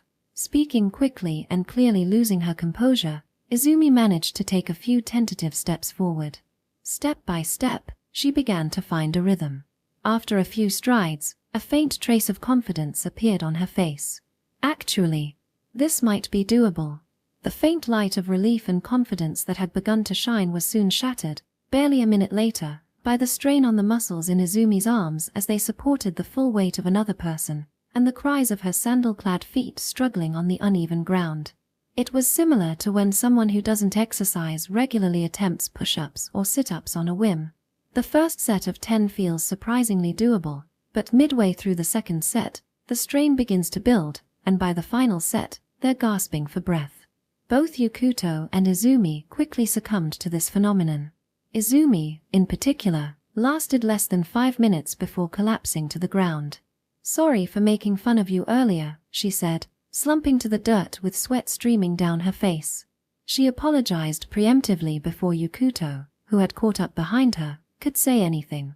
"Let's take breaks as we go. If you keep carrying her, you'll probably trip and hurt yourself at some point, Kotake-san." "Yeah, got it. But when we rest, I'll hold on to Fuka-chan." "Senpai, make sure you rest properly." Izumi nodded in agreement and supported the unconscious elf Watanabe while Yukuto took a break. After a 5-minute rest, Yukuto resumed carrying the elf Watanabe and started walking again. However, the distance he could walk before needing another break kept getting shorter. With no water to replenish themselves, and an hour having passed since they first started, both of them eventually hit their limit and could no longer move. "Kotake-san, is the elf village just inside the forest?" "How should I put it? I think we walked a fair bit last time." "You've got to be kidding me. That's not good." Yukuto groaned, rising slowly to his feet and squinting toward the forest. They were undeniably closer to their destination, but even in the fading light of dusk, there were no signs of human habitation, no glimmer of light indicating houses. "Isn't it dangerous to enter the forest after dark?" "I don't know. Last time, Fuka-chan guided me during daylight. But I think there was a path inside the forest." "Seriously? That's a problem." "Why's that a problem? If there's a path, we won't get lost, right?" "Sure, but if there's a path, why haven't we found it yet in this grassland leading to the forest?" "Oh." Izumi's expression shifted as she realized what Yukuto meant. "But I'm sure of it. Last time, the sliding door opened at that spot, and we walked from there to the path. It should have only been about 15 minutes to the forest. Fuka-chan led us along the path and—" "Wait." Her confidence faded, like the sinking feeling when you realize your phone isn't in your pocket. Judging by her past experience, they should have already reached the forest by now. Yet, despite carrying the elf Watanabe and walking for an hour, not only had they failed to reach the forest, but they hadn't encountered the familiar path either. This discrepancy unsettled her in a way she couldn't quite articulate. Seeing the only guide they had start to look anxious compounded Yukuto's own exhaustion and made it impossible to remain calm. "You don't think there's some rule like needing an elf to guide you to enter the forest, do you?" "Ha! What does that even mean?" "In fantasy stories, it's a common trope. Villages or settlements hidden from outsiders by magic, with forests or paths looping endlessly. Only people invited by the residents or mages who can break the spell can pass through." "That's not true. Because once we entered the forest, it was practically a straight path. I think." Izumi's voice had lost all of its usual composure. "But now that I think about it, the whole time, I was holding Fuka-chan's hand. Could that have been the key?" "It's possible," Yukuto replied, recalling the route from school to Watanabe's house. When the elf Watanabe had suddenly asked to hold hands, Yukuto had simply been thrilled, but in hindsight, it was a rather abrupt gesture. At the time, it had seemed like part of some story to chastise Izumi for her behavior toward him. However, right after taking his hand, the elf Watanabe had also handed her school bag to Izumi. During the few minutes they walked to the elf Watanabe's house, Yukuto couldn't recall a single detail of the scenery they had passed. He had been too excited about the prospect of holding hands with a girl, an elf, no less, and his mind had been preoccupied. But now that he thought about it, there hadn't been any landmarks or notable intersections, nothing to help him remember the location of her house. Perhaps Watanabe's house, connected to this other world, was magically concealed from the eyes of her neighbors. As Yukuto pondered this, the sky visibly darkened, and strange, unfamiliar animal cries began echoing across the grasslands. Whether they came from the vast expanse or the distant forest was unclear, but the eerie sounds made Izumi visibly uneasy. "What should we do?" "Hey, senpai, what do you think we should do?" Being asked only frustrated Yukuto further, but lashing out wouldn't help the situation. I don't know. He pulled his smartphone from his pocket, having forgotten it entirely until now. As expected, the signal bars showed 0 reception, and the time had almost reached 7 p.m. Damn it. He hadn't expected anything, but the frustration still prompted him to mutter curses as he stared at the device. Without thinking, he nearly dropped it onto the ground when, whoa, his finger somehow slipped, and a shutter sound rang out just before the phone hit the ground. Kotaki-san. Why yeah. Can you hold Watanabe-san for a second? Also, hand me my camera. What? Oh. Okay. Though her expression was anxious, Izumi complied, taking the elf Watanabe's weight and handing Yukuto the film camera he had been holding all this time. Yukuto checked to ensure there was film left, then mustered his remaining strength to lift the camera to his face, peering through the viewfinder. He slowly scanned the surroundings through the lens. When his gaze stopped on a particular point, Izumi called out nervously, "Senpai, what is it?" Unbelievable. A gasp of awe escaped Yukuto's lips before he could respond to her question. Kotaki-san, take a look. He handed the camera back to Izumi and took over supporting the elf Watanabe. Are you sure it's safe? I won't end up like Fuka-chan, will I? I think it'll be fine. Though hesitant, Izumi raised the camera to her eye and pointed it in the direction Yukuto had indicated. Slowly, she peered through the viewfinder. Izumi saw it. The glow Yukuto had described. It was the same grassland they had been staring at all day, but now a streak of light, like a celestial river, stretched directly toward the forest. Is this the path you mentioned, senpai? Yeah. But this is the first time I've seen something so big and clear, and it leads straight to the forest. Could this be the path to the village you talked about? I don't know, but it might be. I don't know, but... Izumi returned the camera to Yukuto, her uncertainty evident. Once her eyes left the viewfinder, the glowing path disappeared, leaving only the darkening grassland before them. What do we do now? At this point, there's only one thing we can do. Hold on to Watanabe-san firmly. Yukuto stood up, steadied his grip on the camera, and pointed it toward the glowing path. He pressed the shutter. The moment he did, the glow manifested in the real world, accompanied by a resonant, clear sound that filled the air. What? The path. The forest. Izumi nearly forgot to hold onto the elf Watanabe in her shock. The glowing path extended directly to the forest, and with the same resonant sound, it seemed to shatter, bringing the forest, once so distant, suddenly to the forefront as if a wall had risen up before them. What is this? What just happened? Fuka-chan. You're awake.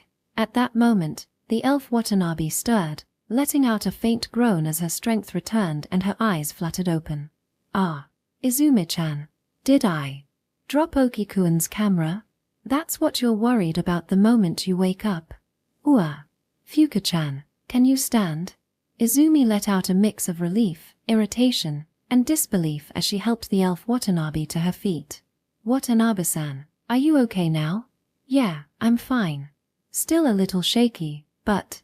When Yukuto spoke, the elf Watanabe glanced at the camera in his hands and let out a small sigh of relief. I'm glad Okikuan's camera isn't broken. Well, I mean, maybe it's not broken, but that camera is definitely strange. Look at this. Is this the path to the village? That path wasn't there before, but when Senpai looked through the viewfinder, it appeared. And when he pressed the shutter, it became visible to us. When the shutter was pressed, Fuka-chan, do you remember why you fainted? It was because you looked at Senpai through his camera. Because I looked at Okikuan? That's... The elf Watanabe seemed confused, glancing around at the surrounding landscape and back toward the grassland they had walked across. The boundary sliding door, where they had first crossed into this land, was still visible in the distance due to their painstakingly slow progress and the flatness of the terrain. At that moment, the elf Watanabe's face turned red again. Could it be? Okikuan, you carried me all the way here? Not the whole time. I helped too. Before Yukuto could respond, Izumi interjected defensively, unintentionally confirming the elf Watanabe's question. This only deepened the elf Watanabe's embarrassment as her face turned an even brighter shade of red, and she unconsciously hunched over, trying to hide herself. I was heavy, wasn't I? I'm sorry for being such a burden. No, it's not that. Having already admitted the elf Watanabe was heavy in front of Izumi earlier, Yukuto couldn't exactly deny it now. But he couldn't bring himself to tell the elf Watanabe directly that she was heavy either. Izumi smirked knowingly, clearly aware of his inner conflict. I really was heavy, wasn't I? Naturally, the elf Watanabe picked up on his hesitation and shrank even further. I didn't smell sweaty, did I? I mean, I didn't have time to shower before all this. Watanabe-san? It's nothing. I wasn't that sweaty today, really. What? Sweat? What are you talking about? And nothing. Forget I said anything. Okay. But more importantly, Watanabe-san, if you're feeling better, could you reopen the passage back to Japan? The passage? Oh, that's right. It must have closed because I fainted. I'm sorry. I said we'd get back quickly. It's fine, Fuka-chan. I don't mind what time we return. Yeah, as long as we can get back today, I'm okay with it. But still, it's not good to keep everyone waiting for no reason. Give me a moment. I'll be ready to go after resting a bit more. The elf Watanabe took a deep breath, glancing at the path and forest revealed by the camera's magic. Her brows furrowed. But why is this here? Since we didn't know when you'd wake up, I thought it'd be safer to move closer to the forest. Remember the time you introduced us to it before? Introduced? The forest. Oh. Watanabe's already pale face turned a shade paler. If the path opened without my guidance, that means... No way. She suddenly turned to Yukuto's camera, her panic evident. Could it really be that this camera broke the enchantment on the path? If that's true, this could be very bad. You both need to return to Japan immediately. Fuka-chan, calm down. We're fine right now. You still look pale, so take your time and rest. We're not fine. There's no record of anyone breaking the enchantment on the path before. If we stay here too long, the forest guardians will. The elf Watanabe didn't get the chance to finish her sentence. Suddenly, countless lights appeared, surrounding them. So fast. Eek. What is this? Yukuto instinctively shielded the elf Watanabe and Izumi, only to realize how meaningless the gesture was a moment later.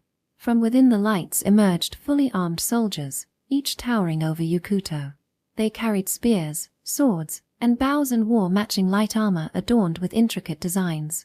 Yukuto had no knowledge of military tactics or combat, but even he could tell from their precise movements that these were highly trained soldiers. To make matters worse, they had been floating in midair since their sudden appearance. There was no chance, absolutely none, that Yukuto could win against fully armed soldiers who could fly. Yet, the soldiers didn't attack immediately. Instead, they held their spears at a cautious distance, seemingly observing Yukuto and his companions. This gave Yukuto a moment to observe them in turn, but as he examined these otherworldly soldiers, a strange and unshakable sense of unease crept over him. What? We didn't do anything. Fuka-chan and I didn't do anything. It's this senpai and his camera that did something. Behind Yukuto, Izumi shouted defensively, pointing at him and the camera. Despite the unfairness of being blamed, her outburst inadvertently shifted the situation. Fuka. Could that girl be Izumi-chan? A soldier, clearly of higher rank based on her attire, lifted the visor of her helmet. The voice was that of a middle-aged woman. When she revealed her face, Yukuto realized the source of the unease he had felt earlier. She's not an elf. The face that emerged was unmistakably that of an average Asian woman. In fact, it closely resembled the features of Watanabe Fuka, the elf he knew. Fuka. So she's one of us. She brought someone from the other world with her. As the woman revealed her face, the other soldiers began lowering their guard, lifting their visors one by one. Nearly all of them had Japanese features and spoke in fluent Japanese. The first woman descended slowly to the ground, still keeping her spear pointed at Yukuto, though her focus shifted to the two girls behind him, Fuka and Izumi-chan. What are you two doing here at this hour? I'm sorry for interrupting your work, Mother, Fuka replied stiffly, matching the cold tone of the question.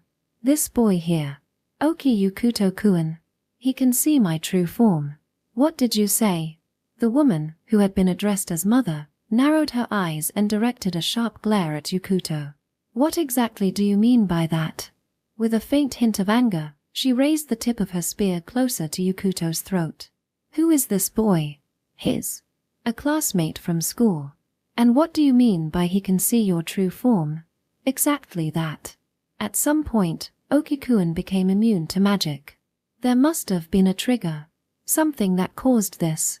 That's. The elf Watanabe faltered, her words trailing off. If there was a trigger, it could only be Yukuto's confession. But such a personal topic wasn't something a high school girl could easily admit to her mother, especially given how strained their relationship already seemed. I'm not entirely sure what the trigger was yet. There are a few possibilities, but nothing definitive. What possibilities? Be clear. It's just that. The elf Watanabe shrank further under her mother's stern gaze. Izumi, who had been watching the tense exchange unfold with growing unease, seemed unable to bear the sight of the elf Watanabe being cornered any longer. She glanced at Yukuto for a moment as if seeking his approval before opening her mouth to speak. But Yukuto beat her to it. The cause might be this camera. Oki-kun? The elf Watanabe exclaimed in surprise, raising her voice, but Yukuto motioned for her to calm down. And you are? My name is Oki Yukuto, he said. I'm a classmate of Watanabe-san, Fuka-san, at Minomiyatabashi High School. We've been classmates since last year. I see. And that camera? Izumi had referred to the woman as Watanabe Ryoka, the mother of Watanabe Fuka, an elf, but not an elf herself. Yukuto held out the camera toward her. It originally belonged to my father, but I've been using it since. Until recently, I knew nothing about elves. Or San Elf. I still barely understand any of it. And yet you can see Fuka's true form? It's as she says. There are a few things that might explain it, but I honestly don't know. I couldn't possibly know. I only learned about the existence of this world 2 hours ago. Then why do you claim this camera is the cause? Because Fuka-san fainted the moment she looked through its viewfinder. When that happened, the doorway back to Japan disappeared, leaving us stranded. Izumi-san mentioned that you might be able to help, so we came here. If you were seeking help, then why did you destroy the path's magic? I didn't intend to destroy anything. I saw something strange through the viewfinder and simply took a picture of it. Simply is hardly an excuse. There must have been reasons leading up to that. There are reasons, yes, but I don't understand them. There's more I don't know than I do. I can't explain it. Ryoka lowered her spear but still snatched the camera from Yukuto's outstretched hands with roughness. Mother, the elf Watanabe protested, raising her voice against her mother's rough handling of Yukuto's belongings. This looks like a very old film camera, Ryoka remarked, inspecting it closely. There's no manufacturer's logo. It doesn't appear to be of Japanese origin. Have you taken any pictures here? The first picture I took here was of that path. Nothing else. Did you look through the viewfinder? Her suspicious tone made it clear she doubted Yukuto's words. She began to bring the camera up to her face, only to stop abruptly and turn away. This camera has a mechanism that absorbs the user's magic. It's clearly not something from Earth, or rather, from Japan. Did your father ever tell you where or how he obtained it? If he used it, he must have experienced something unusual as well. Yukuto shook his head, speaking with an air of finality. I never got the chance to ask him. I only started using this camera after my father passed away. What? Wait, seriously? The elf Watanabe and Izumi both gasped, eyes wide in shock. I have experienced something unusual, though, Yukuto admitted. This camera highlights good subjects by making them appear to shine. But that's all. Any other strange phenomena only started happening after I came into this world. I see. Ryoka studied both the camera in her hands and Yukuto intently. I understand. There have been other cases of objects originating from the Demon King or our ancestors being found on Earth. This might be one of them. She gestured toward the other soldiers, signaling them to lower their weapons. She herself stowed her spear and dismissed the others with a wave. Then, with a sweep of her hand, a large rectangular portal of light appeared, revealing the familiar sight of the elf Watanabe's room on the other side. It's nighttime in Japan, too. Fuka and Izumi-chan, return home immediately. Wait. What's going on, mother? Though the way back had been opened, the elf Watanabe wasn't ready to leave. She turned toward her mother, her tone sharp and demanding answers. Why just me and Izumi-chan? I need to speak with Oki-kun. Then let Izumi-chan go back alone. I want to hear it too. Ah. Well, isn't that a little much? If it won't take too long, maybe I could stay and… Izumi-chan. Please, for now. Izumi's suggestion, oblivious to the tense atmosphere, drew disapproving gazes from both the elves Watanabe Fuka and Watanabe Ryoka. Izumi hastily shook her head. No, that's not what I meant. Look, there's no one at Fuka-chan's house right now, right? If I go back alone, the front door will be left unlocked. Wouldn't that be dangerous? Yukuto, the elves Fuka, and Ryoka exchanged glances, clearly realizing Izumi had a valid point. My room, on the top drawer of my study desk, there's a keychain with a plum blossom charm. Take that key. Just bring it back to me at school tomorrow. Oh, okay. Got it. Then. With that, Izumi stepped through the boundary, glancing back one last time. Fuka-chan, Oki-senpai. See you tomorrow at school. Once Izumi crossed fully to the other side, Ryoka closed the portal. Mother, if you want to talk, give Oki-kun his camera back. Now that Izumi was gone, Fuka addressed her mother directly, her tone firm. I can't do that just yet. Ryoka's gentle refusal only deepened the stern look on the elf Watanabe's face. What are you planning? It hasn't even been confirmed that Oki-kun's camera is connected to the Demon King's legacy. Even if it is, it was left behind by his father. It's not something we have the right to take for ourselves. Fuka. A camera is just a camera. Even if it absorbed my magic and broke the spell on the path, it's not going to cause any harm if we just leave it alone. Listen to me, Fuka. This camera carries the burden of our Sanalf lineages. I'm done with the Sanalf lineage's burden. I'm sick of being manipulated by talk of the Demon King or the relics of our ancestors. Her voice was the loudest Yukuto had ever heard it. How much longer do we have to keep paying for the sins of ancestors we've never even met? What have we, the Sanalf living now, ever done to this world?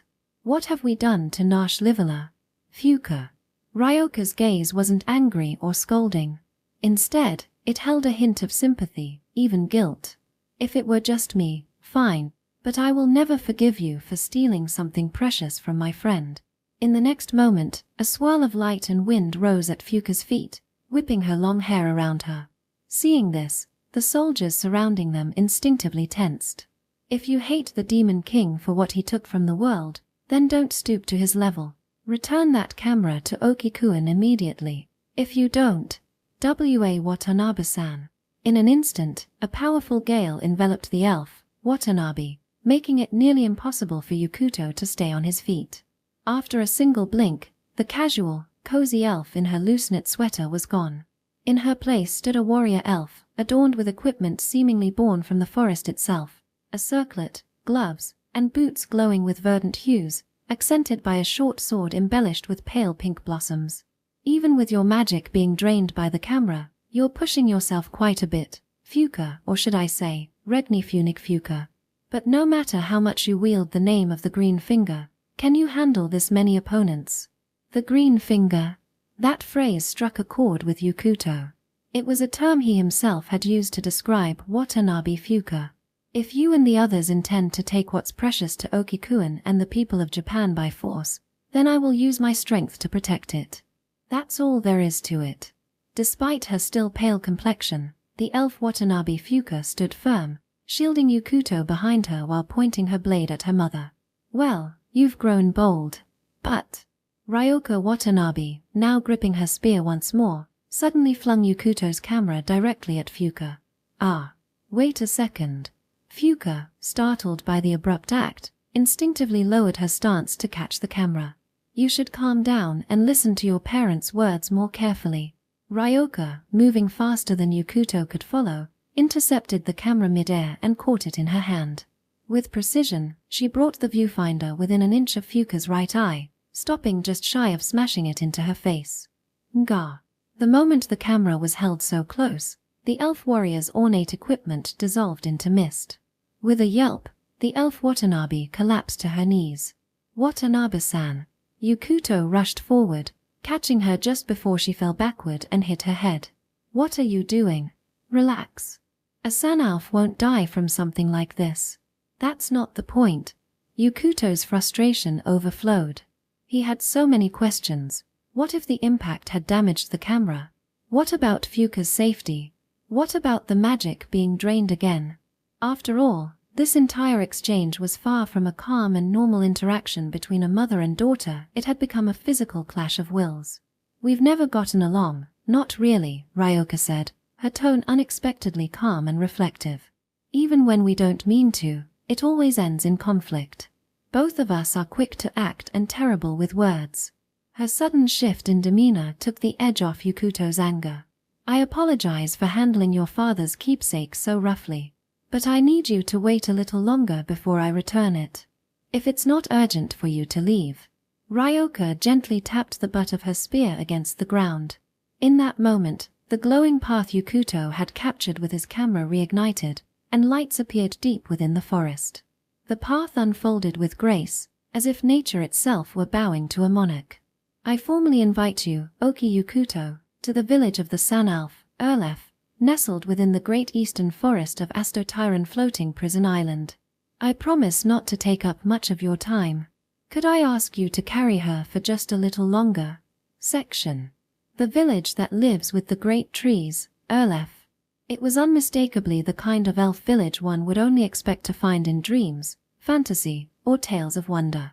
The great eastern forest lived up to its name with towering trees so vast that their presence seemed almost otherworldly. Whether through elven magic or the mysteries of this alternate world, the village glowed softly even in the absence of streetlights. The buildings and facilities of the village appeared to cling to the trunks of these enormous trees. Looking up, Yukuto could see bridges crisscrossing between the trees, adorned with lights that gave off a faint orange and pale green glow. These luminescent accents made the village seem as though it were illuminated by countless fireflies or lanterns, gently lighting the nocturnal forest. The village bustled with activity. People moved across the ground and along the tree bridges. Judging by the number of dwellings and structures nestled into the tree trunks, it was clear that at least a few hundred people called this place home. Are you all right, Oki-kun? Is she heavy? No. Now that you mention it. Ha! From the forest entrance to the village, the walk had taken only a few minutes. Yukuto, who had been carrying the elf Watanabe on his back, suddenly realized he no longer felt the weight that had been so taxing just minutes before. At first, even a short walk had left him nearly exhausted from her weight. The forest's magic has accepted both you and her, Ryoka explained. Is that how it works? Even for someone like me, just a regular human, magic can have an effect. The Sanalf are just regular humans, too. The only difference is that our history with magic is slightly longer than yours. By the way, Oki-kun, are you comfortable with heights? Yes, I don't mind them at all, but... Good. That's a relief. Since we don't have conveniences like elevators here, the smoothest way to reach the upper levels of the village is by flying a bit. Wait, what? Whoa. Before Yukuto could fully process what Ryoka said, he felt his body suddenly lift off the ground. What? What? It was as if he had stepped into an invisible elevator. Even while carrying the elf Watanabe on his back, Yukuto found himself rising steadily and effortlessly, his balance completely intact. Ryoka, too, floated upward as if standing on the same invisible platform, her gaze fixed upward. I'm not sure how much Fuka has told you, but let me make one thing clear. We Sanalf have no intention of harming the people of Japan or any other country on Earth. I see. What do you know about this world so far? Well, I've learned that the elves of Nash Livala, the Sun Elf, bear the responsibility of atoning for their ancestors' sins. Apparently, a demon king who plunged Nash Livala into chaos long ago was from the Sun Elf. Before their defeat, the demon king fled to somewhere on Earth, which led to the Sun Elf being confined to this Astotyran floating prison island for the past 200 years. Unable to leave, they've scattered across Earth in disguise, blending into society while secretly searching for the demon king as their form of penance. Watanabe-san is one of these Sun Elf, and the secret of her lineage is tied to all of this. That's what Fuka-san told me. Ah, I see. Ryoka seemed momentarily taken aback by how succinctly Yukuto summarized everything. Well, it seems like you've got the gist of it. Not really. That's just what I heard from Fuka-san.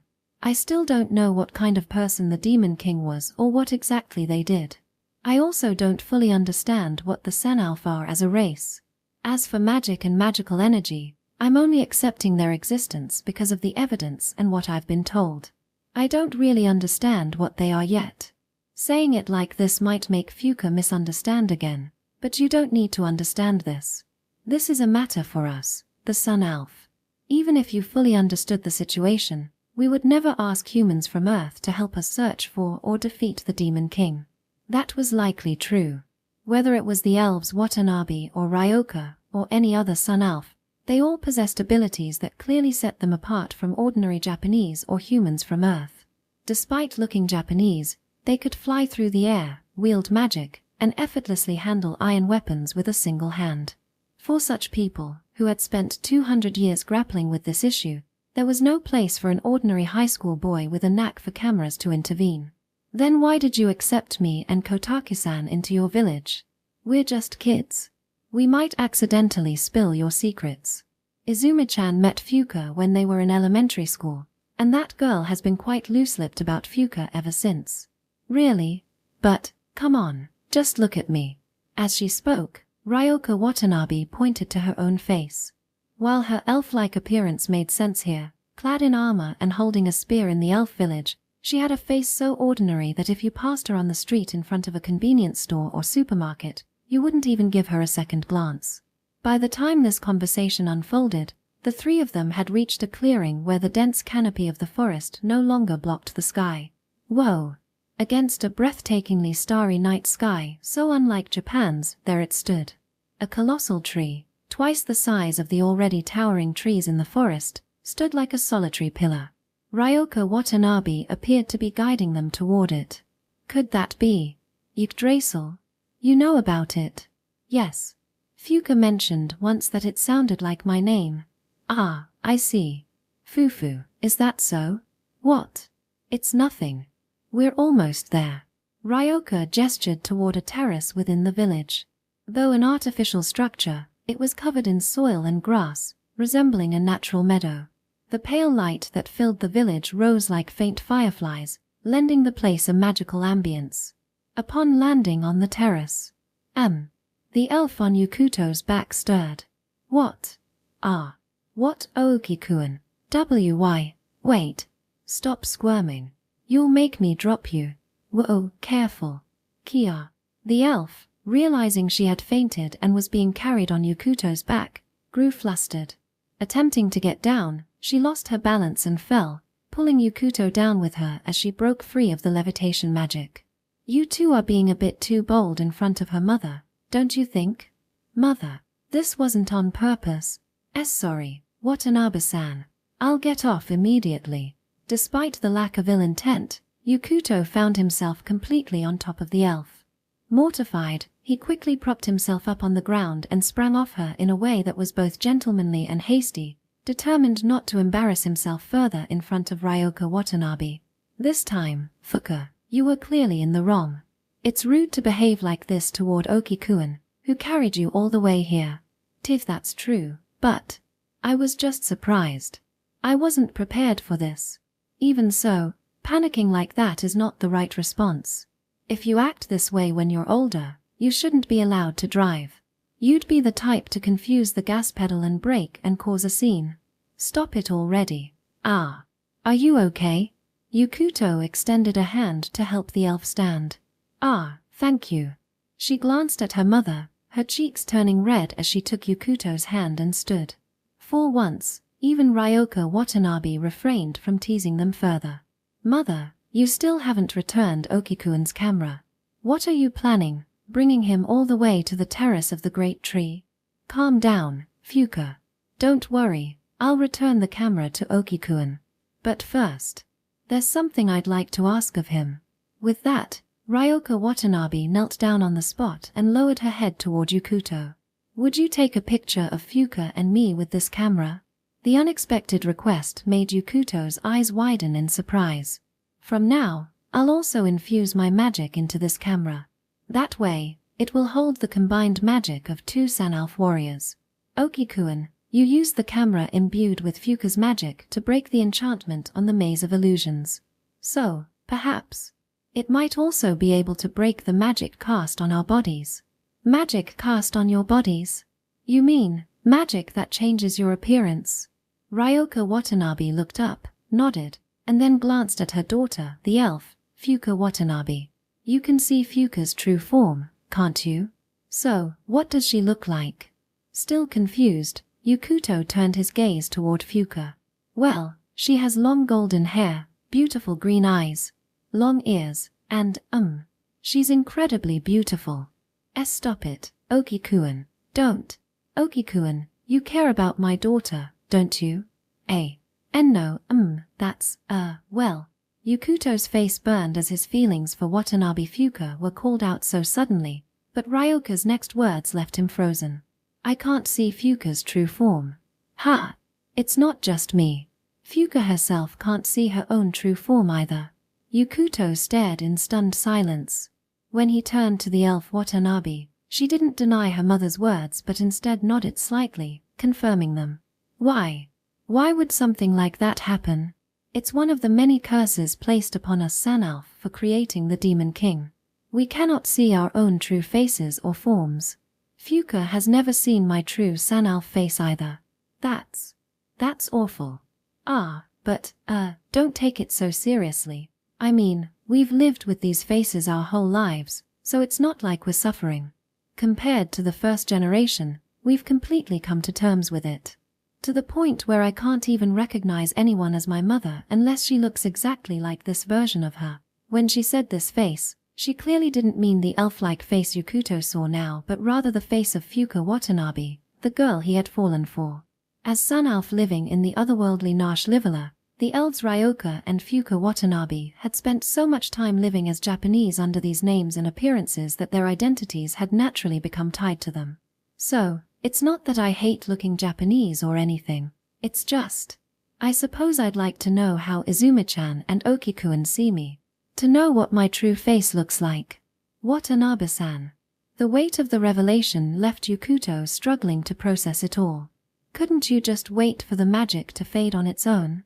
You mentioned before that keeping this magic requires eating a lot of food. If you stop eating and run out of magic power, it's not that the spell will break, it will continue draining your strength until you die. Does the Watanabe family have some kind of rule where you casually brush off life or death matters? Yukuto couldn't help but retort at Ryoka Watanabe's shocking and nonchalant revelation. Well, being overly serious about it won't make it any less severe, will it? That's true. But still, the invisibility spell is more like a curse placed on us Sanalf. We cannot undo it ourselves, and no method to break it has been passed down. Occasionally, however, someone like you or Izumi-chan appears, someone who can break the spell and see our true forms. Fuka is fortunate. She has two such people. I only ever had one. As she spoke wistfully, Ryoka Watanabe cradled Yukuto's camera. Without even looking through the viewfinder, the same dry sound from earlier echoed, and a faint glow transferred from Ryoka into the camera, just as it had when it absorbed Fuka's magic. Would you mind trying it for us? Hesitantly offering the camera, Ryoka handed it to Yukuto, who received it as if it was something sacred. Holding the camera with both hands, he turned to the elf Watanabe. Can I take your picture? I've been your model since way back, haven't I? The elf Watanabe's smile was radiant. That smile, which Yukuto himself couldn't see, overlapped in his mind with the one belonging to Fuka Watanabe, the girl she had become in his heart. The mother and daughter, who had been quarreling moments earlier with such intensity it seemed they might come to blows, now stood quietly side by side, waiting for Yukuto to press the shutter. I can't guarantee this camera actually has that kind of power, though, Yukuto murmured, peering slowly through the viewfinder. Inside, he saw the ground of the terrace glowing faintly, the great tree towering against the backdrop of a star-filled night sky, and two small figures, mother and daughter, huddling close together with a shy warmth. Everything was aglow. Both of you, smile. It wasn't just a request as a photographer, it was almost a prayer. He wanted to ease, even a little, the sorrowful curse that afflicted this powerful, otherworldly race, something beyond the imagination of any human from Earth. If this camera truly had the power to break spells, then he hoped it could lift this curse. A photo that could capture the smiles of those within it. The words spoken at the end of his prayer were, "Say cheese," an expression so overused in Japan, yet still enduring. Final chapter, Watanabe Fuka wants to begin. Excuse me for intruding. Come on in. 3 days had passed since their visit to Nash Livala. Yukuto had invited the elf, Fuka Watanabe, to his home. The idea of having a female classmate in her school uniform at his house made Yukuto extremely nervous. But today, an even more nerve-wracking situation awaited him. "This is my father's study. Want to take a look?" "No, I'd rather see your room first." "All right. Just so you know, there's nothing weird in there or anything." "Oh, what's weird?" "I don't mind if there is. Besides, this is my first time going into a boy's room, other than my relatives, so it's fine." The awkward disclaimer only made the conversation weirder. What exactly qualified as weird, and what made it fine? Not wanting to dwell on the topic, Yukuto hurriedly brushed it aside and guided Fuka to his room. "Excuse me for intruding." For the second time, Fuka entered with a polite greeting, and Yukuto's nervousness shot through the roof. As he'd done in Fuka's room before, she began glancing around, curiously observing everything in the unfamiliar space. "So, this is your room, Oki-kun." "It's just an ordinary room, really." "No, not at all. Somehow, it even smells like you." What? The day Fuka decided to visit, Yukuto had thoroughly cleaned the room, aired out the bedding and blankets, and sprayed an almost choking amount of deodorizer. Despite his efforts, had some kind of scent lingered. Flustered at the thought, Yukuto fidgeted. The elf Watanabe, oblivious to his turmoil, pointed to a cushion clearly prepared for her. "Can I sit here?" Sure. I'll go grab some tea and snacks, so just wait a moment." No need to fuss. Having the elf Watanabe in the same room was nerve-wracking, but leaving her alone in his room was equally stressful. Not that the elf Watanabe would rummage around, but Yukuto couldn't help recalling Izumi's recent comment. He brought back a tray with a simple mug of tea made from a tea bag, store-bought cookies, and potato chips, the best combination Yukuto could manage. Returning to the room, he found the elf Watanabe sitting on the cushion, still glancing around curiously. "Here you go. It's just regular tea." "Thank you. I'll have some." Fuka took a sip and lit up with a delighted smile. "Wow, is this Assam?" "Why yeah. My mom's a bit of a tea enthusiast." "It's just a tea bag, though." "Really? We drink a lot of tea at home, too. Not just mate tea. When my mom visits Japan, she buys all kinds." "Is that so?" "Well, about the photos." The reason for the elf Watanabe's visit, of course, was to deliver the developed photos of her and her mother from the elf village. It was evident, given Fuka's casual walk from school and her normal presence outside the Oki household, that the camera, imbued with the magic of two Sun Elf, hadn't broken the invisibility spell cast on them. While there had been a cracking sound when the photo was taken, like the sound from the Maze of Illusions, it hadn't changed Ryoka Watanabe's appearance to Yukuto's eyes, nor had Fuka's form shifted. The results of the photograph, however, were preserved within the printed image. Rather than using the usual store, Yukuto had developed the photos himself, consulting a graduated senior and working alone in the photography club's darkroom. This meant Yukuto already knew the results of the photo shoot. "Oh, right, speaking of photos, As Yukuto reached to retrieve the prince, the elf Watanabe clapped her hands together, stopping him. "There's something I want to confirm with you, Oki-kun." "Ha! What is it?" "It's not a big deal," she said with a strangely intense smile. The pressure in her smile felt uncharacteristic, and her small frame leaned in closer. "Izumi-chan mentioned wanting to join the photography club as a second activity. Is that true? Did you agree to this, Oki-kun?" "Oh, that." The day after returning from Nashlivala, Yukuto had been called out by Izumi, without Fuka, and questioned about what happened in the photography clubroom after Izumi had left. "Fuka-chan, she can't see her own elf form? What does that even mean?" After Yukuto explained that he had taken a photo of the Watanabe mother and daughter and returned home peacefully, Izumi appeared deeply shocked. "They said it's just the way the magic works. Didn't you know, Kotaki-san? If I knew, I wouldn't be this shocked. I just can't believe it. And Watanabe-san? Did she mention anything about it yesterday?" "Only briefly, when I returned her house key. She said she had the usual little argument with her mom and that your camera was returned." "So that was their usual?" Yukuto couldn't help but recall the scene where he was threatened with a spear and nearly blown away by magical weaponry. If that level of quarreling was their everyday norm, it was truly something else. "Isn't that how it goes with mothers and daughters? I have arguments like that with my mom all the time." "For real? Did you never have that kind of dynamic with your dad, senpai?" Me? Caught off guard by the mention of his father, Yukuto was momentarily stunned. Izumi, however, held his gaze without flinching, though she seemed slightly uneasy. "It's not wrong to ask about memories, is it?" "Well, I guess not. My dad was pretty indulgent with me. He and my mom used to argue about that all the time, though. I guess the old-fashioned strict father isn't so common these days. That's part of it, but my dad was a professional photographer who specialized in nature and wildlife. When he was home, he was always around, weekdays or weekends. But when he was away for shoots, he'd be gone for months at a time. Maybe he was trying to make up for that when he spoiled me. He scolded me when it came to the bare minimum of discipline, but I don't recall ever having a fight with him."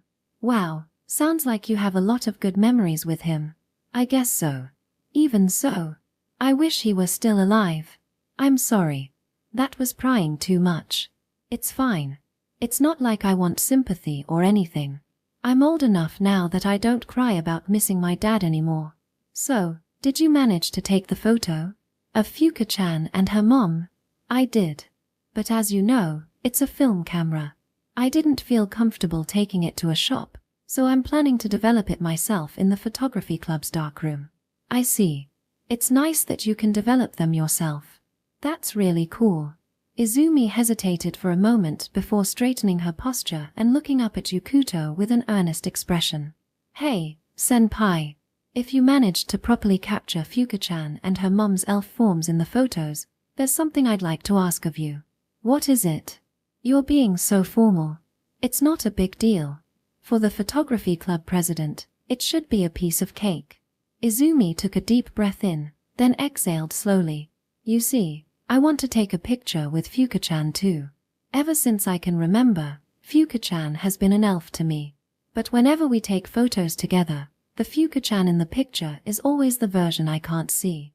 I'm not saying the Japanese version of Fuka-chan isn't cute, but, you know, since elementary school, Izumi had always seen her best friend as an elf. However, whenever they took pictures together, the image captured was of the Japanese Fuka, someone Izumi didn't recognize as the real Fuka. Unlike the Watanabe mother and daughter, who were accustomed to both forms, Izumi, having only known Fuka's true elf form, was the only one in the world who struggled to reconcile with the Japanese version. This discrepancy had undoubtedly been a major obstacle to creating memories with her beloved friend. "At first, when I heard you were going to use Fuka-chan as a model for a contest photo, I honestly hated the idea. Sounds like you don't feel that way anymore. You catch on quick." "I still hate it, just a little," Izumi said with a mischievous grin.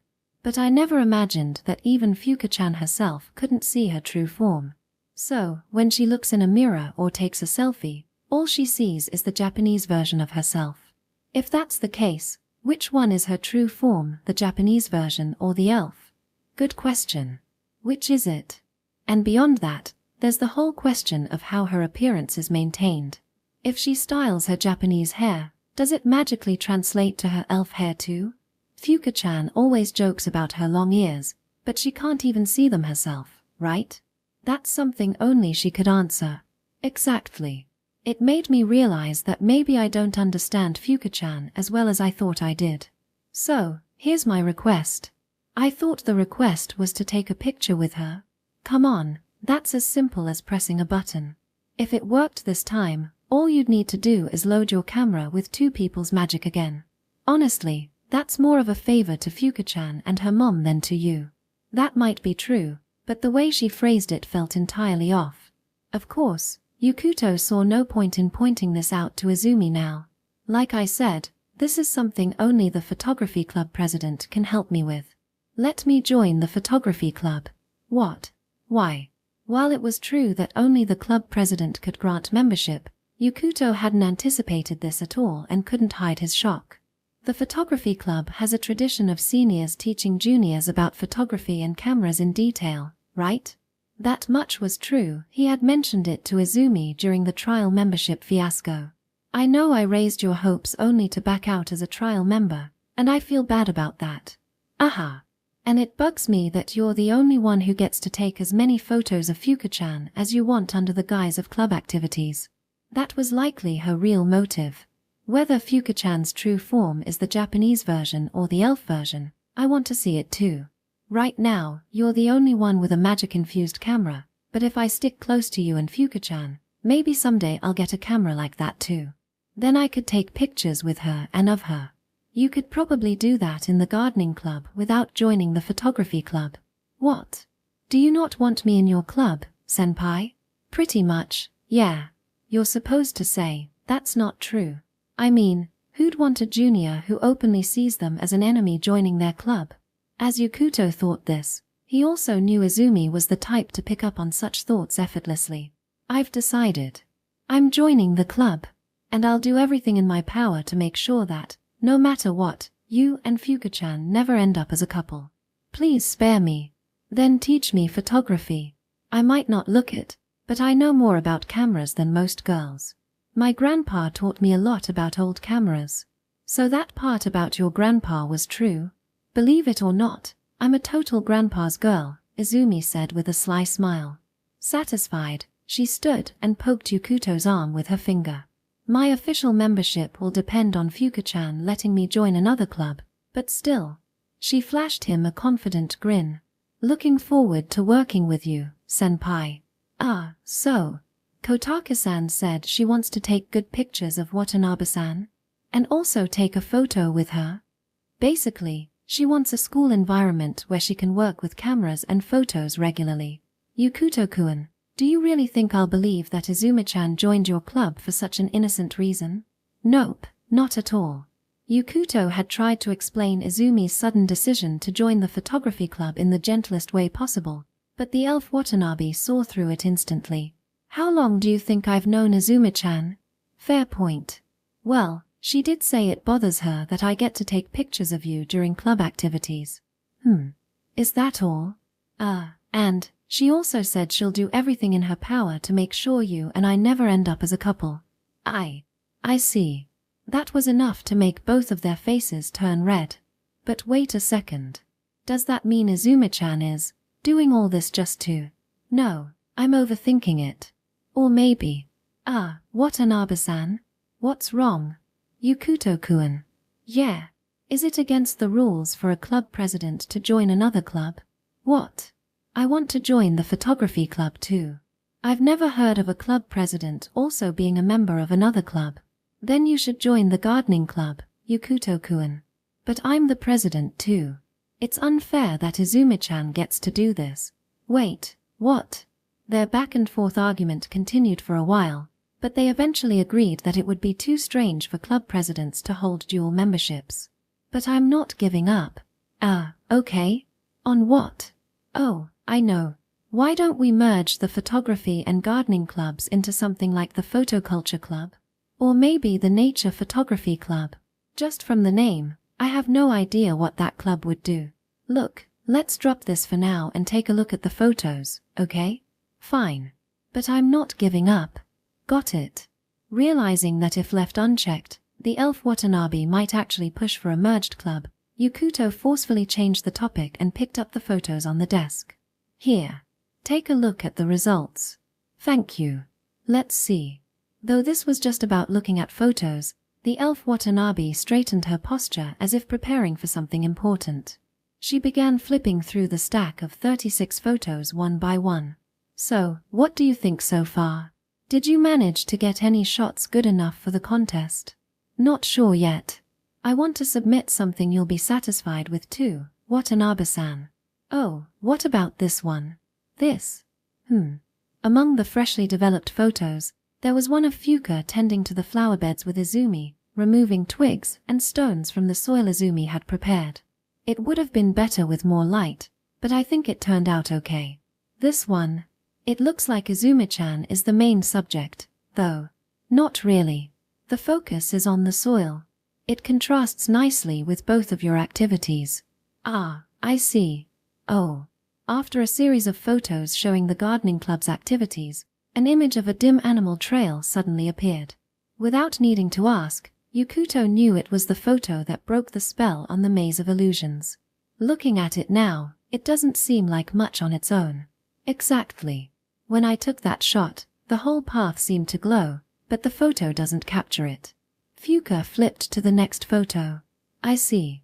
She let out a soft sigh of relief. Illuminated by the gentle magic of the great tree, the image revealed a pair of elves, a mother and daughter. Their awkward smiles and slightly misaligned postures made it clear they weren't fully at ease. Their eyes were pointed at the lens but didn't quite align, yet their golden hair and long ears unmistakably marked them as San-Alf. I see. I see. Fuka, or rather, Watanabe Fuka, seemed overwhelmed. Her hands hovered over the photo, careful not to grip it too tightly, as though she felt the image must neither be damaged nor let go. So, this is how I look to you, Yukuto-kun. Smiling faintly, she let a single tear roll down her cheek. Yeah. It doesn't feel like me at all. It's so strange. To me, both of them are you, Watanabe-san. Fuka turned to the next photo. It was nearly identical to the previous one, but this time, both Fuka and Ryoka appeared in their Japanese forms. All the remaining shots depicted the two as humans. Fuka's elf form appeared only in the first image. But the one you fell for, Yukuto-kun, is this version of me, right? Honestly, I'm not sure anymore. What? When I confessed to Watanabe-san, I think it was more like being in love with a celebrity or an idol. It wasn't about her true self as an elf or anything like that. I didn't know what she thought about or felt in her daily life at all. Calling me an idol, isn't that a bit much? I'm talking about how it felt to me when I confessed and then found out about you being an elf, the anxious, desperate kind of love where I just wanted to be closer to you and become someone special to you. I think that's gone now. It was the kind of statement that could be taken as a complete loss of romantic feelings. But with a serious expression, Fuka waited for Yukuto to continue. Now, I just want to be someone who can support you, Watanabe-san. Oki-kun. I've never been in a fight, I'm not a professional photographer, and I know even less about magic. But, if you like the photos I take, I want to stay by your side and record your memories, Watanabe-san. Oki-kun, does that mean? The words, almost like a proposal, caused Fuka's entire face to flush red as her body grew warm with embarrassment. Realizing he had gone too far, Yukuto quickly tried to backtrack. Ah, no. I mean, it's not like I'm the only one who can take pictures with this camera. There are plenty of other cameras my dad left behind. So if it's some kind of destined reason related to the San-Alf, I could just give this camera to you or someone else from your people. The truth was, the camera's power, not Yukuto's, had revealed the true forms of Fuka and her mother. As Izumi had said, as long as someone could press the shutter, anyone could take pictures. But Fuka, hearing Yukuto's awkward attempt at deflection, shook her head vigorously. No. It has to be you, Oki-kun. What? It has to be you. I don't want anyone else. She spoke, her face lowered. Because you're the only photographer in this world who can see my true self. Fuka, blushing and teary-eyed, lifted her face with determination and grabbed Yukuto's hand. So please, Oki-kun, I'm asking you. Use that camera to take photos of me. And if it's all right, someday. Her face started to lower again, but she caught herself. Even as the embarrassment overwhelmed her, Fuka held on. This was too important. Someday. I hope you'll come to like me again. And starting today. Slowly, little by little, I want us to get to know each other better. This was Fuka's first response to Yukuto's confession. Oki-kun, even though I'm just an elf who doesn't even fully know my own face, will you take the time to get to know me again? It's my pleasure. Let's get to know each other. There was no other answer he could have given. Neither Fuka nor Yukuto used words like becoming someone special to each other. That was something they both felt was still too soon, too significant to voice aloud. Yukuto didn't truly understand the weight of the destiny Fuka carried as a San elf. Fuka knew nothing about Yukuto's past. But even without saying it out loud, there was one thing they both knew for certain. There's currently no way to completely break the invisibility spell.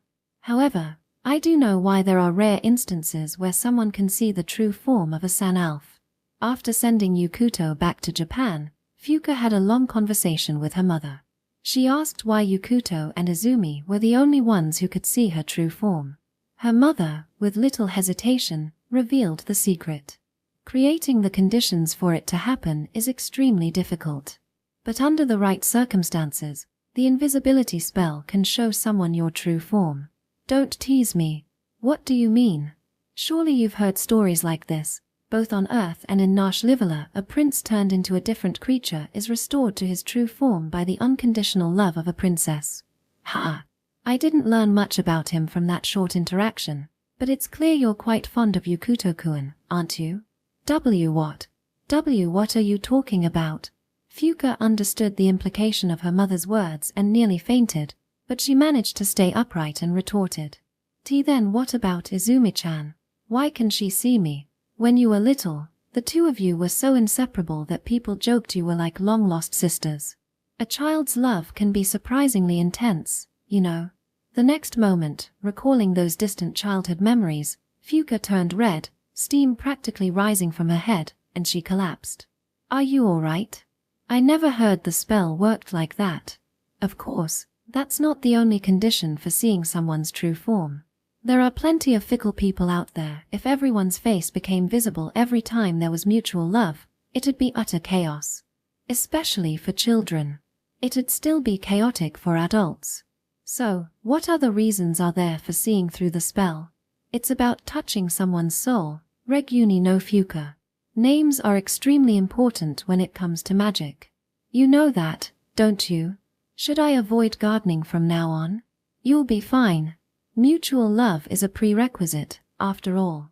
And it's rare to find someone who'd use such poetic language like green fingers as a compliment. There are already 2 people in my life who fit that description. Then be grateful for your good fortune, it's balanced between genders. Annoyed by her mother's knowing smile, Fuka fired back with a teasing question. What about you, Mom? Ledat Esro Ryoka. So, you're aware of how much I dislike my true name and still bring it up? Ryoka scowled deeply at her daughter, then let out a short huff. Only one person. Whether that was lucky or unlucky, who's to say? As she recalled the conversation with her mother, one so mortifying that she wanted to bury herself under a blanket and scream, Fuka asked with a warm, curious voice. Yukuto-kun, could you tell me about your parents? Sure. My dad was a professional photographer. He wasn't famous, but his photo books were good enough to be sold at big bookstores. My mom has been working at a life insurance company since before they got married, so even after Dad passed, we didn't struggle financially. I'm grateful to her for that, so now I handle most of the household chores. As Yukuto spoke, he stood up and gestured for Fuka to follow. If you'd like, I can show you my dad's study. Yes, please. Yukuto led Fuka into the hallway and opened the door to his father's study without hesitation. Wow. Fuka couldn't help but gasp. The room, about 6 tatami mats in size, was dimly lit with the curtains drawn. What caught her attention first were 2 enormous dehumidifying cabinets as tall as her waist. One held cameras, the other lenses, neatly organized and spaced evenly. The room exuded a sense of professionalism befitting a dedicated photographer. On the bookshelves, several photo books bore the name Shinichi Oki. The desk and walls were adorned with numerous photographs, each a testament to extraordinary skill and knowledge that even an amateur could appreciate. This is amazing. It feels like a real professional studio. I've seen those in electronics stores before. Fuka pointed excitedly at the cabinet full of lenses, her enthusiasm drawing a small smile from Yukuto. Yeah, good lenses are really delicate, and also incredibly expensive. Expensive? How much are we talking? From what I heard, the lenses in the bottom shelf of the right cabinet cost over 1,000,000 yen each. 1,000,000? Yeah. But those are highly specialized lenses. For regular work, my dad mostly used ones in the 30 to 50,000 yen range. Even that's a lot. Wow. Hearing the prices made Fuka suddenly conscious of how valuable everything in the room was, leaving her frozen in place. That camera I've been using, it used to sit up there. Yukuto casually approached the desk, pulling out a chair as he pointed to the top of the bookshelf built into the desk. Dad always put his work cameras back into the cabinets, so finding one left out was unusual. After he passed, when we were preparing for the funeral, I found it there.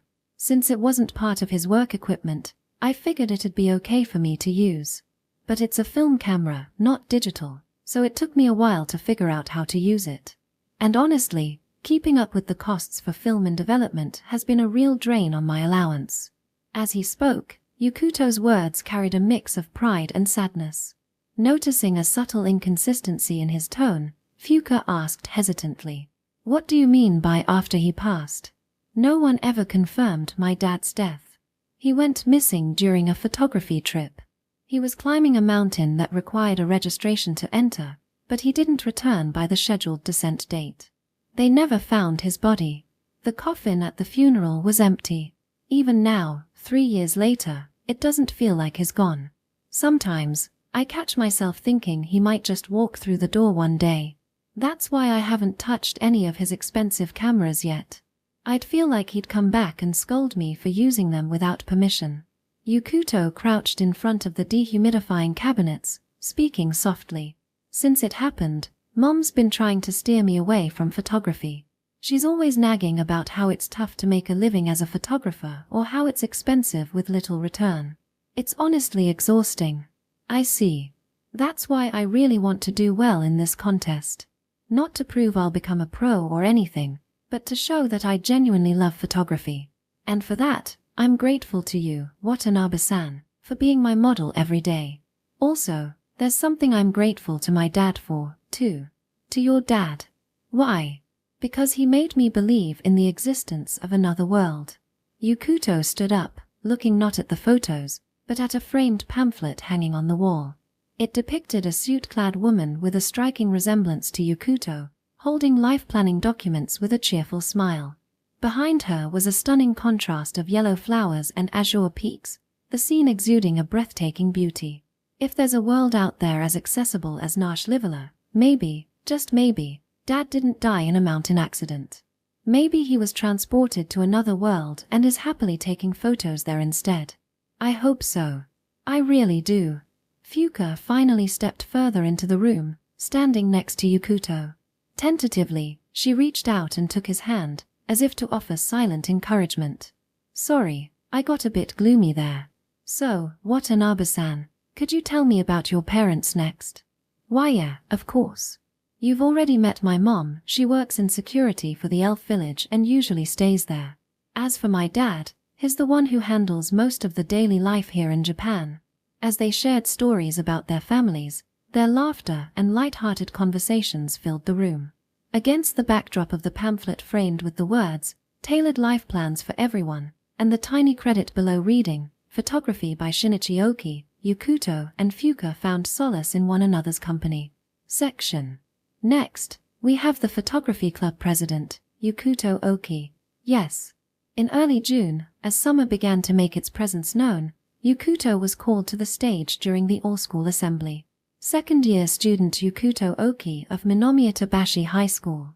In recognition of your achievement as the runner-up in the first Tokyo Student Visual Life Photography Contest, we hereby present you with this award. Following the proper etiquette for receiving certificates, something he hadn't done since graduating middle school, Yukuto accepted the certificate from the principal with stiff movements and gave a formal bow. Everyone, a big round of applause, please, the apathetic student council officer announced from the microphone. The applause that followed was polite but lacked much enthusiasm. Yukuto, still moving stiffly, descended from the stage and returned to his place among his classmates. Congrats, man. Nice work, Tetsuya said, lightly tapping Yukuto's shoulder as he passed and offering a fist bump. Thanks. His friend's unexpectedly direct congratulations felt far more meaningful than the lackluster applause from the rest of the school. Maybe that was why. I wish I'd been seated closer to the front. Then I could have congratulated you before Komiyama-kun did. Fuka, who was seated just one spot ahead of him by attendance number, greeted Yukuto with a slightly pouty expression as he returned, certificate in hand. But you were the first to congratulate me when I found out I'd won, Yukuto said, trying to reassure her. I thought the same at first, but seeing Komiyama-kun's congratulations made me realize, this is different. It's an official school ceremony, after all. I wanted to repay the favor from the Chrysanthemum Festival. With an adorable reason for her slight sulkiness, Fuka turned to face Yukuto during the principal's ongoing speech and, in a small but clear voice, said, Congratulations, Yukuto-kun. Thank you. It's all thanks to you, Watanabe-san. Yukuto replied with a smile, and the two exchanged a warm laugh. Section. Even with the photography club president winning the runner-up prize in the Tokyo Student Visual Life Photography Contest, there was still no sign of new members joining the club. This outcome wasn't unexpected, given the lukewarm applause at the all-school assembly. Still, Izumi Kotaki, the club's only first-year member, couldn't help but feel dissatisfied with the situation. She still disliked Yukuto Oki, but even she had to admit that the award-winning photo was good, so good, in fact, that she couldn't understand why it hadn't won first place. The photo was displayed in front of the dimly lit photography club room, but it wasn't exactly grabbing attention. Left in a small L-sized frame without being enlarged, it seemed destined to go unnoticed by passers-by. The photo itself is fine, but the way it's displayed is awful. No wonder no one notices it. Shrugging her shoulders, Izumi adjusted her school bag, which carried the weight of the camera she'd inherited from her grandfather. Senpai, are you here already? Not yet. This is exactly why I'm the only new member. Grumbling about the absent club president, Izumi slammed the door shut as she entered the clubroom to wait for Yukuto. The force of the slam caused the photo displayed in the hallway to tremble slightly. It was a picture of Fuka Watanabe sitting on the edge of a flower bed after finishing some gardening. Her dirt-streaked tracksuit sleeves were rolled up, and she was sipping iced barley tea from a plastic bottle with a satisfied expression. The judges had praised the photo with a comment, "The trust between the photographer and the model is evident. It's rare to see a photo that makes you crave barley tea so much." This snapshot of Fuka's everyday school life had earned Yukuto his award. End of Volume 1.